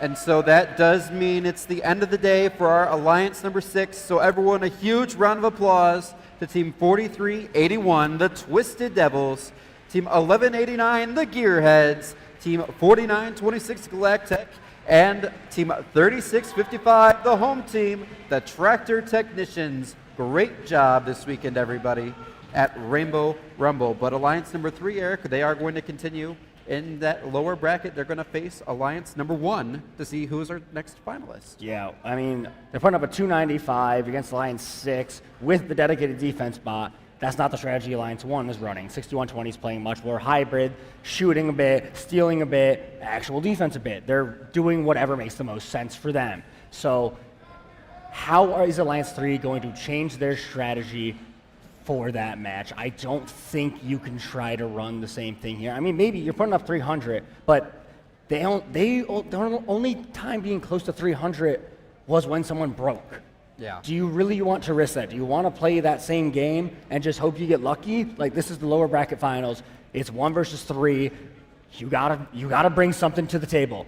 Don't just say, yep, let's go at it. I want to see some innovation. I want to see creativity. Please, show me something different. Push your robot to its limit. Do not get complacent. Have fun with it. So, with that, I think we're going to wrap our analysis. We have our volunteer photo about to happen on the field, and then we're going to have some awards. So we'll go ahead and take it, not up here.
All right, nobody go anywhere.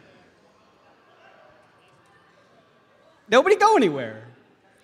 Let's give a warm welcome to our Rainbow Rumble Planning Committee.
Hello, everyone. During this break, we're going to give out 2 awards, the Shoemaker Award and the Volunteer of the Year Award. To start us off, we're going to be starting with the Shoemaker Award. The Shoemaker Award was created by John, Josh, and myself as a way to thank Ben and Amanda for their tireless effort they put into creating a safe and welcoming space for all of robotics. We have since handed it out to many deserving individuals and companies who have also supported the LGBTQ plus community within FIRST and without. For me personally, the winner of the Shoemaker Award this year was the first volunteer that I ever met outside of the state of Michigan well over a decade ago, and has been one of my favorites to work with on anything ever since then.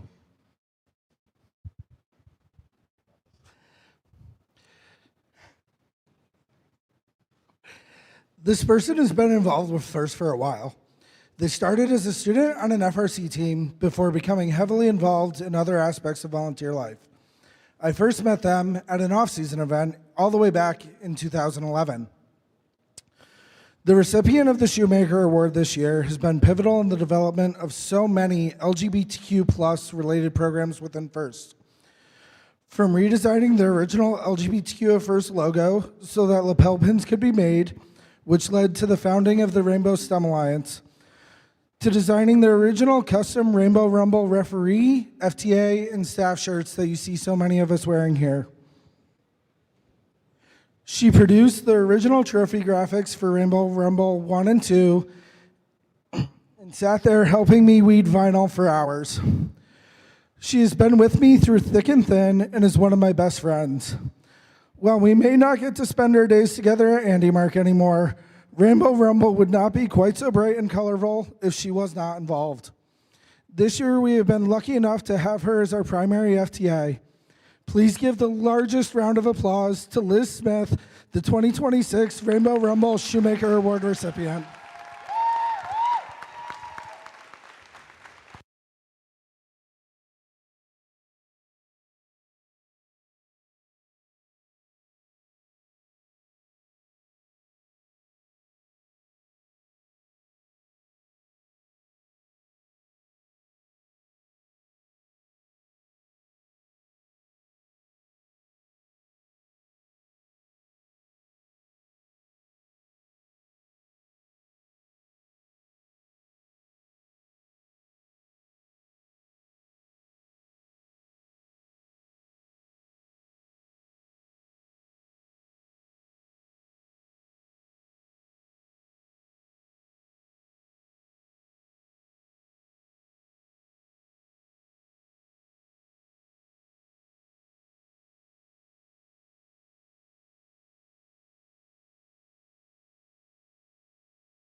Hello.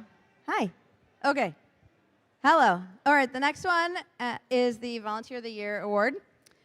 So this year, we would like to dedicate the Volunteer of the Year award in memory of Coco Ed. Coco Ed was a special volunteer who would often travel all over the country to help at events. He was the lead queuer on my field at the World Championship in 2025, and he made the trip to Rainbow Rumble 3 out of the 5 years that we have existed. Ed passed away in January of this year and is missed by many.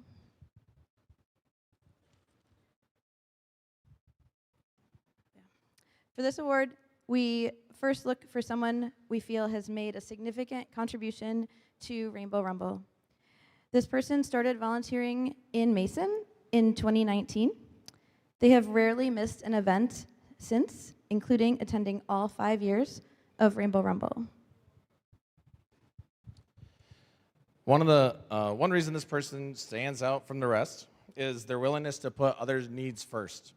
Many times they graciously accept a role that's not their primary role of interest so that others can have a role that they find more interesting or are really engaged in. This volunteer and mentor embodies our team, 3655, motto that is to be like a tractor and to do the hard work when no one's watching you and no one's accolading you. We are blessed to call you family. Congratulations, Ian Barber.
Also, the fuel is all.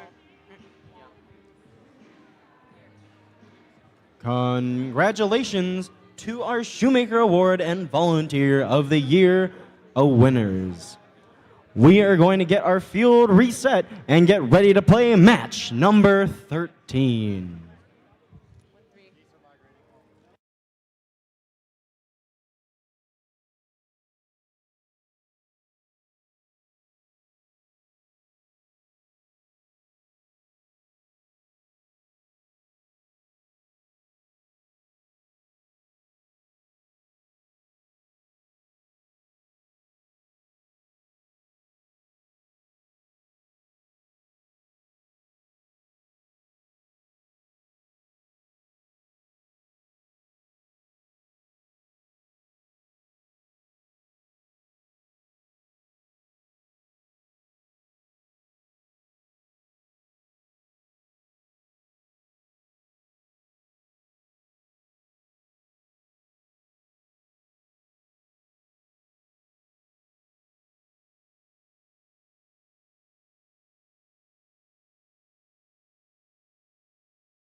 Could we have all judges to the field, please? Again, all judges, please make your way down to the field for a picture. Thanks.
All right, welcome back to the Rainbow Rumble Review Desk.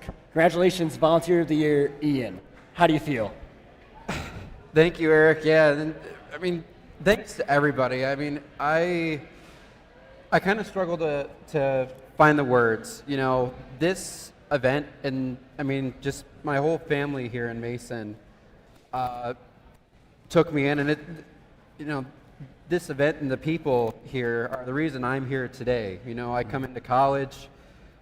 Didn't really know that many people going into college actually from high school, but you know, always had a passion for FIRST, and I couldn't ask for a better group than the Shoemakers and their whole robot family taking me in.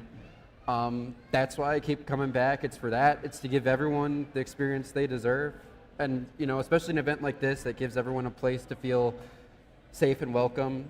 So, I mean, it's a real honor, and I just want to thank everyone for being, you know, amazing, making this event happen, being amazing.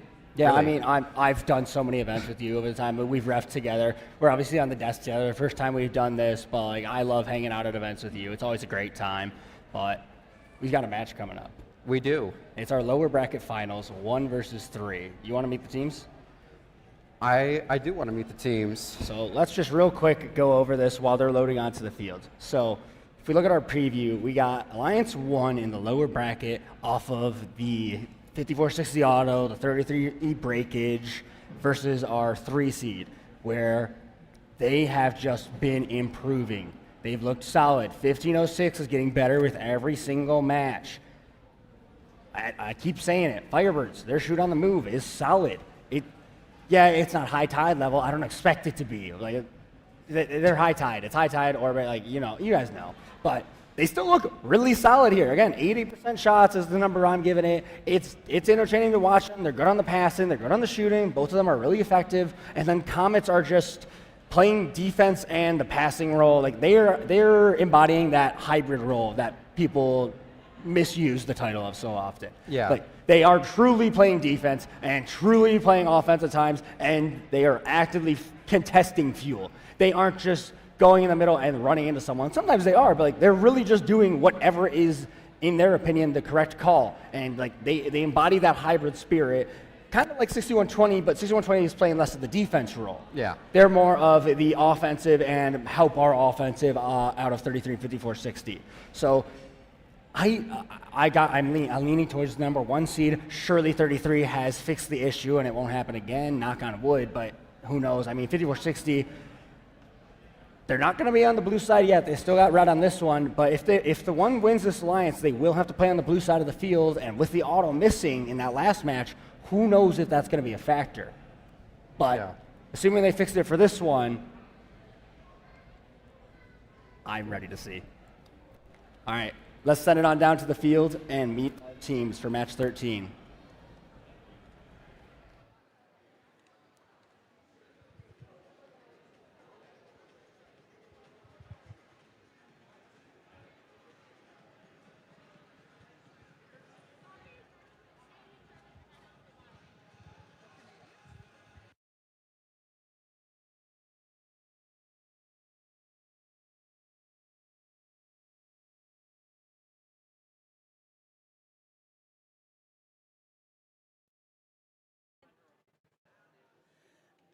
All right, Rainbow Rumble, we are here at the end of our lower bracket match number 13.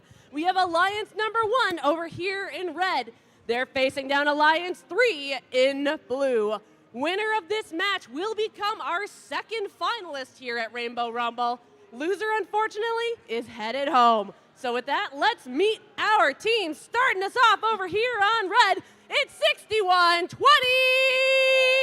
From New Haven, Michigan, this team builds their own luck out of Merit Academy. It's the Cyberstangs. And they're joined by Team 33.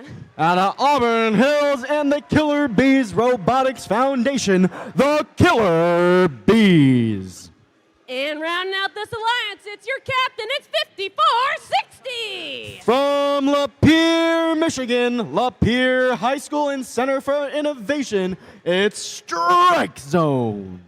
All right, let's meet our third seeded alliance. Starting us off, it's 33-57. From Grand Rapids, Michigan, driving a robot they call Temple in Northern High School, it's Comets. And their partners, it's 1506. From Flint, Michigan, driving a robot they call Clanker, it's a family community team, Metal Muscle. All right, and finally their captain, it's 10349. Out of Pontiac, Michigan and Pontiac High School, the Pontiac Firebirds.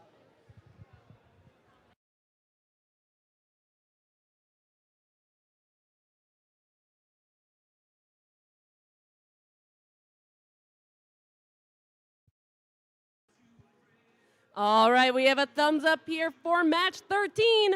Winner becomes our second finalist in 3, 2, 1, go! Welcome to match number 13, folks. We have teams racing to become that finalist.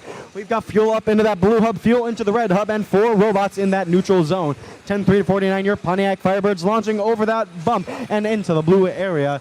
Red Alliance is pulling ahead and becoming possibly the victor out of Autonomous, but we will see what happens. That buzzer marks the beginning of our teleoperated period as Red is going to take that second shift, their hub dwindling.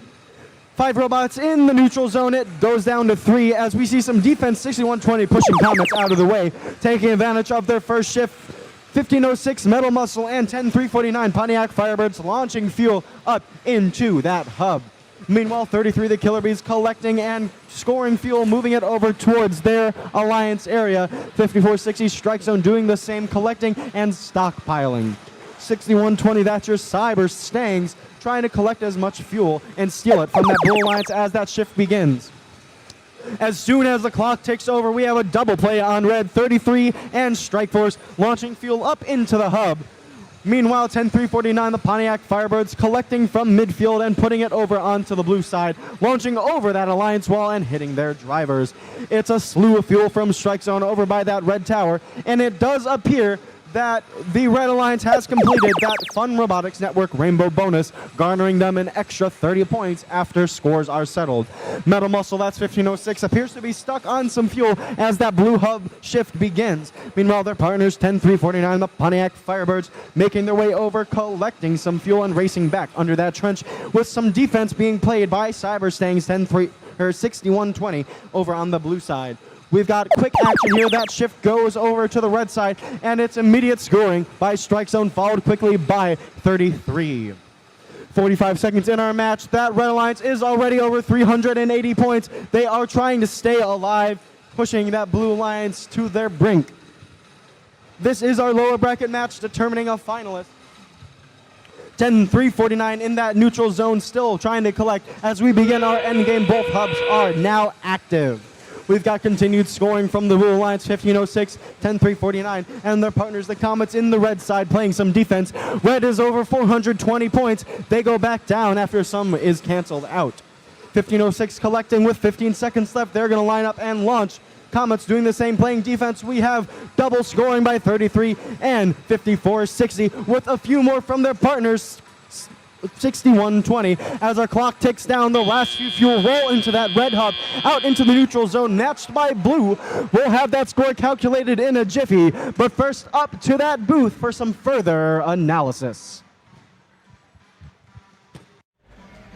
All right, bringing it upstairs. Eric, I think the Red Alliance is back. Yeah, welcome back, Goliath. We missed you. Fan favorite. I think they hit 500 on that match. Everyone was operating at their full potential. I didn't even see like wasted movements. There was probably some better things that could have been done about the defense bot when it was down on the red side, but like that's exactly what you need to show before finals. They look phenomenal right now. If I'm the 2 seed, I'm thinking what we did last time is not gonna fly. We put up a 379. They just put up a 500. How do we beat that in the finals? We have to deal with that next time. But let's confirm, was this a score over 500? Take it away, score.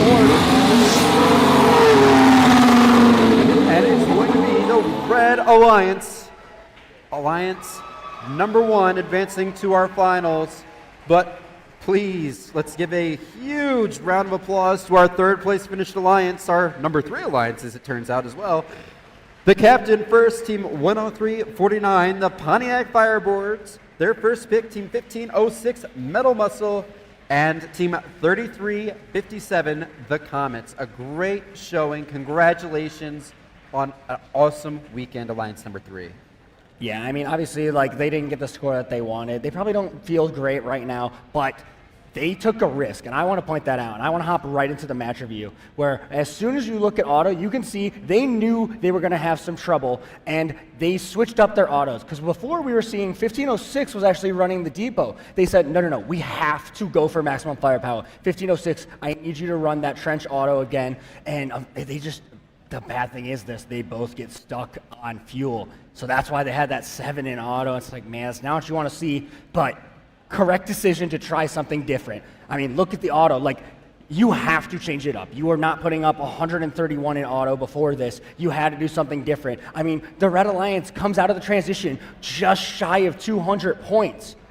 That's the first time all event we've seen that. And even at IRI, you weren't seeing that often last weekend. Like, this is a really solid 1 alliance. 6120 is the unnamed champion too. They went so aggressive on the defense this match that 1506 was just struggling to get going. And they showed like, hey, maybe we were the better defense bot. Like, we are glad we fell to the 1 alliance. We get to show off how good we can box out 1506 from getting onto their side. Meanwhile, like Comets have been really solid on the defense, and they're actually interrupting 33's stream every time they hit them. And I know 33 has ways around this, but 3357 is taking advantage of the fact that they're not doing it and just saying, hey, let's just interrupt their stream as much as possible. As long as we can slow them down, then maybe Firebirds and 1506 can outshoot 5460 plus the half capacity 33. So, but like, this match was over. It's just the Red Alliance just absolutely played phenomenal, constantly keeping fuel on their side. Every shift was executed to perfection. There's really not much you can do if you're blue there. It's textbook. And 200 points out of the transition shift, that's very, very, very difficult to overcome. Yeah, I mean, let's just take a quick look here at the end game. Like, yeah, there's not a lot of fuel on the red side, sure, but it doesn't matter because they're all coming back with full hoppers. That's how they jump up so big. Like, yeah, look at all of the fuel down on the blue side and the midfield, but Red just played it so magically that it textbook. Like you said, textbook. It's textbook. That's all it has to be. So it'll be Alliance 2 in the blue and the red bumpers, Alliance 1 in the blue when we play our finals. But before that, I believe we have some scholarships to give out. So we're going to throw it back down to the field.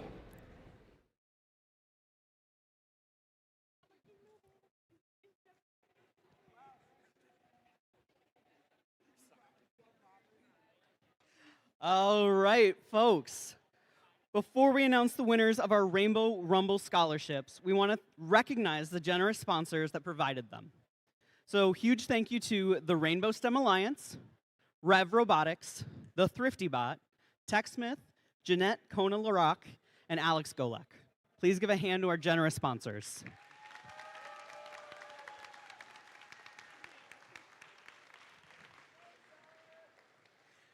We'd like to thank every student that applied and interviewed for the Rainbow Rumble scholarships. The judges say there were so many amazing individuals, and they're happy they had the chance to speak and meet with so many of you. For some logistics, if you win a scholarship, please come down to receive your scholarship and banner and then make your way over around the field to the winner banners. That's our like meeting point for some pictures. Cool?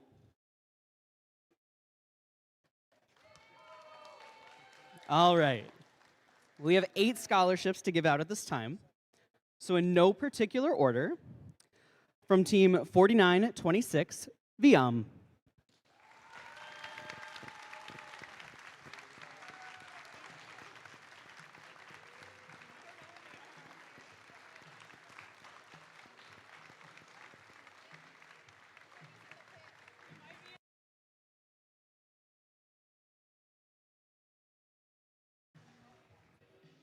All right, our next winner from team 9255, Allie.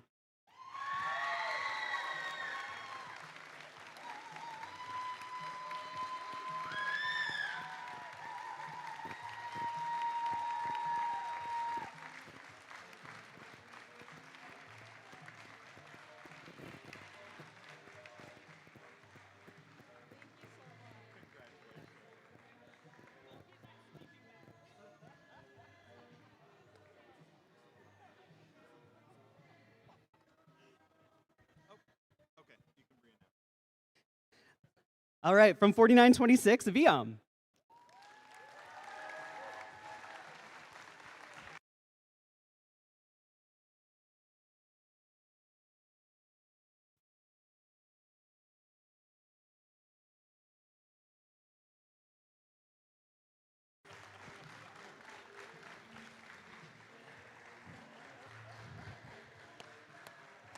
All right, from 6078, Isaac.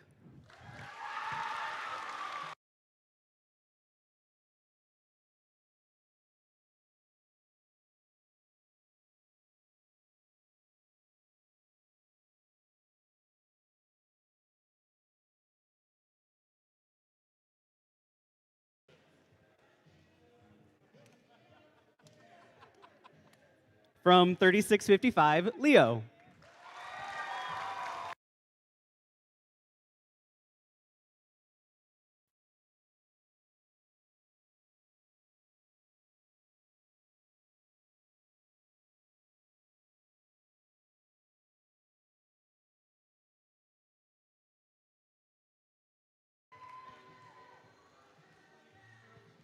From team 3357, Cora.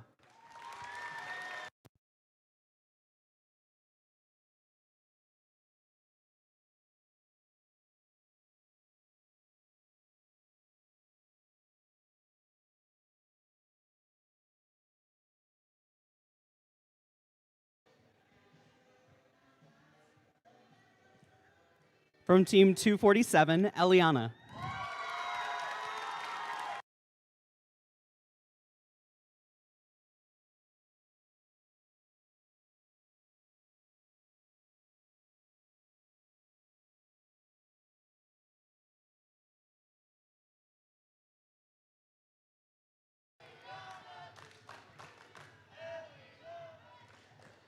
From team 201, Clay.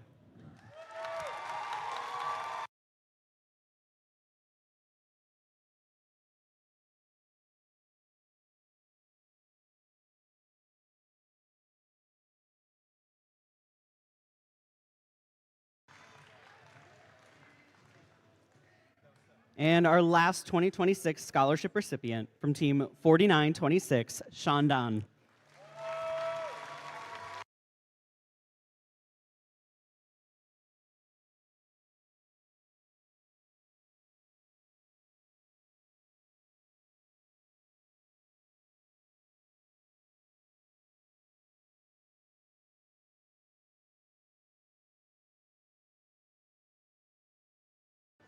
All right.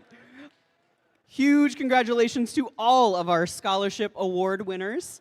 And thank you to everyone that applied. We'll be back in a few minutes with our next match and eventually when folks return from the pits.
All right, bringing it back upstairs.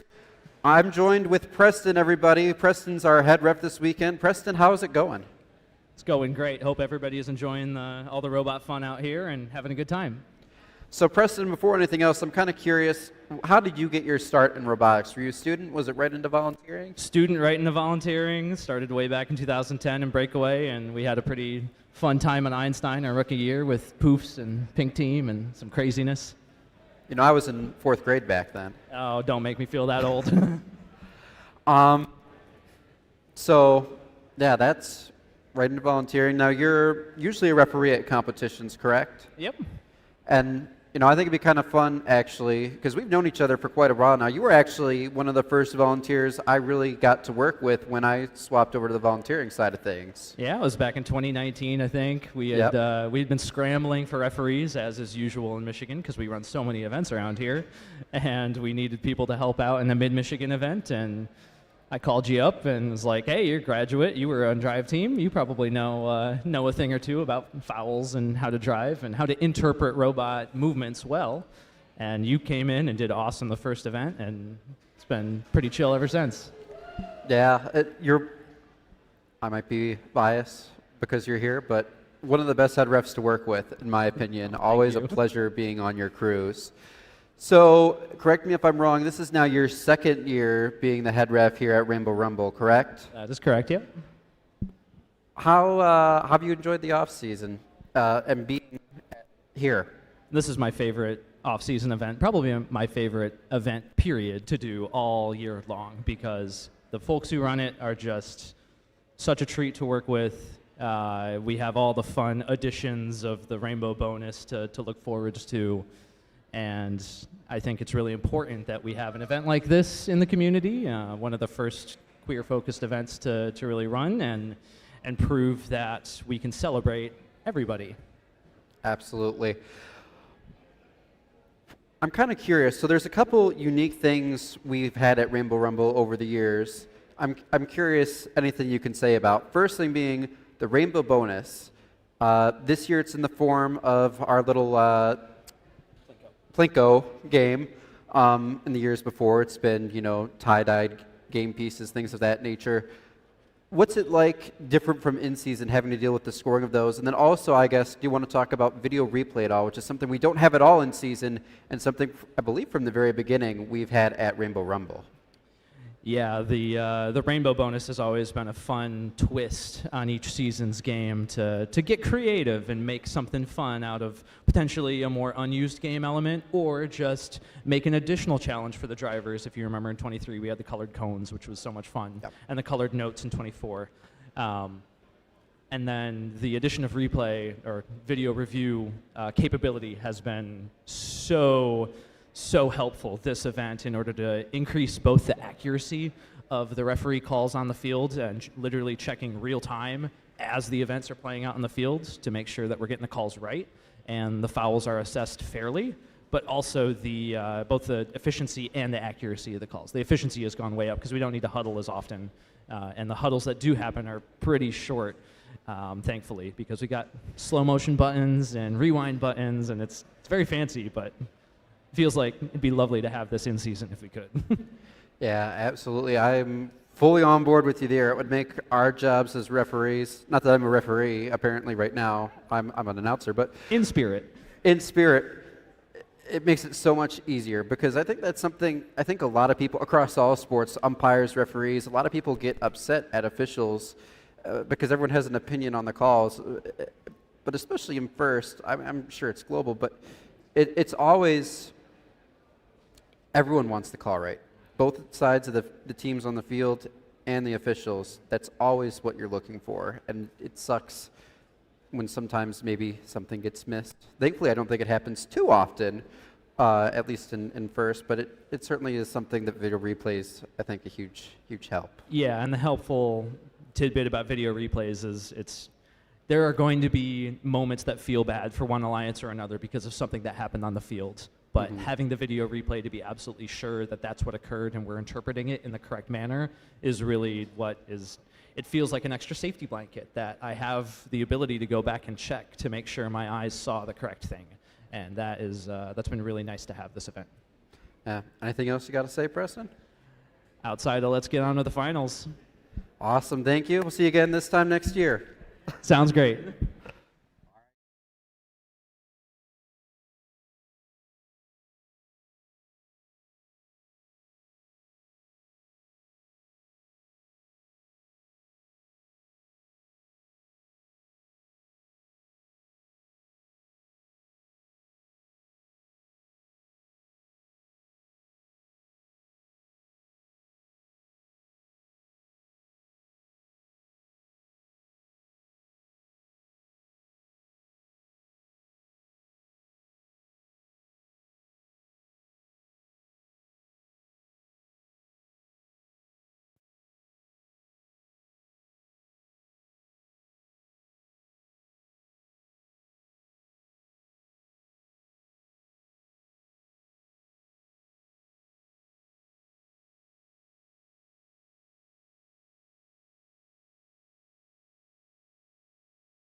All right, Rainbow Rumble, who's ready for the finals?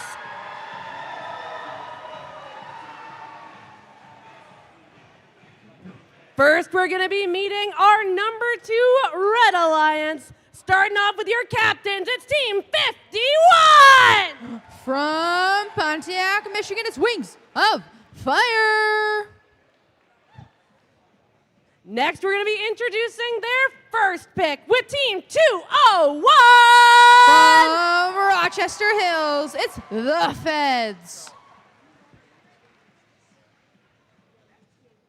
And their second pick, please make it loud for Team 3175! From Grosse Pointe Woods, Michigan, it's Night Vision. On the blue side, we've got our number 1 alliance, captained by 5460. From Lapeer, Michigan, it's Strike Zone. And their partners, 33. From Auburn Hills, Michigan, it's Killer Bees. And we're going to round out our number 1 alliance with 6120. From New Haven, Michigan, it's Cyber Stings.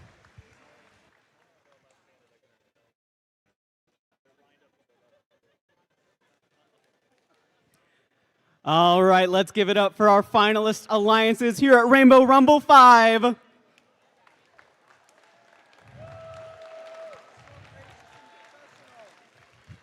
At this time, we're going to invite our Red Alliance to take a step to the left and participate in the traditional first handshake.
All right, Rainbow Rumble. Let's see how we're doing so far. Who here thinks that our Red Alliance is going to take this match?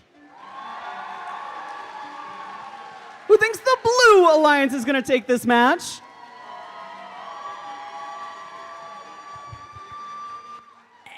And who's ready to rumble?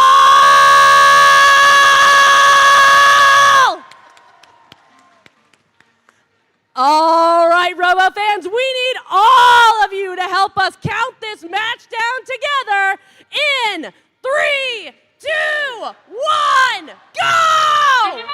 And with that, we are underway in the first finals match of the Rainbow Rumble 5. On this Blue Alliance side, they are quick to action with Strike Zone, and the Bees joining them over there. While on that Red Alliance side, they are now coming back to the middle as Wings of Fire now needing to empty that full hopper alongside 201, the Feds. Night Vision out of action, unfortunately, but 201 and 51 are carrying this. But Night Vision is back in it during this teleoperated period as they now need to get unstuck from this fuel. 54-60 alongside 33 now scoring as they need to recuperate and get as much fuel as possible as 201 helps out their alliance partners as 31-75, Night Vision now back in action with 54-60 now making their way back as they are going to shoot as much fuel as possible. 201 easily shooting and scoring.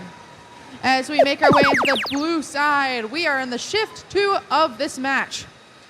33 now stuck, but they gladly got unstuck as they are now back in action. 31-75, now playing heavy defense on 33, but 33 is going to dominate and shoot and score. With 61-20, Cyberstangs making their way over the Red Alliance side as the shift 3 has started for that Red Alliance. They are down by over 50 points, but they are quickly to make that back up. With heavy defense being played on that Red Alliance side, it won't stop 201 from scoring. With 61-20, trying to play his defense on the Red Alliance, but we are going to make our way over to the blue side for the last transition shift of the match. 54-60, picking up and shoot and scoring alongside their partners, 33. 61-20, trying to get as much fuel from that neutral zone. 54-60, strike zone has executed that strategy perfectly as they now move back to their side, ready for the end game in the last 30 seconds of the match.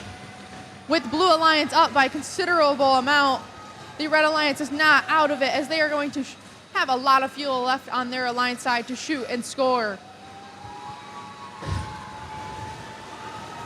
The Blue Alliance now with a lot of fuel heading into the hopper as there is way too many to count. But 201, the Feds, is not out of it as they are now going to pick up as much in the last. And in 3, 2, 1. That concludes finals match number 1.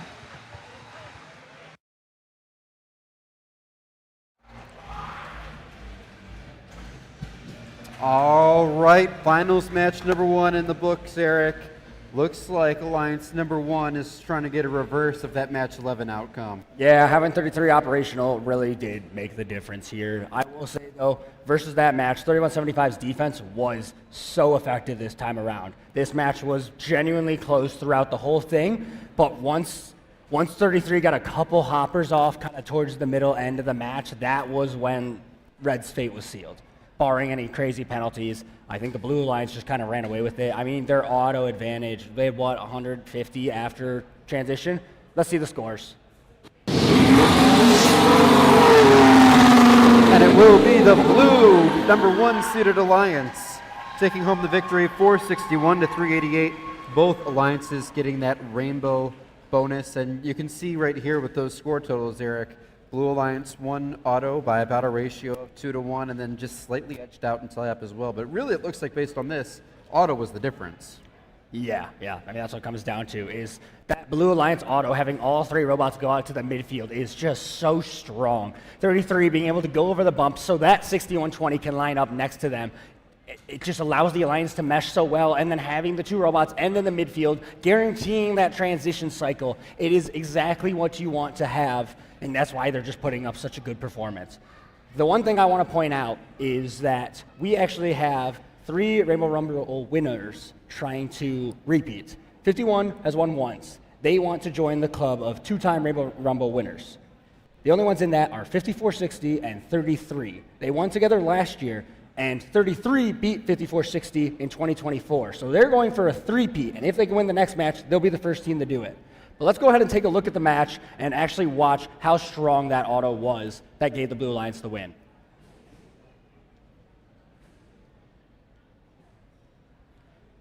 So as you can see, 5460, just nice, easy cycle. They get exactly what they want. So do 33. They even push some fuel back with them. And then 5460 taking that path under the tower. Like, they don't get a lot on their second pass. That's why last match it was like the 200 coming out of transition, only 150 this time, because there wasn't as much fuel there. They just had it all in their robots. So 111 out of auto, love to see it. And again, look how fast 6120 was on 3175. They knew 3175 was a threat, and they immediately went in and pushed them up against the hub, managed to beat them on top of some fuel, and that was why 33 and 5460 got those transition cycles off. And I don't even think all the fuel counted. I think they were too late on that because they were so full. But Red honestly didn't do that bad at coming out of the transition. There was still a lot of fuel in this area coming out of it, so they were able to have a nice start, like, not at the start of their shift, but look at all the fuel that they have started amassing back here. They both came back, managed to unload an entire hopper, so they're still down at the end of their first shift, but only 20 points. Like, that's not the worst if 3175 can keep up this pressure that you're seeing on 5460. They managed to get the ref to start the pin count, which is fine, but then 51 actually comes in, playing now that deep hybrid role of we're going to come steal the fuel that you want, and we're going to get out with it and push as much back as we can. And look at this pile up. Look at the piles that we have on the red side of the field. They should be able to close the gap, and that's why at the end of this shift 3, it actually became a close match. Yeah, absolutely. And then you got to think, once you're through that shift 3, Eric, right? Blue Line says that shift 4, but there's not much fuel over there, at least right now, as we're still, I mean, now as we're getting the last few seconds before their shift starts, there's a bit more, but they're going to go through that pretty quick. And then when you get to end game, Red Alliance, you would think, would have had a good shot, and they did have a good shot of coming back. Yeah, I mean, again, the unsung hero is 6120. They're playing a lot more heavy on the defense side instead of the passing back or shooting side.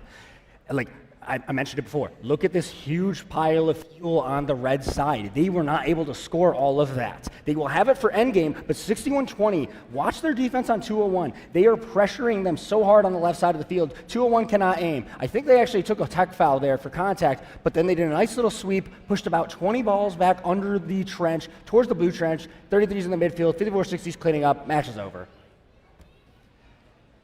Yeah. Even if 3175 stops that 33 machine from coming back, I just don't think it matters. Yeah, a lot of great robots on the field right now. What do you think we might see different in Finals 2? 2 has to change something. Yeah, it was close on paper, but you guys got destroyed in auto. That was where you lost. You showed you can keep up with them in Teleyop. You showed 3175's defense is effective on the far side of the field. What do you change for auto to close that gap? You have to do something different. But we've got some more awards to give out, so we're going to go ahead and send it back down to the field, and we will catch you after Finals 2. All right. Thank you, Eric and Ian. We can welcome back our judges to give out some judged team awards. If your team is announced, we encourage your whole team to come on down, get high fives from the judges, and then gather at the end of the gym for a team photo. Our first judged award is the Learn by Leading Award. It celebrates a team who can effectively demonstrate to the judges how they've learned to be better leaders in their community by mentoring, community involvement, and active engagement in the world around them. This team's leadership strategy shows that they're barking up the right tree. They've made a real impact in their community by building beds and decks for those in need. They use their muscle to make the world a better place. Congratulations to the winner of the Learn by Leading Award, Team 1506 Metal Muscle.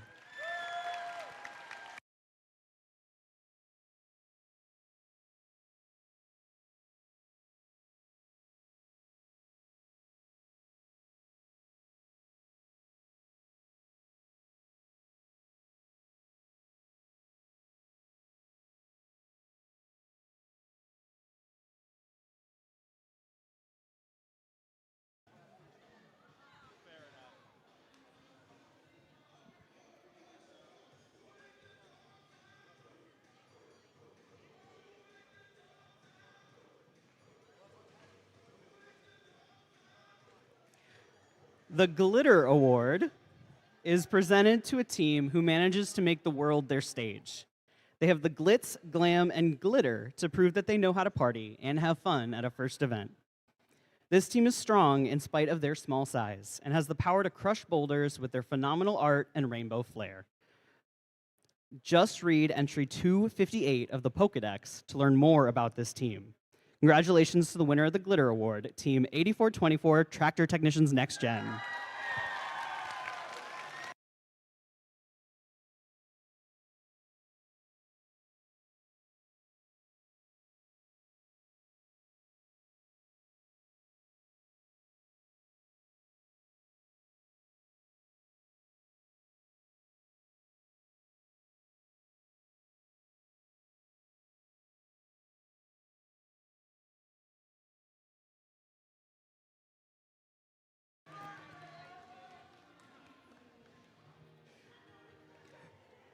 The Best in Show Award goes to the team who, in the judge's opinion, shows up with the most cohesive branding and robot modified to fit the rainbow theme of this event.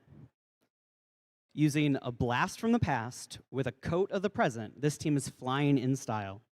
Riding this rainbow, they definitely did not biff the landing.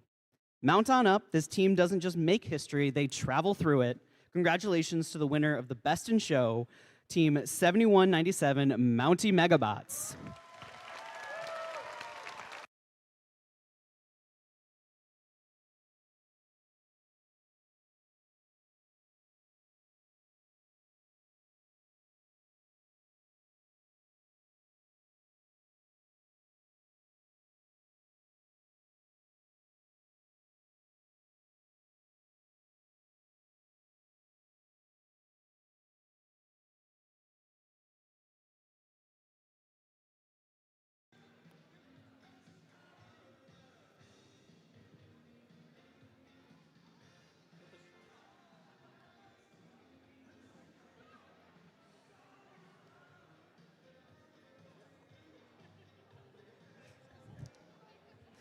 The Transmission Award is given to the team the judges feel has best embodied the spirit of the Baha'i and shown meaningful ways in which they've supported the LGBTQ+ community this year.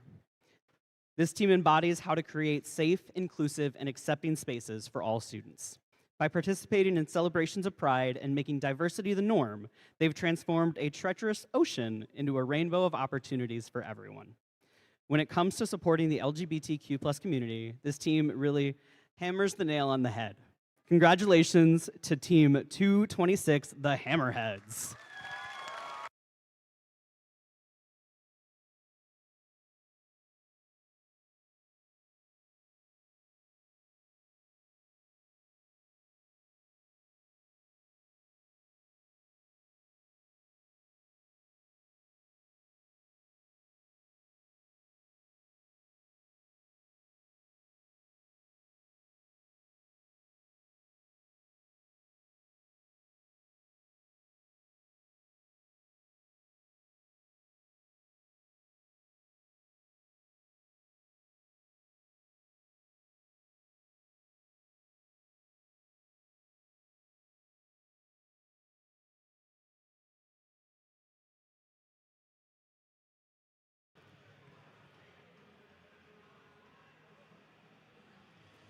All right, our next award is a little bit different because it recognizes an individual, not a team.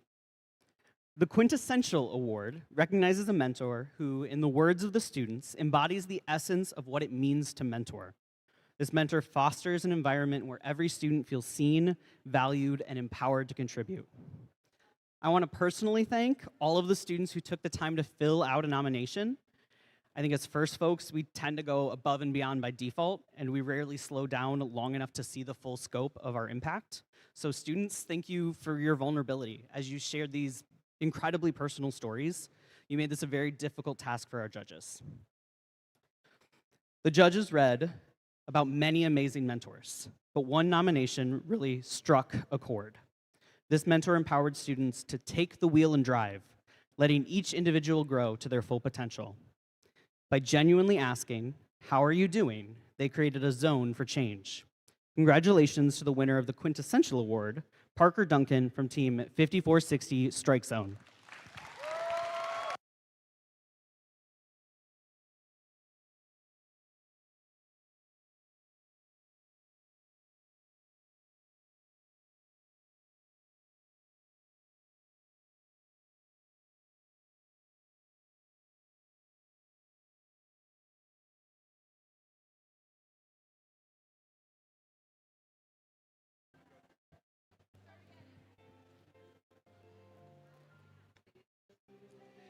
All right. The IT award goes to the team that definitely has members of their chosen family calling them daily for tech support. This is the team that you want to visit if your robot is having an issue and you need some help. Their excellent resources have cracked the code to helping other teams, from building bumpers to helping other teams unscramble the inspection process. They've put themselves sunny side up in the limelight. By poaching technical problems, this team makes it look over easy. I guess what the judges are really trying to say is eggs? Congratulations to the winners of the IT award, Team 3656, the Dexter Dreadbots.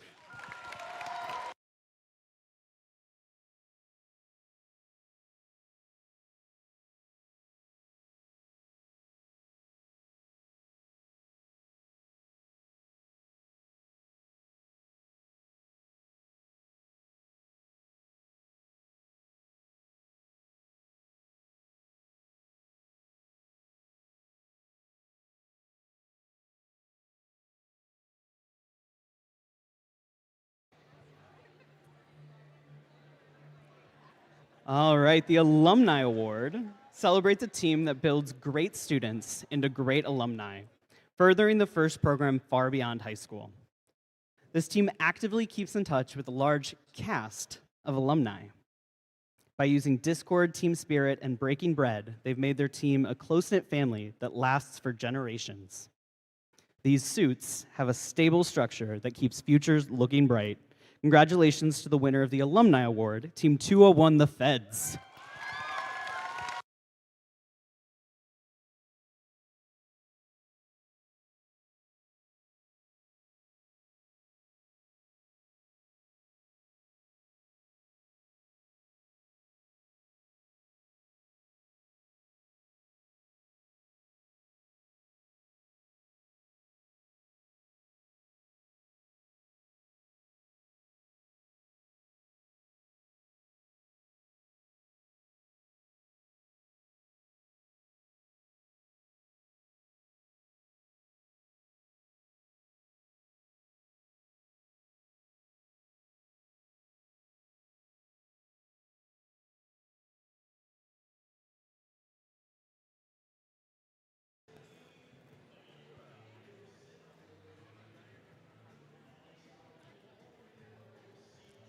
All right, our final team award for this section is the Positivity Award. Thanks, John.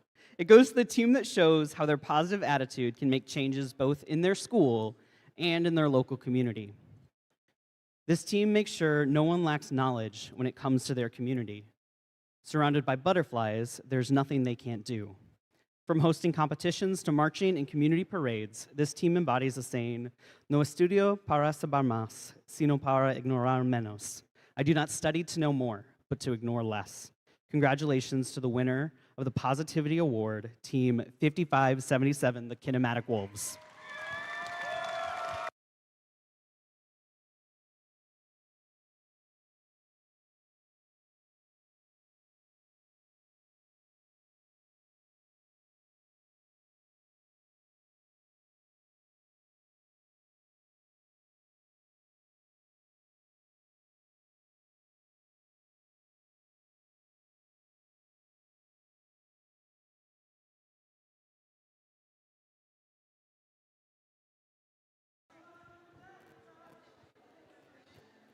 Congratulations to all of our award-winning teams. We'll be back in a few moments with some more matches. Thanks all.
All right, Rainbow Rumble, we are back here on the field for finals match number 2.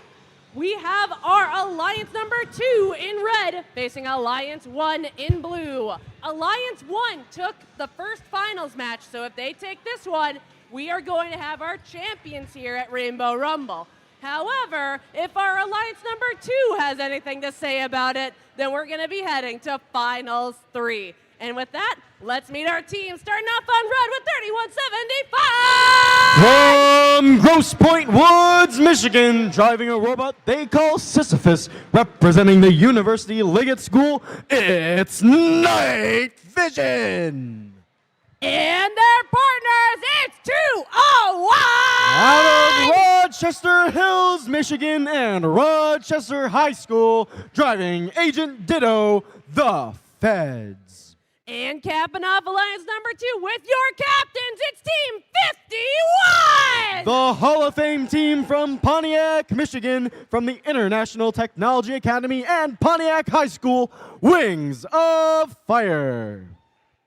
All right, we are with Alliance number 1 over here on the blue side of the field, and starting us off, it's 6120! Out of New Haven, Michigan, they build their own luck with their robot Bjorn. From Merit Academy, it's Cyberstangs. And their partners, it's Team 33! In Auburn Hills, Michigan, driving Buzz 31, representing the Killer Bees Robotics Foundation, Killer Bees. And capping off your first seeded alliance, it's your captain, 5460! From Lapeer, Michigan, representing Lapeer High School and Center for Innovation, it's Strike Zone.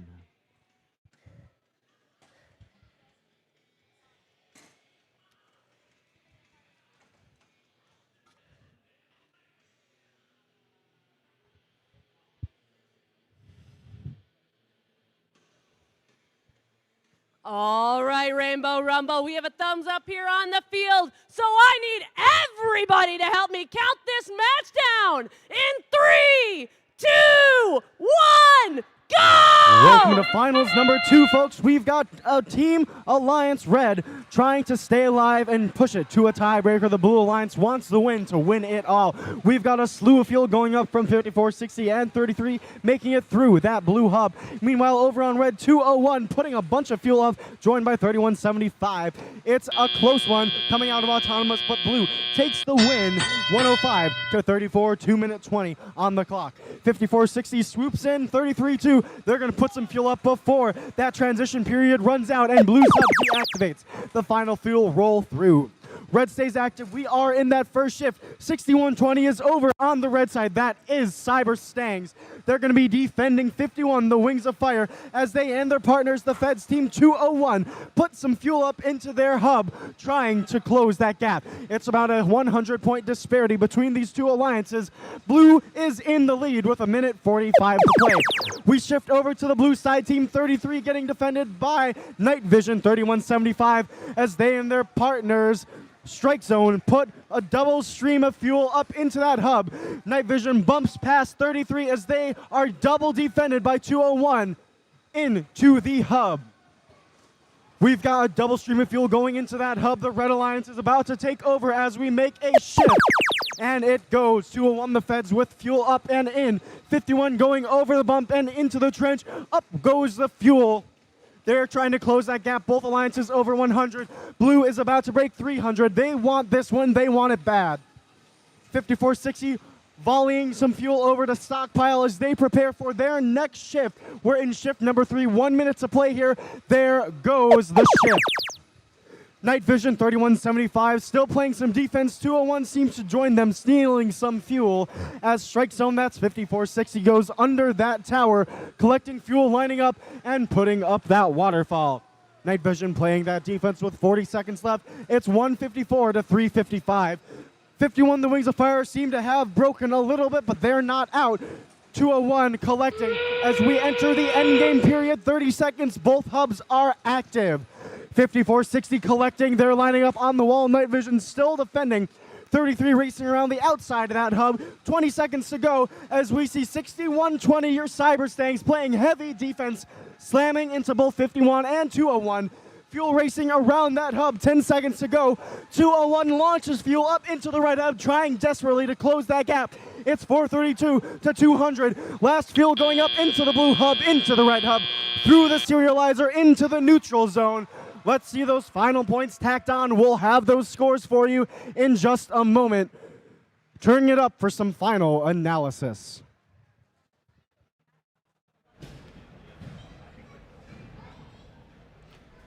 All right, Eric, that was a fun match. We did see Alliance number 2 change up their auto strategy. They did. I said they had to switch their auto strategy, and they did. Unfortunately, 5460 hit their best auto of the entire event, and I think they put up 80 balls solo.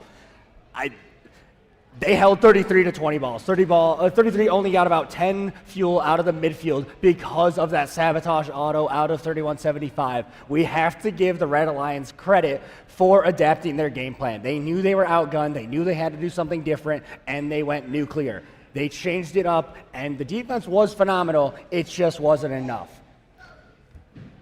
There was a lot in that match, especially down on the blue side. I think everyone was kind of watching. There was a whole lot of action. We have 5 robots in a single quadrant of the field at one point. Yeah, I can't think of the last time I've even seen that. It's difficult to figure out the geometry of how to fit them in that space. Yeah, so we can actually probably take a quick look here because we got a little bit of time before scores are posted. So let's throw it on down to the replay. And as you can see, check out that 3175 collision in the midfield. Again, like it's exactly what 3175 wanted. Again, it's just Strike Zone hits their best auto of the entire event. What are you supposed to do against that? I don't know. But then again, 33, yes, they got sabotaged, but they still ended in the midfield for the transition cycle. Same for 5460, who didn't even finish their second hopper. It's just what you want every single time. Again, like 105, so it worked. They kept 50 points away from the Blue Alliance in the auto period, but the transition evened it out. And then, yeah, 3175 wasn't able to get down there initially because they're stuck on that fuel. Just a lot going on. Yeah, another good transition ship for this number 1 Alliance. What I really like was 6120. I've been giving them praise all day because they have earned it. I haven't seen any electrical issues. I haven't seen any hardware issues. They know their role. They're executing it to perfection every single time. They are pressuring 51 when they are shooting. They are pressuring 201 when they see them come back with that full hopper. They are making it as hard as possible. And then this is my favorite part of the match, is look at the chaos we have on the blue. There's so much fuel built up, and all 5 robots realize that. We have all of the robots except 6120 in that one corner for a brief period. Several penalties come in, but you saw the match. That's all I got. Let's see the scores. And we have our first 3-time winners at Rainbow Rumble. We do. It is the Blue Alliance, the number 1 Alliance, winning it. They get finals 2, 5-10. They break the 500 mark, Eric, on the grounds of 45 penalty points to Reds 268. We're going to have an awards ceremony in a moment, but before we even get to that, I still want to give a huge acknowledgement to our number 2 seeded Alliance. Absolutely phenomenal showing. That's Team 51, the Wings of Fire, the captains, joined by Team 201, the Feds, and Team 3175, Night Vision. Yeah, I mean, excellent showing. 3175 has been so solid at Rainbow Rumble. 201 has been a great team. I'm pretty excited to see what they do in the future, but I think they're ready to do awards. So that's all from us, folks. I'm Eric Mazzo. And I'm Ian. Thank you for joining us. It's been a pleasure at Rainbow Rumble. We have some awards coming your way in just a few moments. All right, folks, what an exciting end to Rainbow Rumble 5. We want to recognize our finalists and winner alliances really, really quick, and then we will let you go on your way. So we'll start with our finalist alliance, captained by 51, Wings of Fire.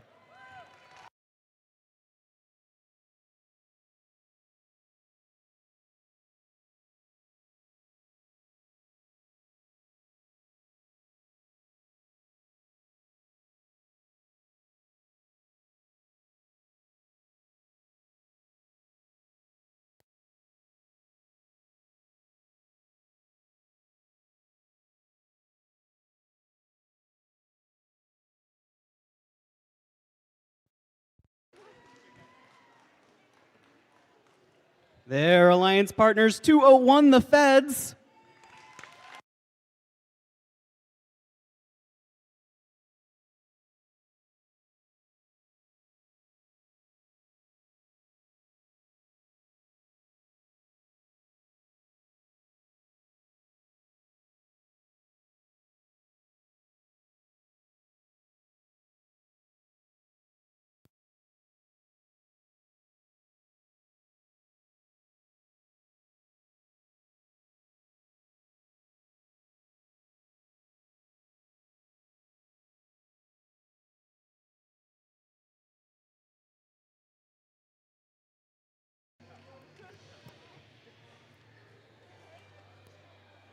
And rounding out our finalist alliance, 3175.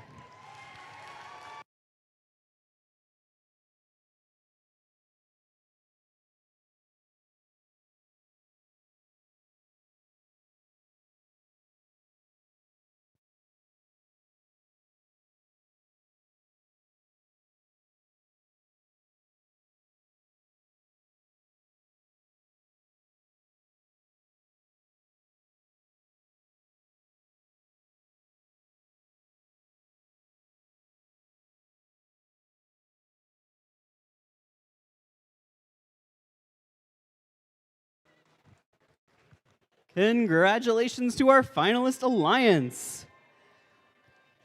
We want to recognize our Rainbow Rumble 5 champions, starting with 5460 Strike Zone.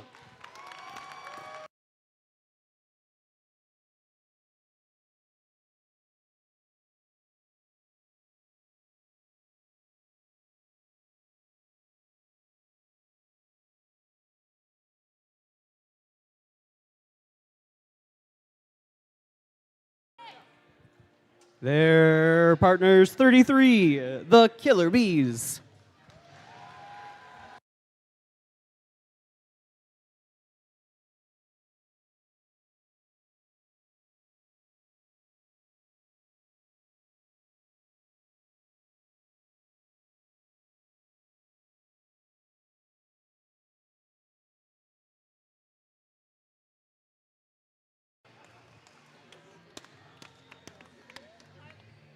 And last but not least, 6120, the Cyber Stangs.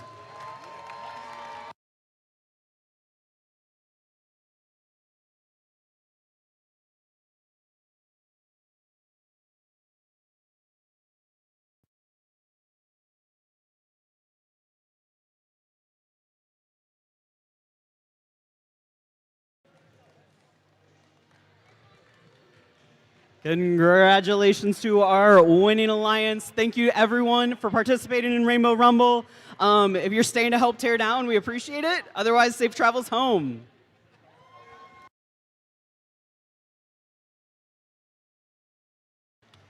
Hello, hello. If you're helping out, please come down to the field so we can start sending you over to people to help with. If you're leaving, look for us to be hosting Rainbow Rumble late next July.